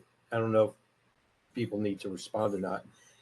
How much effort does it take for you to prepare for each of these complaints that come forward. And if something isn't clear or doesn't make sense, I mean, we're having to deal with this over a weekend, more or less. And then maybe a couple of days to be able to maybe get some questions answered by legal counsel who may be very busy and can't answer you right away. And this is why I kind of harp on and Member Pilpel remembers, and maybe Member Highland, when we used to get DCA memos, which basically was a fine piece of research that brought in all kinds of information that we may not be aware of, that each one of it was contained in every agenda, more or less. And you can read it, get a good hint of what's going on, because they really distilled it. And you can just get right into the hearing and understand what's going on. If something didn't make sense, your question goes to the DCA, not try to suss it out of the parties. So I do find that sometimes when it's a long one, that we're, either quite not understanding what the one or the other party is trying to present, or something's just not being articulated well that we can understand. So we end up with a lot of time trying to figure that out. So I've been twisting my head trying to find a way to get that returned to us. But I'm all for putting a 45-minute on there, for each complaint. I want to be sure that if we need more time, that there's a way to do that. And you can, in true parliamentary procedure, your meeting would be X number of minutes long. And if you needed extra time for a particular item, you would then have to steal it from another agenda item to keep your meeting time, your total meeting time. So just, I don't know, thinking out loud in that kind of way too. That's it. Member Schmidt. This is just to add something that hasn't been mentioned, but I always find that the 8 minutes that are given to each side is kind of dead time for me, because I've already read the file. I've already seen what's in the written record, and I don't really get much. I do listen to what people say, but it's generally a rehash. And what I want to know is usually what I want to ask questions about. And so, I know this has come up before. We didn't make any changes, but to me, like starting with 16 minutes on each case of just the parties talking, that's a huge chunk of what we're talking about here. So I just want to add that on to what the other items are that people are talking about. Thank you, Member Schmidt. Vice Chair Stein? Yeah, I would say I would generally support this proposal. I think it's important to have a hard stop, because just kind of, as we've said to ourselves many times over and over, we need to try to be more focused and concise. It hasn't really happened.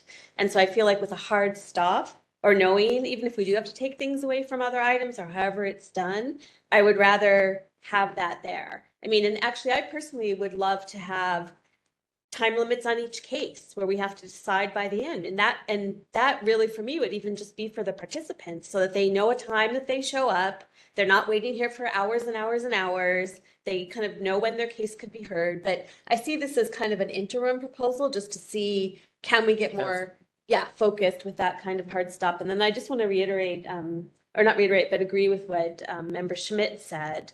I very, very, very rarely get anything new from the petitioners or the respondents statements of what's going on there, because I also have very carefully prepared. I've read everything that's in the packet. If there's something I don't understand, that's going to come out in the questions, not in their presentation. So maybe that is something we should think about eliminating. Or reducing. Member LaHood? Two things. I think we should all learn to speak our comments in 2x. And I disagree. I think some people present their information better spoken rather than written, and I don't want to take that opportunity away from people. Member Sugarman? I just had to add about the time limits on each item and what Chair Yankee had said about trying to estimate them going into it.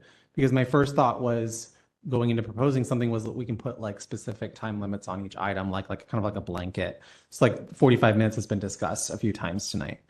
But like to me, what if a reasonable estimation was made beforehand and that was put into the agenda? Like this item is 30 minutes, this item is 45 minutes, et cetera. And that way, not only would you have those stops on there, like, but the person who's attending would also know what they are. Like they would know like around the time that their item might come up. It just gets tricky though if something gets canceled last minute, right? Yeah, I mean, I thought a lot about it, on both sides, and there's such a good argument to be made about, we don't want people sitting here unnecessarily, but then we have situations where I think about like where we have a no-show and we move faster than we think we're going to, and suddenly what we thought, or it's the opposite, right? Or for some reason, what we thought was a very simple case has a lot of more pieces to it, and we're not just being long-winded; it actually is more complex. And so, I always try to think about to remember this point. We don't also want to make sure that people who are coming here, we don't skip them or push them away. And so, my concern would be if we tell someone, "Hey, we think your thing will be between 6:30 and 7," and suddenly we're calling it at 6 o'clock or 8 o'clock, and they miss their time. Say, well, you told me between this time and it wasn't. Now what do we do, right? I mean, so those are the things. I'm not saying I'm on either side, but it's kind of those are the things I'm trying to weigh. Okay, so I just want to clarify, I wasn't saying to put into the agenda, this is going to be called at 6:30 p.m., this is going to be called at 7. Just that if you have a complaint and it's a new complaint and it's the first time that we're hearing it, it says on the agenda item an estimated time of 45 minutes. And that way the person who looks at the agenda can say, oh, well, this one has an estimated time of 45 minutes, this one has an estimated time of 30 minutes. Mine's not being called until like the third or fourth or eighth issue. So I should probably, be around at least some in this sort of like time frame. And I agree with what you said about how there are things that change and items that we do not hear. However, I think that I would be surprised to hear that people disagree that what we're dealing with is a problem of a shorter amount of time for these meetings and not a longer amount of time. So typically speaking, like we're trying to address the longer amount of time issue more than like, well, we're not hearing an issue. And I want to add one more thing about what Member LaHood said. I agree with you that someone shouldn't spend all this time, come all the way down, and then just have their case like summarily cut off because of a cutoff point, which is why I said I do think that there should be an action after you reach your time limit, but the action shouldn't necessarily be, oh, we're gonna like continue or cancel or whatever. It's just that like it can't just be, oh, we've reached that time limit. There has to be some sort of action there, but like it doesn't have to be like, let's be done with it. Excuse me, but probably would have been nice if we had set a time limit for this discussion.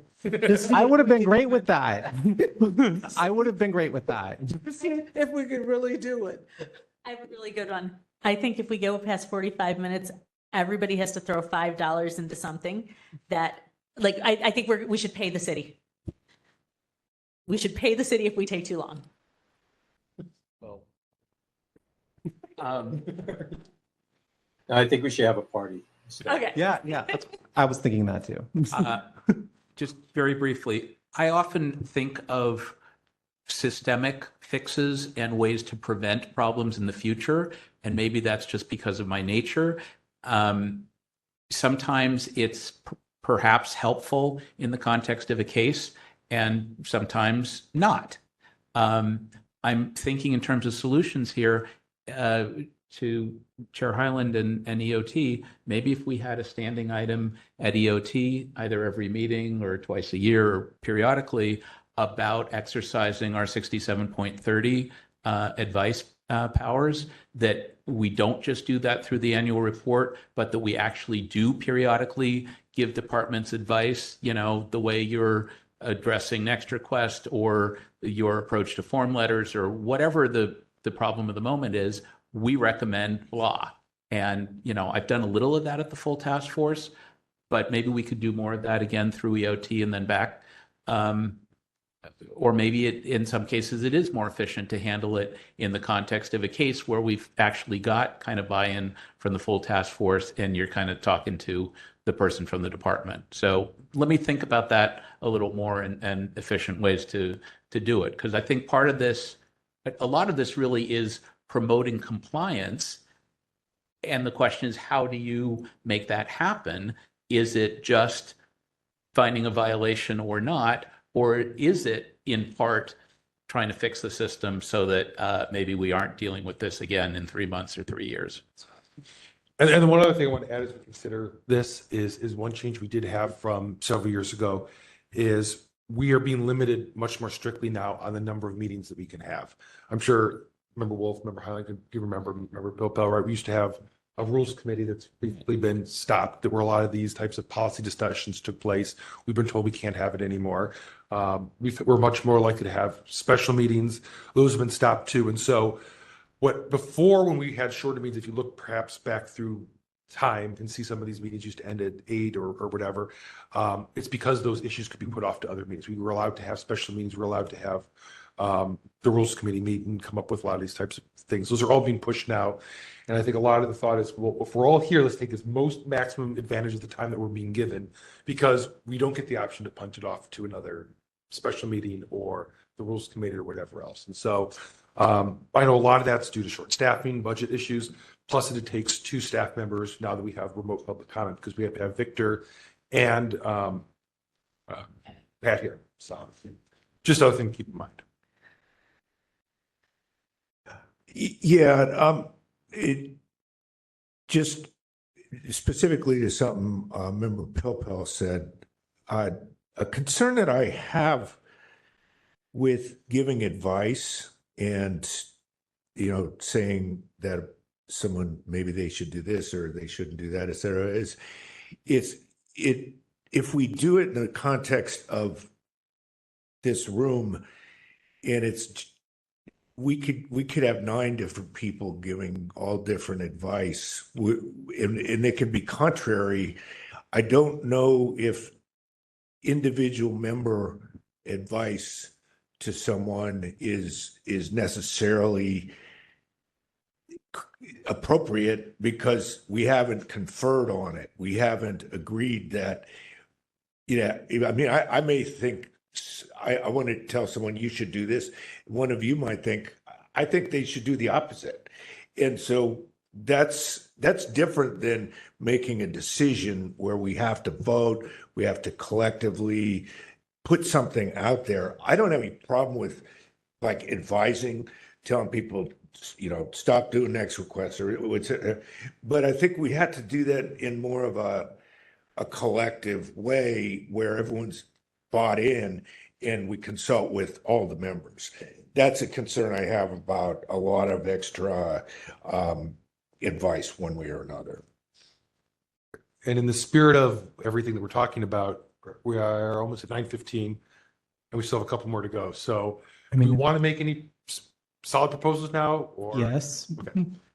Well, I mean, I would like to, before I make a motion, it seems like, would everyone be comfortable with a hard stop, and what time would that be good for you? Let's start there. I vote 8 p.m. It's too early. Yeah. Really? It used to be when the DCA had to leave, which was generally 9 o'clock. 9 o'clock. So 9, I would say 9, and I mean, generously 9:30, but like, yeah. Let's say 9 o'clock. Okay, so that's part of it. I'm comfortable with making a motion to include like I said, time limits on items that don't have like a specific, like a hard line, we're going to continue it, but a time limit to stop when we reach that limit and to discuss it at that point, basically. Does that make sense? I'm not even saying what the time limit is, but that we can set them. Can I just suggest, we can do motions and I don't know where we're going to go with that and that could take some time. What if we just tried for a month or two without changing the bylaws, without a hard motion, to just indicate approximately 45 minutes or, hopefully not to exceed 20 minutes on an item. And for adjournment, say, hopefully by 9 p.m. So to just really move people in that direction and see how effective that is. So, and to communicate that regularly. I am definitely, whether it gets, accepted or not, going to make a motion for a hard stop at 9 p.m. I can put in there a recommendation for a 45-minute time limit on complaints. But I agree with you that that's something, it always was supposed to be like something we're trying, not something we're like definitively going to accomplish. Could it be something like after 45 minutes, we ask whether someone is ready to make a motion to resolve the complaint? Okay. Or half hour if it's something that's just, a follow-up or something? So, They might how not about, be how ready. about, how about a maximum of 45 minutes? Is there a potential resolution that we think can move forward at this point? And the question I have is, if we're doing a rule, is this a bylaw change? And if so, there's certain noticing requirements have to go in the bylaws. So I'm not sure. I'm saying, let's just try it. Mm-hmm. Be more aggressive, assertive, whatever. Well, what if it wasn't a bylaw change? Then what would it be? Call of the chair.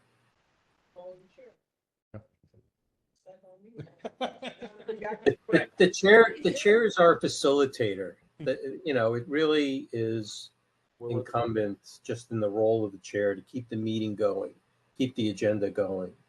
And, I was chair for a while, and it's not easy when there's a very substantive complaint before you. It's hard to try to stifle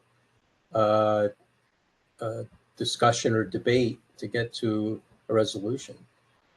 But you can strive for it. That's what Vice Chair Wong was trying to do, trying to help us do. Timekeeper, yeah. Trying to do that with timekeeping and I wouldn't, have her do 45 minutes and just, start ringing the bells to try and get people to either stop asking redundant questions or just get to some sort of resolution.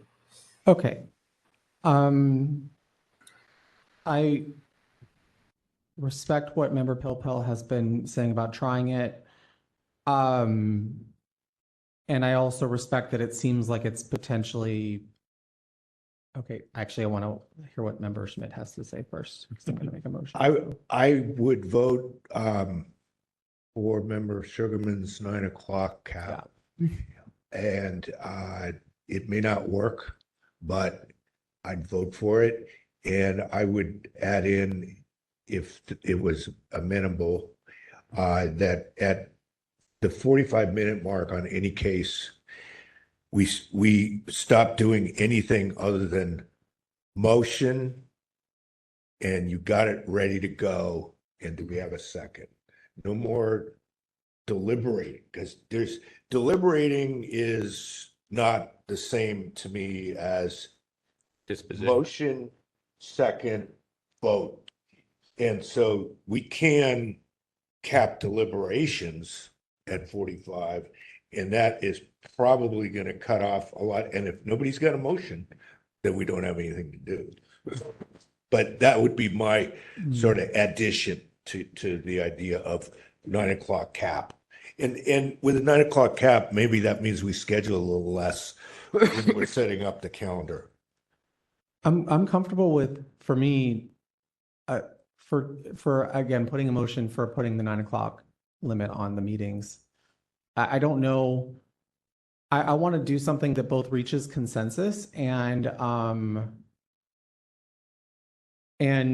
allows for us to kind of like figure out. It doesn't sound like we know necessarily what to do with the complaint issue specifically.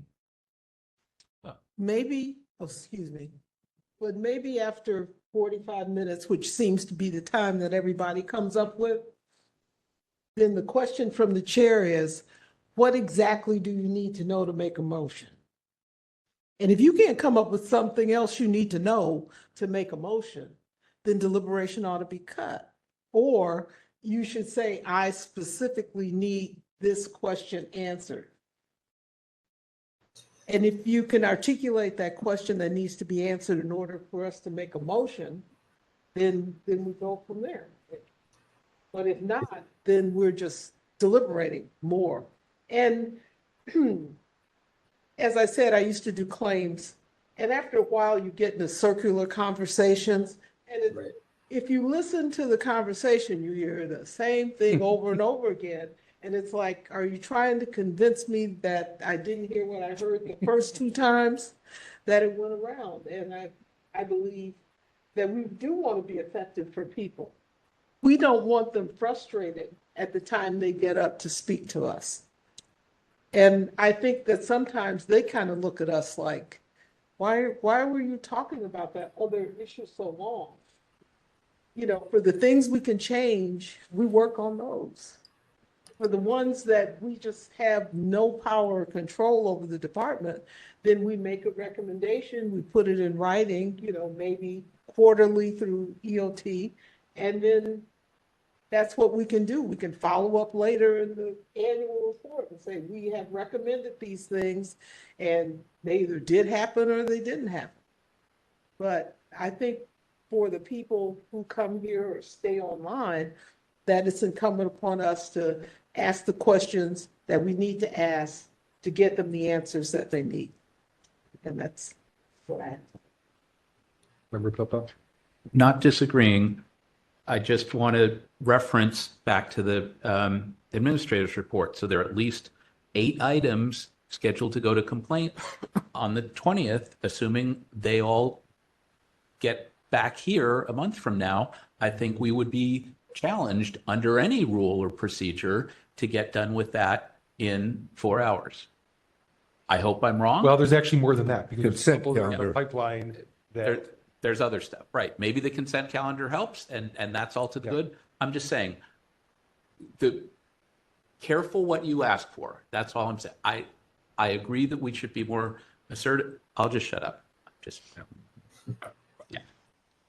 My thoughts, 2 real quick ones. I'm not against the idea of a hard stop at the meeting if it can be extended by a vote of members at the time. Because I think for as much as I think a hard stop's good to have, things come up sometimes, and I think having that as the starting place is okay. We're going to start tonight, but if a majority of the members want to keep going, I think that option needs to remain on the table. And secondly, I think to a lot of what was said, also, I think the other thing, I think this is a good thing about us, that we try to find consensus. I think a lot of times our discussions are, how can we get all 10, 11, whatever else on the same page? And I think sometimes that just might not happen. We just have to let it go. And exactly, sometimes it's okay to put a motion out, and maybe it's just going to be a 6-4 or whatever, and that's okay. I think and I think it's a good thing about us that we try to have that team building and consensus, but realizing that the more we try to get consensus, that oftentimes takes time too. Right. I just want to say that I think we should just keep. We first of all try not to filibuster. That's not helpful in a lot of cases. But I'm also wondering, hearings should only come if a petitioner requests it. And I'm not quite sure that every complaint requires a hearing. And I think, it should be, you should make it clear to, and some folks who are, knowledgeable enough about whether they really need it or not, I think that's been helpful. But I think that's something we should try to I don't know whether encourage or just let people know that it's available. That, if you don't want to go through the whole hearing process and you want to trust us to be able to adjudicate it without a hearing, that could also help. Okay, so getting back, Member Sugarman, did you have anything on the? I can make a motion to amend the bylaws to stop to end General Sunshine Ordinance Task Force meetings at 9 p.m. unless a majority vote allows it to extend to 9:30 p.m. So hard stop at 9:30. With a vote. We can't amend the bylaws tonight. It's an intention to write a bylaw amendment. Right, to you do- can make a motion. Yeah. Okay. You can't amend the bylaws. No, I right understand, now. I understand. You can make a motion to, and then what I will do is you can give me the exact wording. We have to notice it in the library and all I that. understand. Okay. But until that time, the call of the chair can enact these things. You have that power. You can say, we're going to Yes, but I do want it in the motion that to intend to amend the bylaws as well. Okay. I've heard what everyone has said, but we have been doing a call to the chair, and that's disrespect to Chair Yankee, but we have been asking, this has been an issue. So I think that something a little bit more proactive is in order. So that's the motion. It's to. The motion to intend to amend the bylaws to have a to stop or to end Sunshine Ordinance Task Force general meetings at 9 p.m. unless by majority vote to extend it to 9:30 p.m. Okay, so there's a motion. Is there a second to that motion? Member Highland seconds. Okay, moved by Member Sugarman, seconded by Member Highland. There's no one in the room and no one online, so there's no public comment. Okay, I think we can take a vote on that and see where it ends up.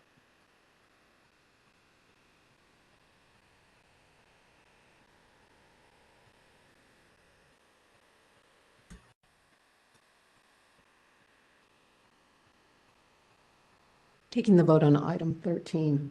Member Sugarman. Aye. Member Sugarman, aye. Member Highland. Aye. Member Highland, aye. Member Schmidt. Aye. Member Schmidt, aye. Member LaHood. Don't be mad at me, but no. Member LaHood, no. Member Kumar, absent. Member Anderson. Yes. Member Anderson, aye. Member Pilpel. No. Member Pilpel, no. Member Sanchez, absent. Member Wolf. Repeat the motion, please. Moved by Member Sugarman, seconded by Member Highland to intend to amend the bylaws to end General Sunshine Ordinance Task Force meetings at 9 p.m. unless a majority vote allows it to extend to 9:30 p.m. Yeah, I'll vote no. Member Wolf, no. Vice Chair Stein. Aye. Vice Chair Stein, aye. Chair Yankee.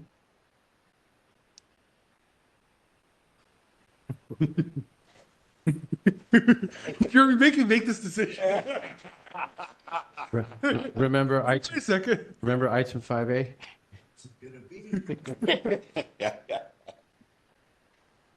No. Chair Yankee, no. 2 absent, 4 noes. 5 ayes. Wait. Yep. Yeah. Member Kumar. Aye. No. She might have. Would I have. think she would. So the chair rules that the item. Well, it failed. That motion failed. Does the chair have another motion? I have another motion. Go for it. I have a motion that we keep track of our own talking during the meeting. And every time you talk, you start running the stopwatch. And every time you stop talking, you stop. And I think we will find very interesting information about how much each of us talks at these meetings.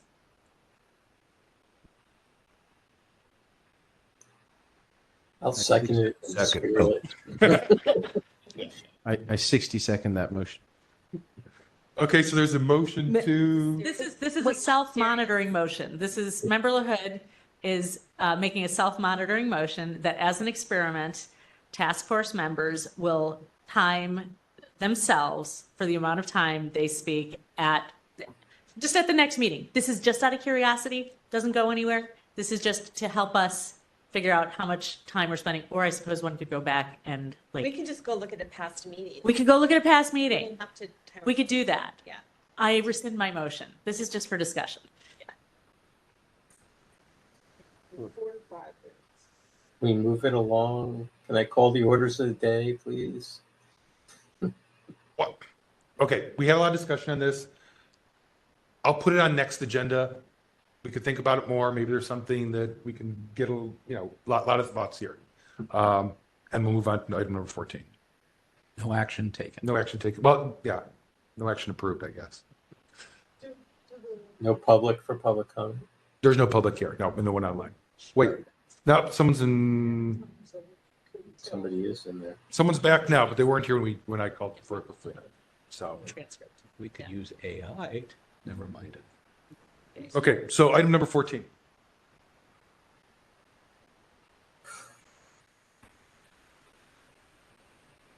However, to confirm, the previous motion failed.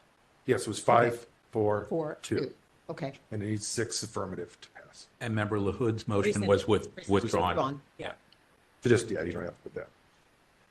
Item 14, hearing Ethics Commission enforcement actions regarding annual ethics and sunshine training requirements and enforcement referrals from the Sunshine Ordinance Task Force.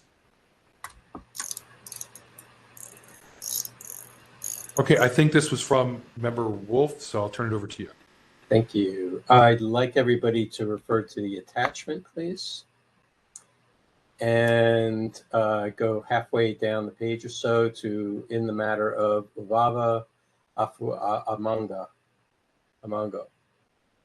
I found this to be very interesting because this is one of the rare cases where a significant penalty was brought against a member of a meeting body on more kind of a sunshine issue of not completing or submitting a certificate for ethics and sunshine ordinance training. And I just, it fathoms me because it's just dealing with the Chief Scott referral and all the other referrals we're dealing with. I was just thinking maybe there's something to glean from in this one. Essentially it's basically saying if you didn't submit the declaration, you didn't take the trainings, then you really have no competency for sunshine, so to speak. So even though this was kind of perfunctory, because if you didn't do the filing, then you're disqualified, and then you can't make motions. This person basically went on to serve and voted on 6 action items, or no, it voted on matters listed on agendas of 6 meetings for the Sheriff's Department Oversight Board while they were in this disqualified position. So I'm just wondering if we have a willful failure type of situation, a 6734 situation, could there be some angle of stating that maybe they don't know the ordinance, they're not trained well enough, or they're violating the training in some kind of way, and whether that there's, or we just I'm pulling rabbits out of a hat kind of thing, but it just seemed quite interesting that the Ethics Commission would go as far as to fine somebody $1,000, for simply not filing a form and taking the training. Member Highland here, this would be an excellent referral to our DCA to have them.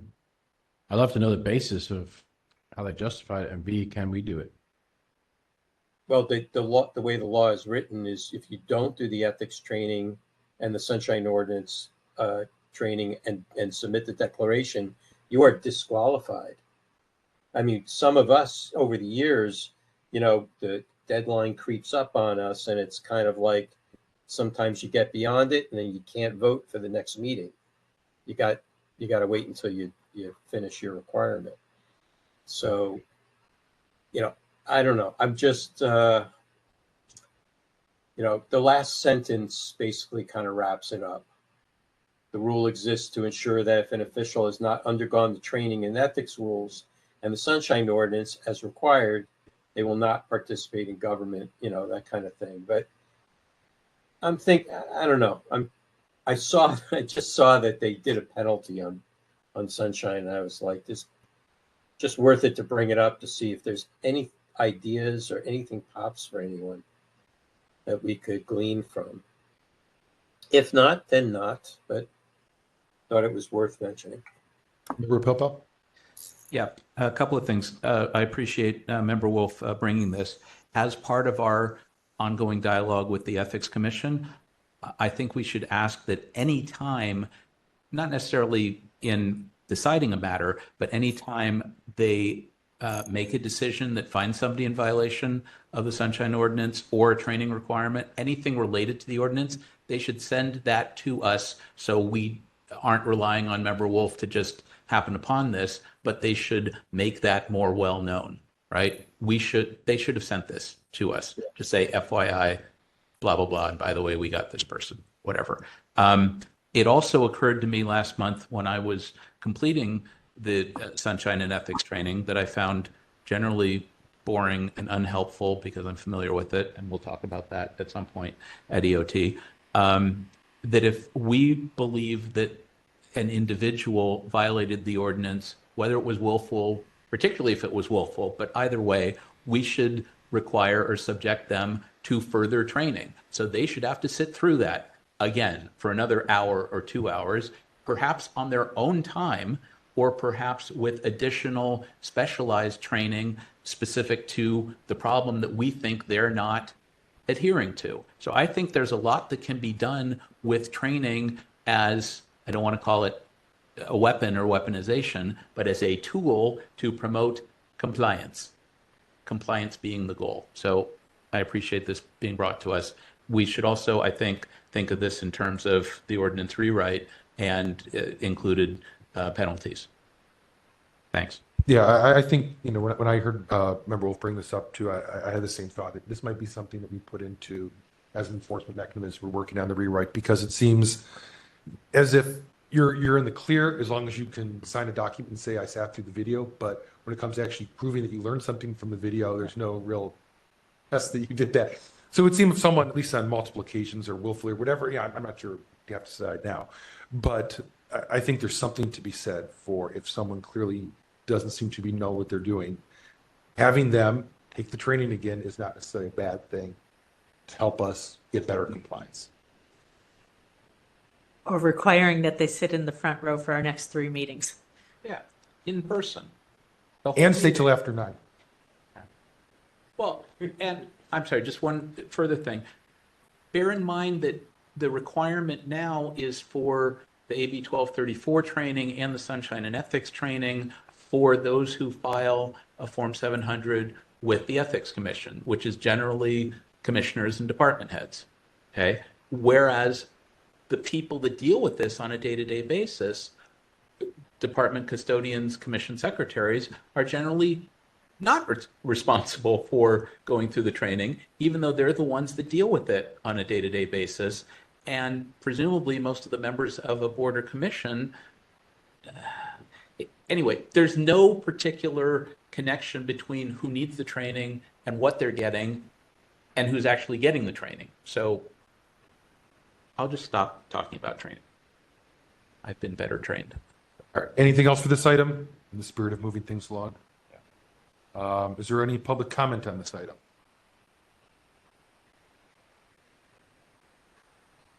We have one individual in the queue. No one online. Members of the online community, if you'd like to make public comment on item 14, please raise your hand in the app or press *3. I'll give you a moment.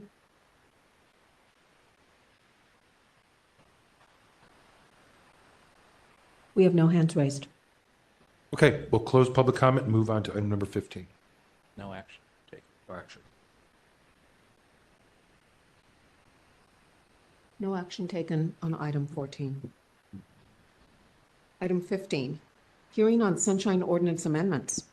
Discussion regarding potential amendments to the Sunshine Ordinance and the related work of the Compliance and Amendments Committee.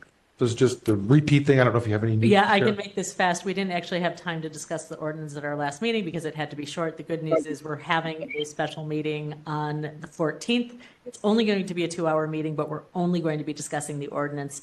And I believe we're going to try to focus on high-level changes. I know Member Anderson, you said you wanted to mention one thing, and I don't know what you're going to mention. So I'm going to hand the microphone to you.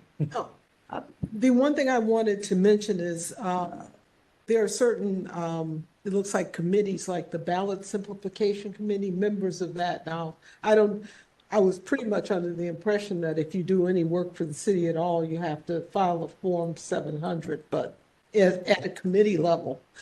And if that's so, then the members of Ballot Simplification do not get sunshine training.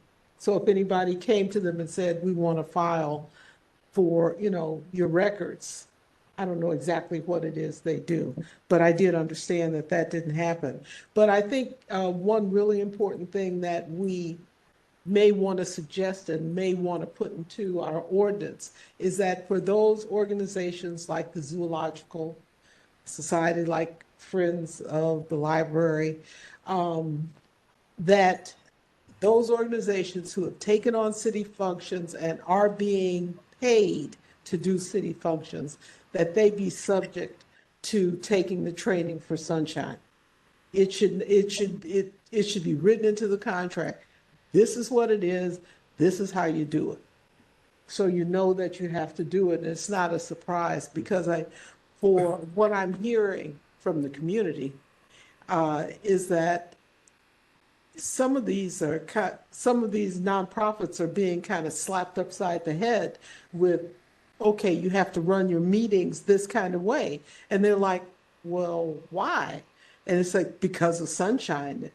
And it's being put out as it's the fault of sunshine. It's not the fault of sunshine. It's the fault of whatever department or agency did not prepare them for what it was they had to face. And so again, that should be something in our ordinance that specifically speaks to those organizations that do that kind of work for the city so that they know what it is that they're faced with. Agreed. And that could be an amendment to 12L. That could apply to community benefit districts. There are a lot of ways that could go. The controller's office with their work on nonprofit capacity building.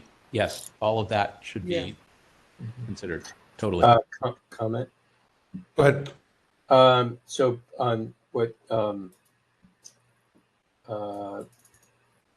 what was just said, I would also add that it's absolutely necessary not to leave up to interpretation which meeting bodies are policy bodies and which ones are not.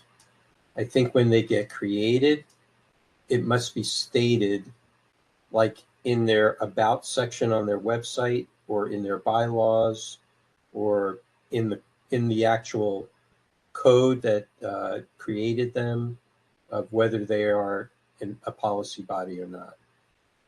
We have spent quite a bit of time here and there trying to figure that out. If you remember the museums, the whole museum debacle, that kind of thing, it just was not clear. And we actually had an extensive research done by our DCA to help us figure it out. So that's something else I would add.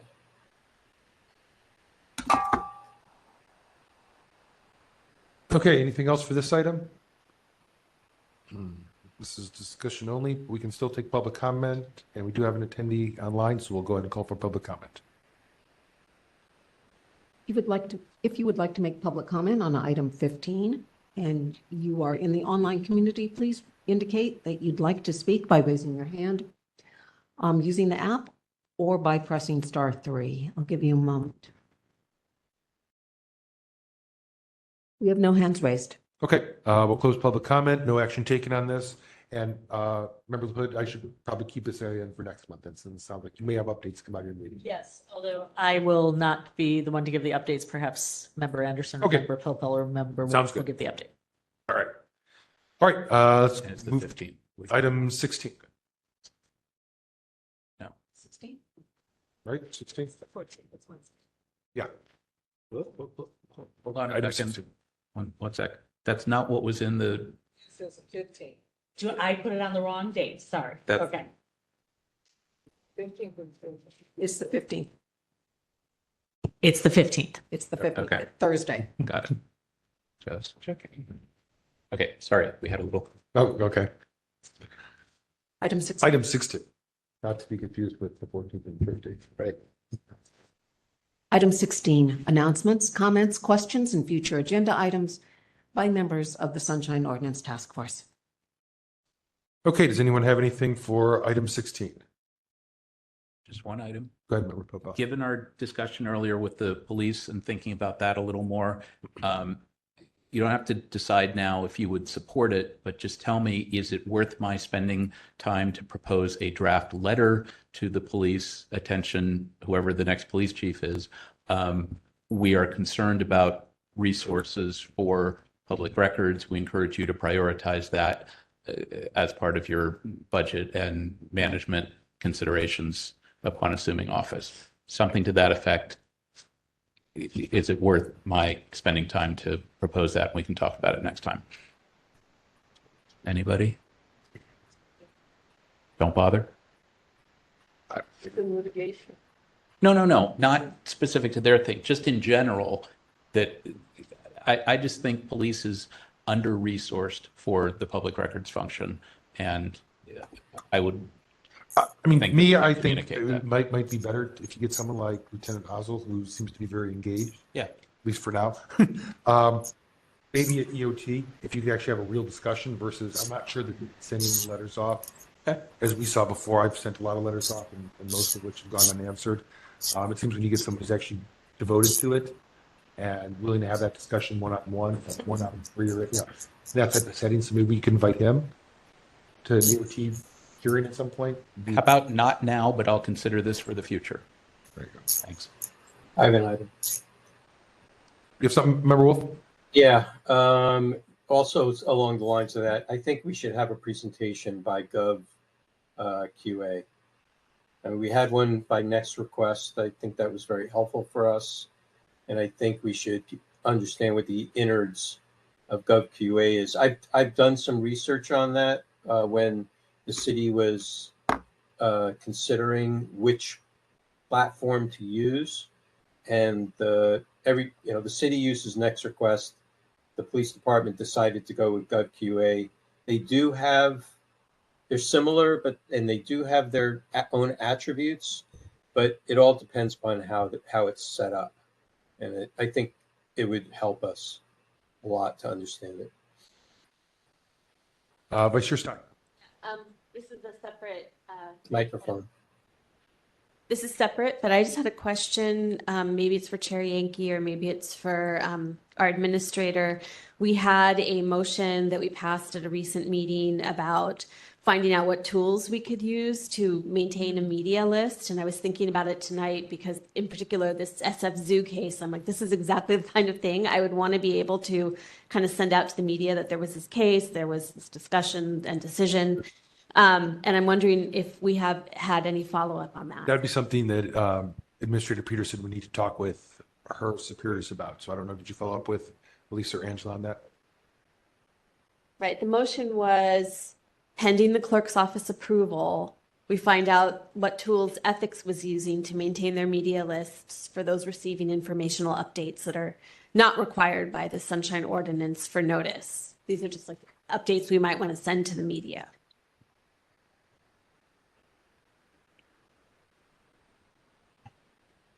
I'm sorry. I have to, yeah. I will have to get back to you on the response from management. Okay, I'm going to just send you a little email to remind you. Thank you. I have one more that's just really a report from the clerk's office that we need, and that is database for our ODs. Have they come to any kind of conclusion on who they're going to use to replace Legistar? And if they're going to maintain Legistar, can we use it? The Sunshine Ordinance Task Force is not part of that, the rollout for the systems that are being discussed. Right now, I can provide an update at a later date. Okay. Chair Yankee, I would appreciate if you can follow up on this. Yeah, the last I had heard is that we would be, in fact, at some point, I'm not sure it'd be phase one, but we would be roped in at some point onto whatever contract that they're, and I don't know anything about that stages, but that we would be included. And that when it comes time that we will be included, that management will come and solicit our feedback so that that can be passed along to the vendor, and a final solution that we've always been asking for will one day come. I haven't heard anything to the contrary, but that's been 6 months or so. So if I have a chance to speak with the powers that be, I will see if I can get a status update on that. Appreciate it. Thank you.